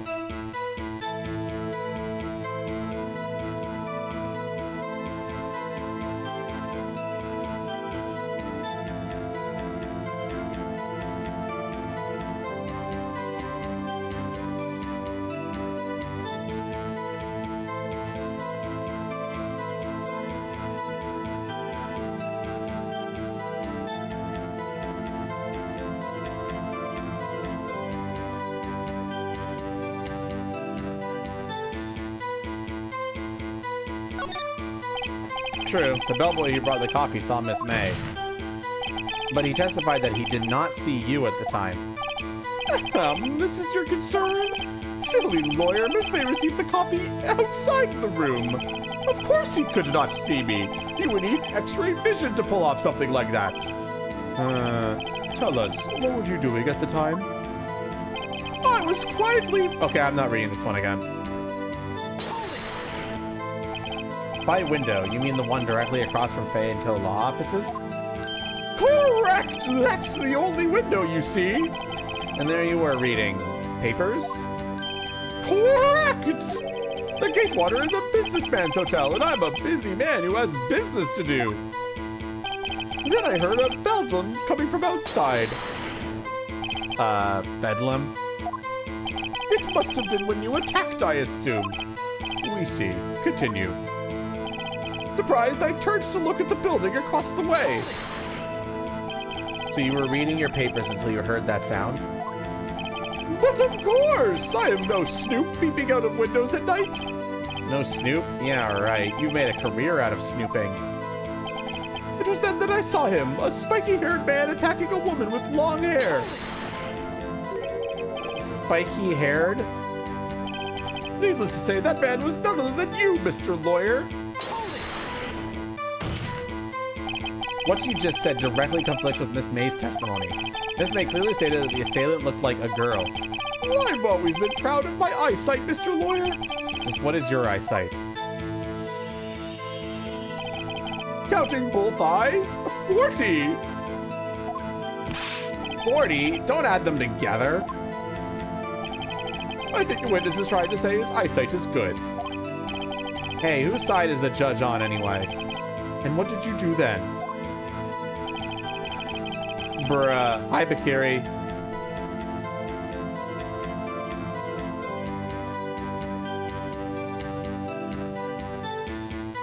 I called Miss May over at once. She, too, was surprised, of course. What was Miss May doing at that time? She had just finished watching a soap opera on the TV and was weeping openly. Did you know she had been tapping the Faye off his phone? Is he actually accusing me? Yeah, we're literally the defendant right now.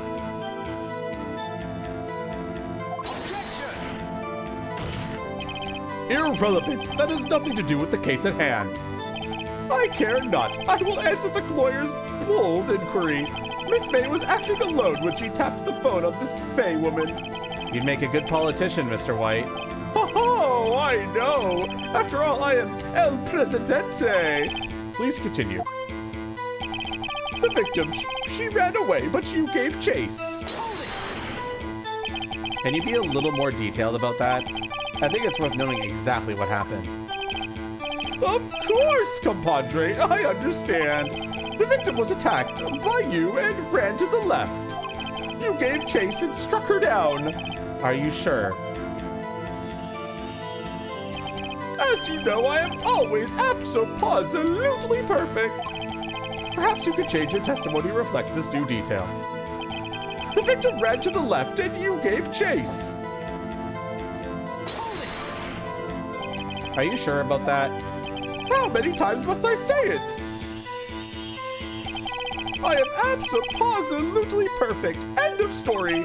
How many times must I hear that? Phoenix, doesn't something about that strike you as a little odd? Finally, there was a terrible impaction, and it was all over.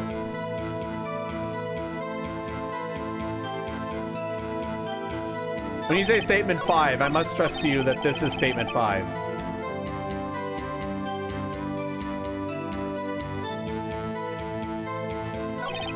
Do you want to present on this statement?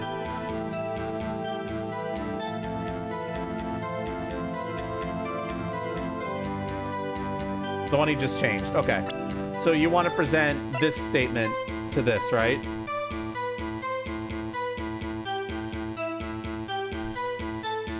Do we agree with this, chat?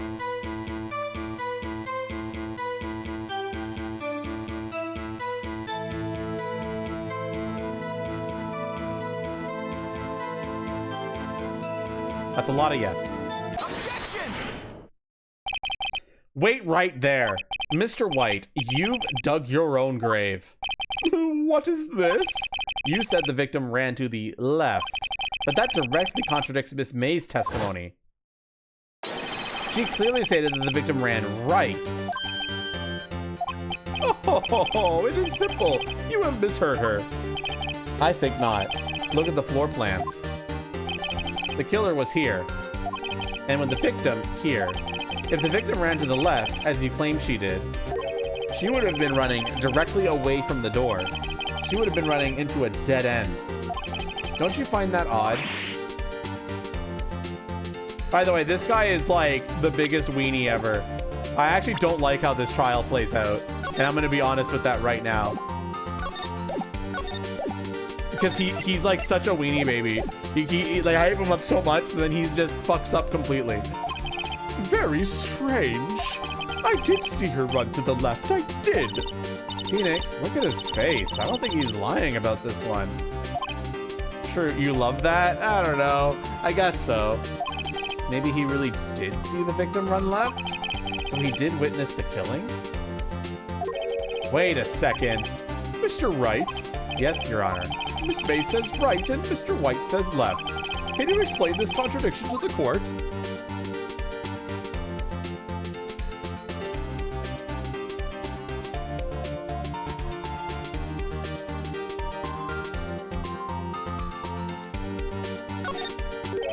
Both witnesses are telling the truth, for once.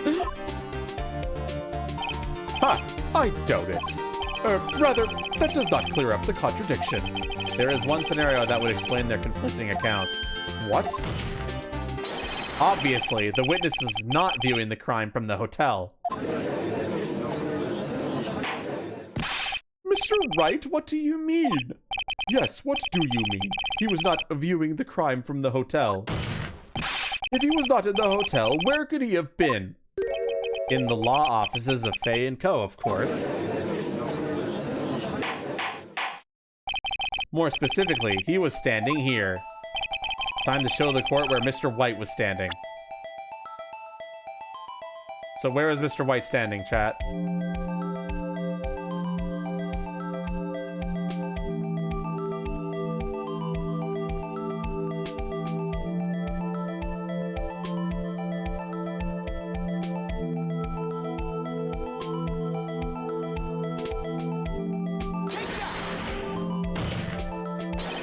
This is where he was. Look, when the victim ran for the door, if he was watching from this point, to him it would appear that she ran to the left. Please, this is no time for jokes and ill taste. That is where the killer was standing. Order! I will have order. Anyone disturbing the order of this courtroom will be held in contempt. Mr. Wright, what are you suggesting? Rapscallion! The postulations of the defense are a distortion of the truth, Your Honor. Indeed, they do seem a bit far-fetched. Ho ho ho! You provide us with so much entertainment, Mr. Lawyer.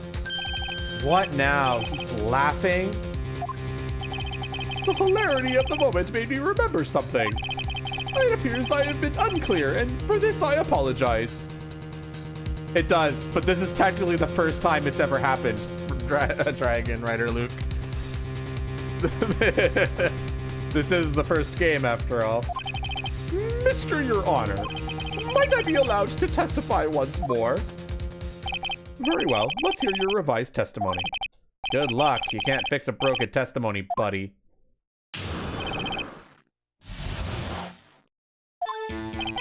Miss May's testimony was correct, as was mine. When you assaulted the girl, she first ran to the left. And then you hit her, savagely. That is what I saw. Next, with the last of her strike, she ran to the right. You chased her and delivered the final blow.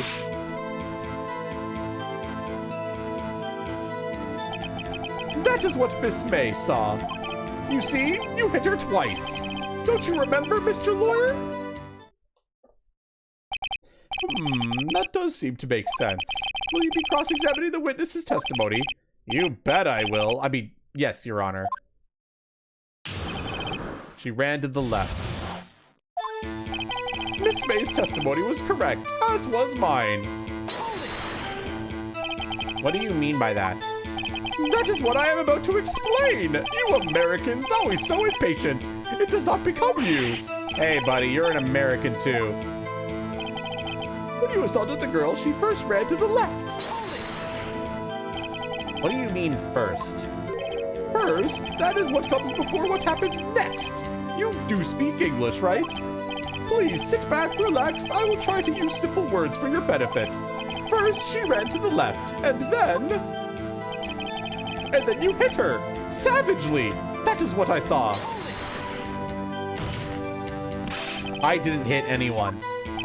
Now, Mr. Wright, there is no point in hiding things from this court. I'm not hiding anything. The prosecution requests that the defense remain from interrupting the testimony. Mr. Wright, you have been warned. Why is he mad at me? Next, with the last of her strength, she ran to the right. What do you mean next? Next is what comes after first. I know that. Then that is all you need to know, Mr. Lawyer. As I said, she turned and made a desperate dash to the right. You chased her and delivered the final blow.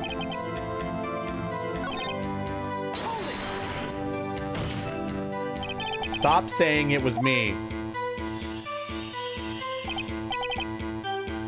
But it was you! Mr. Wright, if you claim that it was not you, then show us proof. Can I do nothing right? Nothing? May I continue? That is what Miss May saw. So each of you saw different parts? Abso-positively! That's right, of course. Where did he pick up that annoying phrase? Anyway, moving along. You see, you hit her twice. Okay, Zook wants to present the autopsy on this statement. Do we agree with this?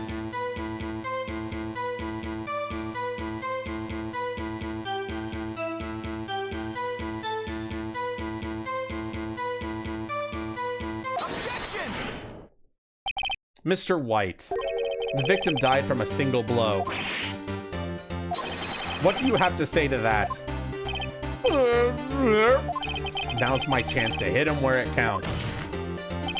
Mr. White, wasn't it you who told this court you were abso-positively perfect? I will refrain from using this phrase from now on. Your Honor, if you could ask the witness for a new testimony. The witness is obviously confused, Your Honor. I would like to request a 10-minute break. Yes, quite. The witness is confused because he's lying. I empathetically request that there be no break, Your Honor. Yeah, we want justice. Don't let him get away. Very well. If the witness would care to revise his testimony. The crowd's on my side. No slipping out of this now, White. Mr. White? Okay. God, he's so pathetic. Well, see, I looked at the other window when I heard that thing fall. Then, the next moment, I saw Miss Mia run to the left. The killer, you, attacked her, but she dodged. Then she turned and ran for the door. Then you did her in with a single blow. Thwap!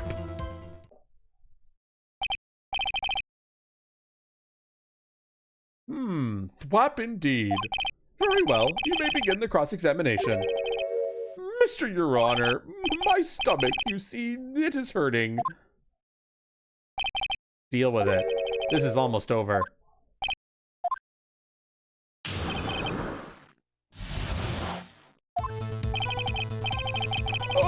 Well, see, I looked at the other window when I heard the thing fall.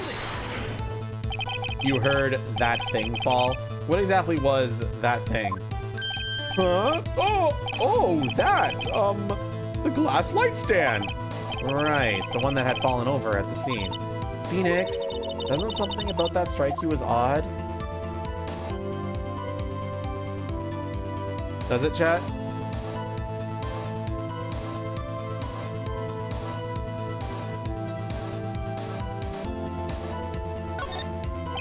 Yeah, that is odd. I'll press further. Mr. White, What? you saying you saw the glass light stand? Yes? Then change your testimony to reflect that.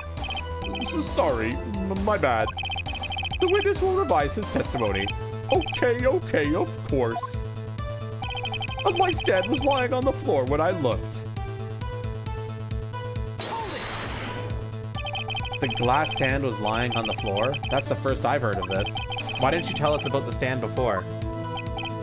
Why? Me? Well, I was instructed not to. Wait! One moment. Give me a minute to gather my thoughts. I am so confused. White's falling apart. Your Honor, please, I ask that you do not allow the witness to be badgered any further. Mr. Wright, please refrain from badgering the witness. Yes, Your Honor. Edward is on the ropes. Very well, the witness may continue his account. Then the next moment, I saw Miss Mia run to the left. Wait, it sounds like you guys are onto something. Does anybody want to present something?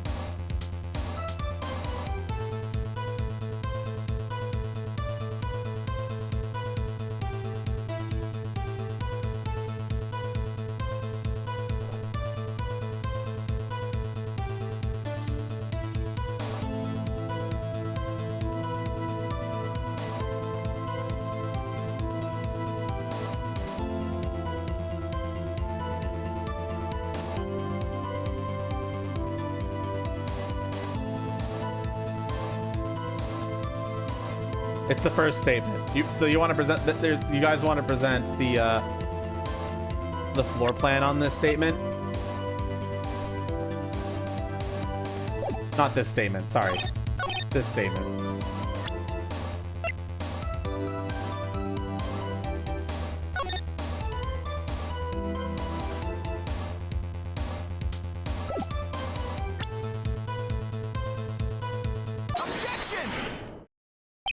Mr. White,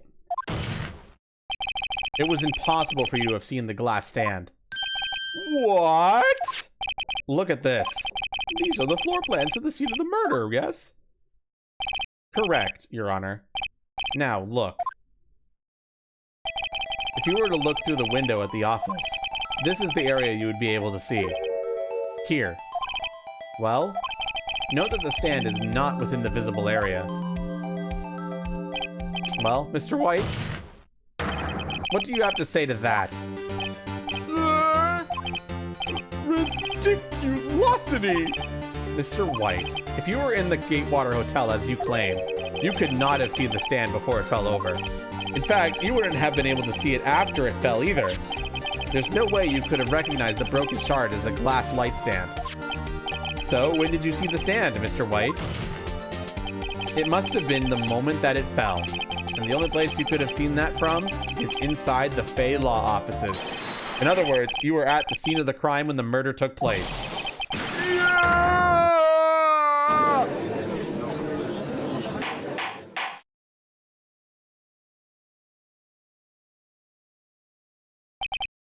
Mr. White? Mr. White, you did it, didn't you?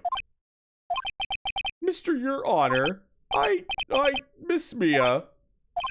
Huh. Looks like we're about to get our verdict. That's far enough, Phoenix Wright. What? Ugh, I forgot about Edgeworth. I don't like how I actually never liked that it plays the corner theme against you here. It's like the only time in the entire series that happens. It's like, no, you're not allowed to Aura Farm. I'm the only one that's allowed to Aura Farm. Mr. White, I think the time has come. Shouldn't you confess your crime now, What? I said you should confess your crime. Ergo, confess that you placed the wiretap. The wiretap? Order! Mr. Edgeworth, explain to the court what you mean by this. Distinguished members of the court, Mr. White is slightly confused. Allow me to explain. I really don't like the way this is headed. As you know, Mr. White is the CEO of Blue Corp. He ordered his secretary, Miss April May, to tap the law offices of Miss Fay. What does that have to do? Your Honor, the question is, when was the wiretap placed in the office? And by who? No, you wouldn't. Mr. White, in order to place the wiretap, you entered Miss Faye's office. Am I correct? Correct! You are most correct, Miles. Give me a break. Yes, in order to place the wiretap, I breached the Faye & Co. law offices. That is when I saw that accursed light stand. You remember this game? I'm sure you do. Now I'm confused. Please explain to the court what all this means, Mr. Edgeworth. Gladly, Your Honor. Mr. Phoenix Wright has made his position quite clear. He has determined that Mr. White knew the glass stand was in the office. He has shown that there was only one time Mr. White could have seen the stand. That's the very moment of the murder. Yeah, Phoenix said it. Sorry, guys. Thus, Mr. Wright would like you to believe that Mr. Wright would like you to believe that Mr. White was the murderer. I see. However, it is a fact that Mr. White had been in that office well before the murder took place. When he went to place the wiretap, he could have seen the glass nightstand then. Ergo, Mr. Phoenix Wright's theory is revealed for the baseless conjecture it is. Mr. White, you will testify to the court about this wiretapping. Leave it to me. I feel faint. Bakiri did it. Oh, shit, I can't believe you killed Mia. It was the beginning of September, the week before the murder. I had entered the Faye & Co. law offices. Of course, I had done so to place the wiretap. That is when I saw this glass light stand. So, you saw the stand before the night of the incident. And this is how you were able to identify what had fallen over by the sound? Correct! That is right. I see. Very well, Mr. Wright. You may cross-examine. Yeah, what am I supposed to do now? Good luck, Phoenix. The wiretapping. It was the beginning of September, the week before the murder. Do you have proof? Miss April May knew the details of Miss Faye's phone conversation. This proves that the wiretap was placed before the murder. Right. I asked her, dude. I had entered the Faye & Co. law offices. Was it really you that went into the office? Or was it Miss May? Unidentified fingerprints several days old were found in the Faye & Co. law offices. Those were obviously Mr. White's. And if I know Edgeworth, he's already run a check on those prints. Now, Mr. White, tell us why you went to the Faye & Co. law offices. Of course, I had done so to place the wiretap. Why did you tap Mia's phone? This has no bearing on the current case, Your Honor. Blue Corp is a detective agency of courts. We have a responsibility to protect client confidentiality. That is when I saw this glass light stand. Why did you notice something as innocuous as a light stand? The light stand was made entirely out of glass. It was quite stylish, so I guess it made a lasting impression on me. Such a beautacious thing deserves attention, does it not? That is all. Damn it! There's nothing there for me to press him on. Oh well, maybe he's rattled enough that I can bluff something out of him.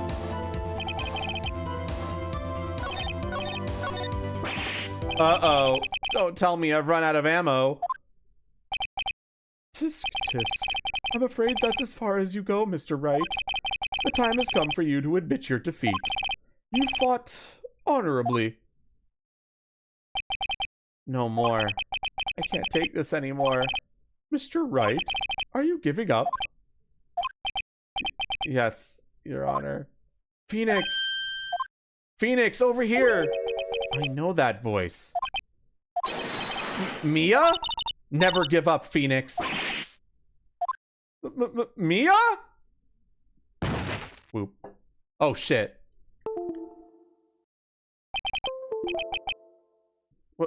Where am I? The waiting lobby? What happened? Oh, right. I lost the trial. I was hallucinating. Ah, you're finally awake. Ah! Hey, Phoenix! Gak? That's no way to greet an old friend. Phoenix, I want you to look at me.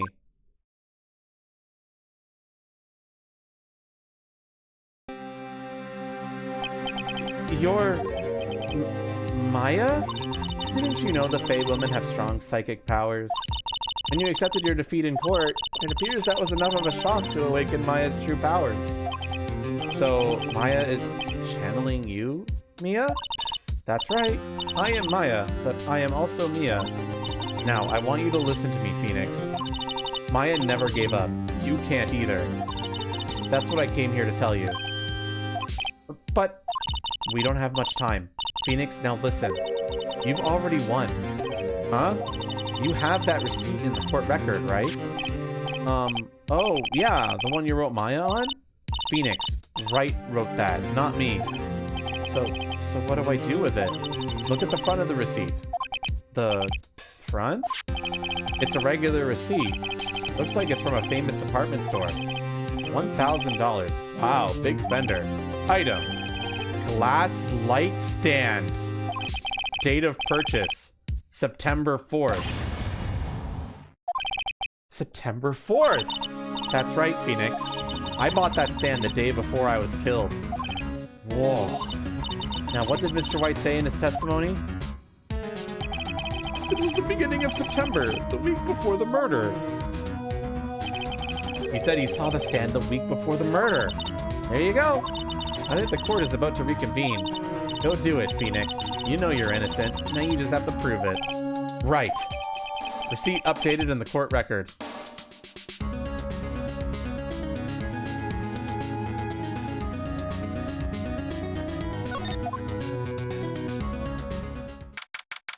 September 9th, 11:16 p.m., courtroom number 1. Court will now reconvene for the trial of Mr. Phoenix Wright. Is the defendant... Rather, are you all right, Mr. Wright? Yes, sorry, Your Honor. I'm fine now. Then, let's start where we left off. Your Honor, there is nothing to go back to. The cross-examination of Mr. White is finished. All that is required now is for you to pass judgment on the defendant, Phoenix Wright. Your Honor, please give me one more chance. I promise you, this is the last time I'll ask you. But as Mr. Edgeworth has noted, the trial is more or less finished. Mr. Edgeworth, do you have an opinion on this matter? I say, let us give Mr. Phoenix Wright his last chance. You never liked this absolute Deus Ex Machina? To be fair, that could totally happen, Noise, where you just buy something like that. You know? Like, that's... You act like shit like that doesn't happen all the time in fucking Ace Attorney. Unless you mean the fact that Mia came in and saved the day. They have to set up the sphere channeling, you know? Very well. You may begin your cross-examination. Tells you what to do. Yeah, I guess. Like, it would have been cool if you figured that out yourself, but they needed to have Mia come in at some point to help you to establish sphere channeling. Alright, it should be pretty obvious what we need to do here, right, chat? Like, do I even need chat to tell me to do it? You guys do it anyway. Do the honors, chat.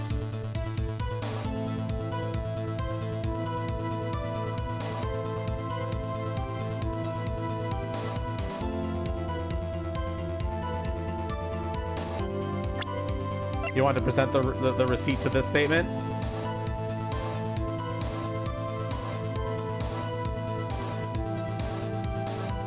Objection!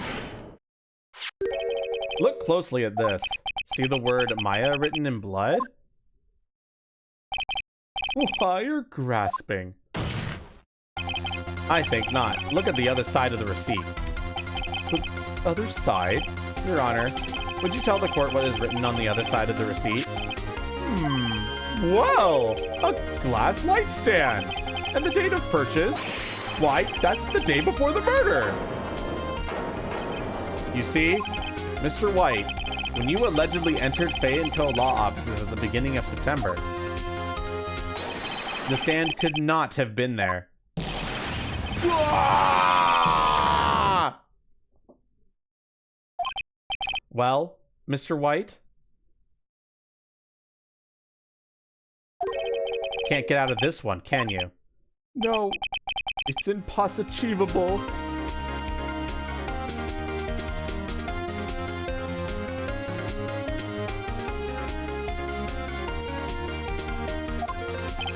Uh-oh, he's losing it. Well, Your Honor, I understand there must be quite a bit of pressure on you. But I think you'll agree you can't judge me guilty under these circumstances. Very well.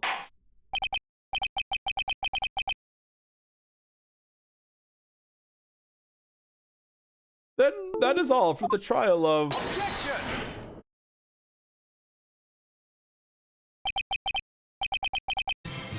Not so fast, Phoenix Wright. What? No way he can worm his way out of this one. Oh wait, I forgot. It's Edgeworth.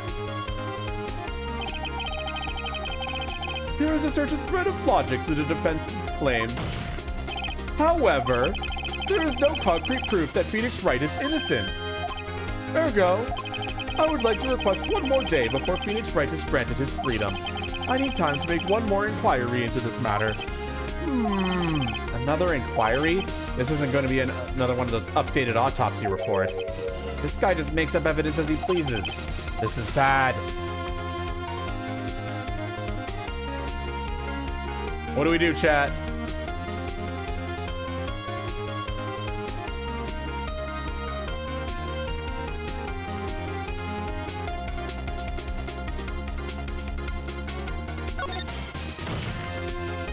Mr. Wright's guilt is obvious. There is no need to prolong this trial any further. Well, Mr. Edgeworth? If anyone is going to call Mr. Wright to trial, it would be me, the prosecution. I need a day to ascertain whether these new claims have any basis in factual evidence. I see. Objection denied. What? The completion of the trial of Mr. Phoenix Wright will be postponed until tomorrow. No, there's no telling what will happen if I can't end this now. Edward is sure to come up with or just make up something. And after Mia showed up to help me and all. Mr. Your Honor, may I go home? Of course. Thank you for your time. Gah! The witness will stay. Mia? Phoenix. Read this note out loud. Mia, what's this? Mia's memo. A list of people's names in Mia's handwriting.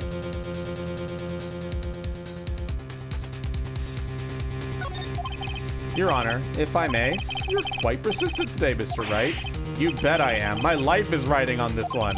I have something I'd like to read to the court. I don't need chat to, like, do this because the game literally told you to do this, so...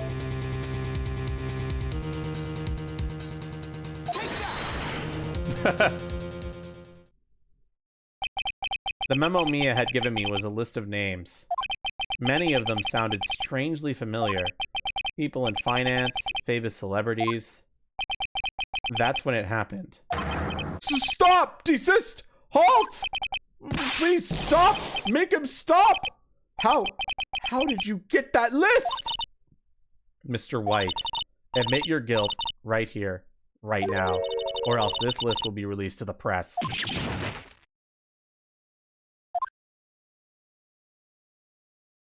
I confess. I confess. I did it. I hit her. I hit Miss Mia with the thinker. Case closed, Your Honor.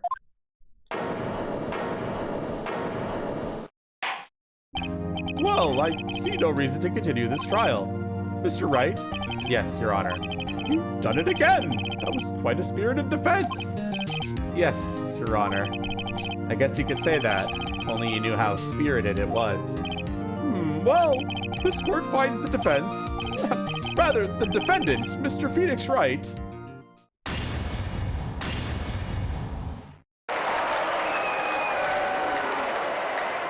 Mia making plays from the grave. Yeah, basically. That is all. This court is adjourned. And if that list went public, she could definitely use that to get the blackmailers to turn against him to some degree. It would basically be the same as if it would be really fucking bad for him. Like, probably worse than what jail would be. I don't know, though. I always thought that was a bit of a cop-out, and they could have handled that better, but first game in the series, I'm not a huge fan of this. I don't really care much for the first two cases in the first Ace Attorney. I would say the game starts to get good now, though. I mean, they're still fun, and they set a lot of shit up, and they're still good. But I would say case 3 and 4... Case 3 can drag its heels a bit, but it's still overall a really solid case. And case 4 is when the first game gets really good. Case 4 is peak. And then case 5 is peaker. But you gotta get through these cases first. Well, I never thought I'd be saying this again. But congratulations. You're lucky I was born a fae. I'm lucky I had both you and Maya on my side. I'm glad you made it. Thank you, Phoenix. You risked a lot to help me, and Maya. I won't forget it as long as I live. As long as you live.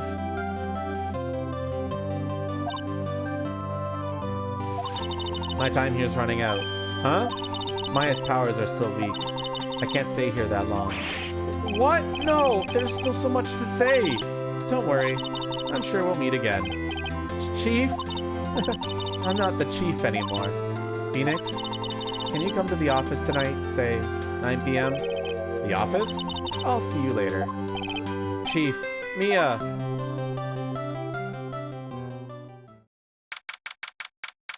September 9, 9:02 p.m., Faye & Co. Law Offices.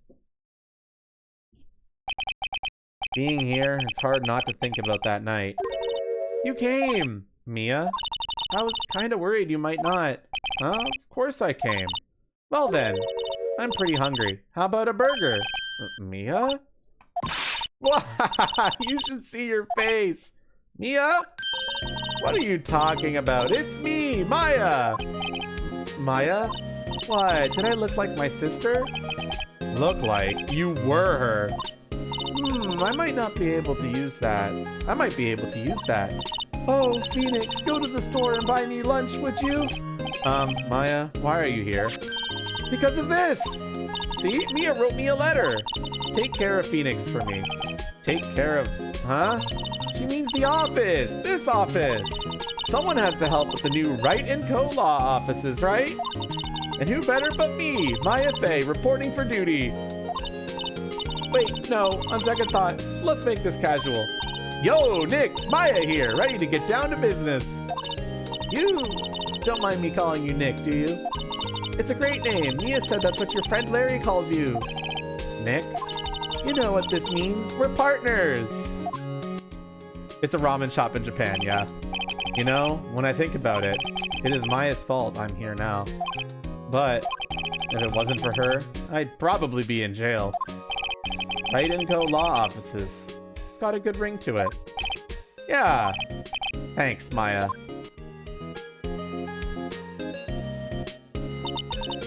Good luck, Phoenix. I'll always be here, watching.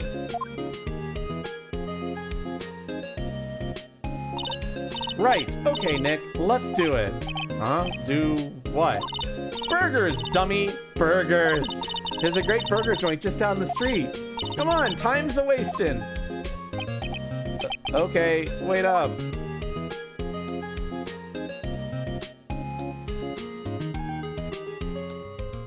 We'll do case 3 tomorrow, but here's a little sneak peek. Episode 3, Turnabout Samurai.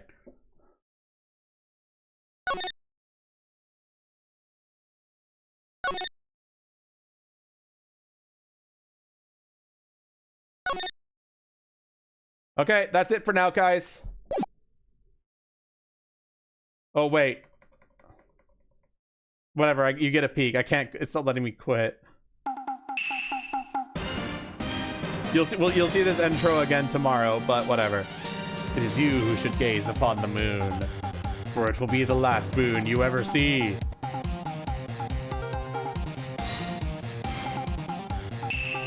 See you in hell, evil magistrate. Whoa. The warrior swords gleam and strike in the moonlight. One has fallen, but who? Only the moon knows. Don't miss next week's exciting episode. The Dark Messenger returns.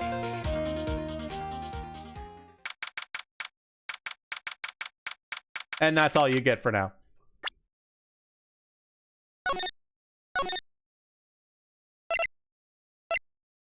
All right, we'll do episode 3 tomorrow. My current plan is to try and get through the first 4 chapters this week and then do a super long, like 9 or 10 hour stream on Saturday where we just do almost all of Rise from the Ashes. But we might have to split that up into 2 streams because Rise from the Ashes is an absolutely stupidly long case. But I do want to try to do that. So we'll try and we'll see. You don't want to miss that. If you like Phoenix Wright, I would say Rise from the Ashes. Do not miss that. Don't miss Case 4 either. Case 4 is also peak. I can't remember how long Turnabout Samurai is, but I don't think it'll take us the entire stream. Cases in this game are pretty short, all things considered. But this is one of when the cases start to get a bit longer. Episode 3. Case 1 and 2 are pretty short in this game, but Case 3 is when they start to get a bit longer. So, yeah, we'll see. We'll see. All right, everybody. I'll see you all tomorrow for more Attorney Ace.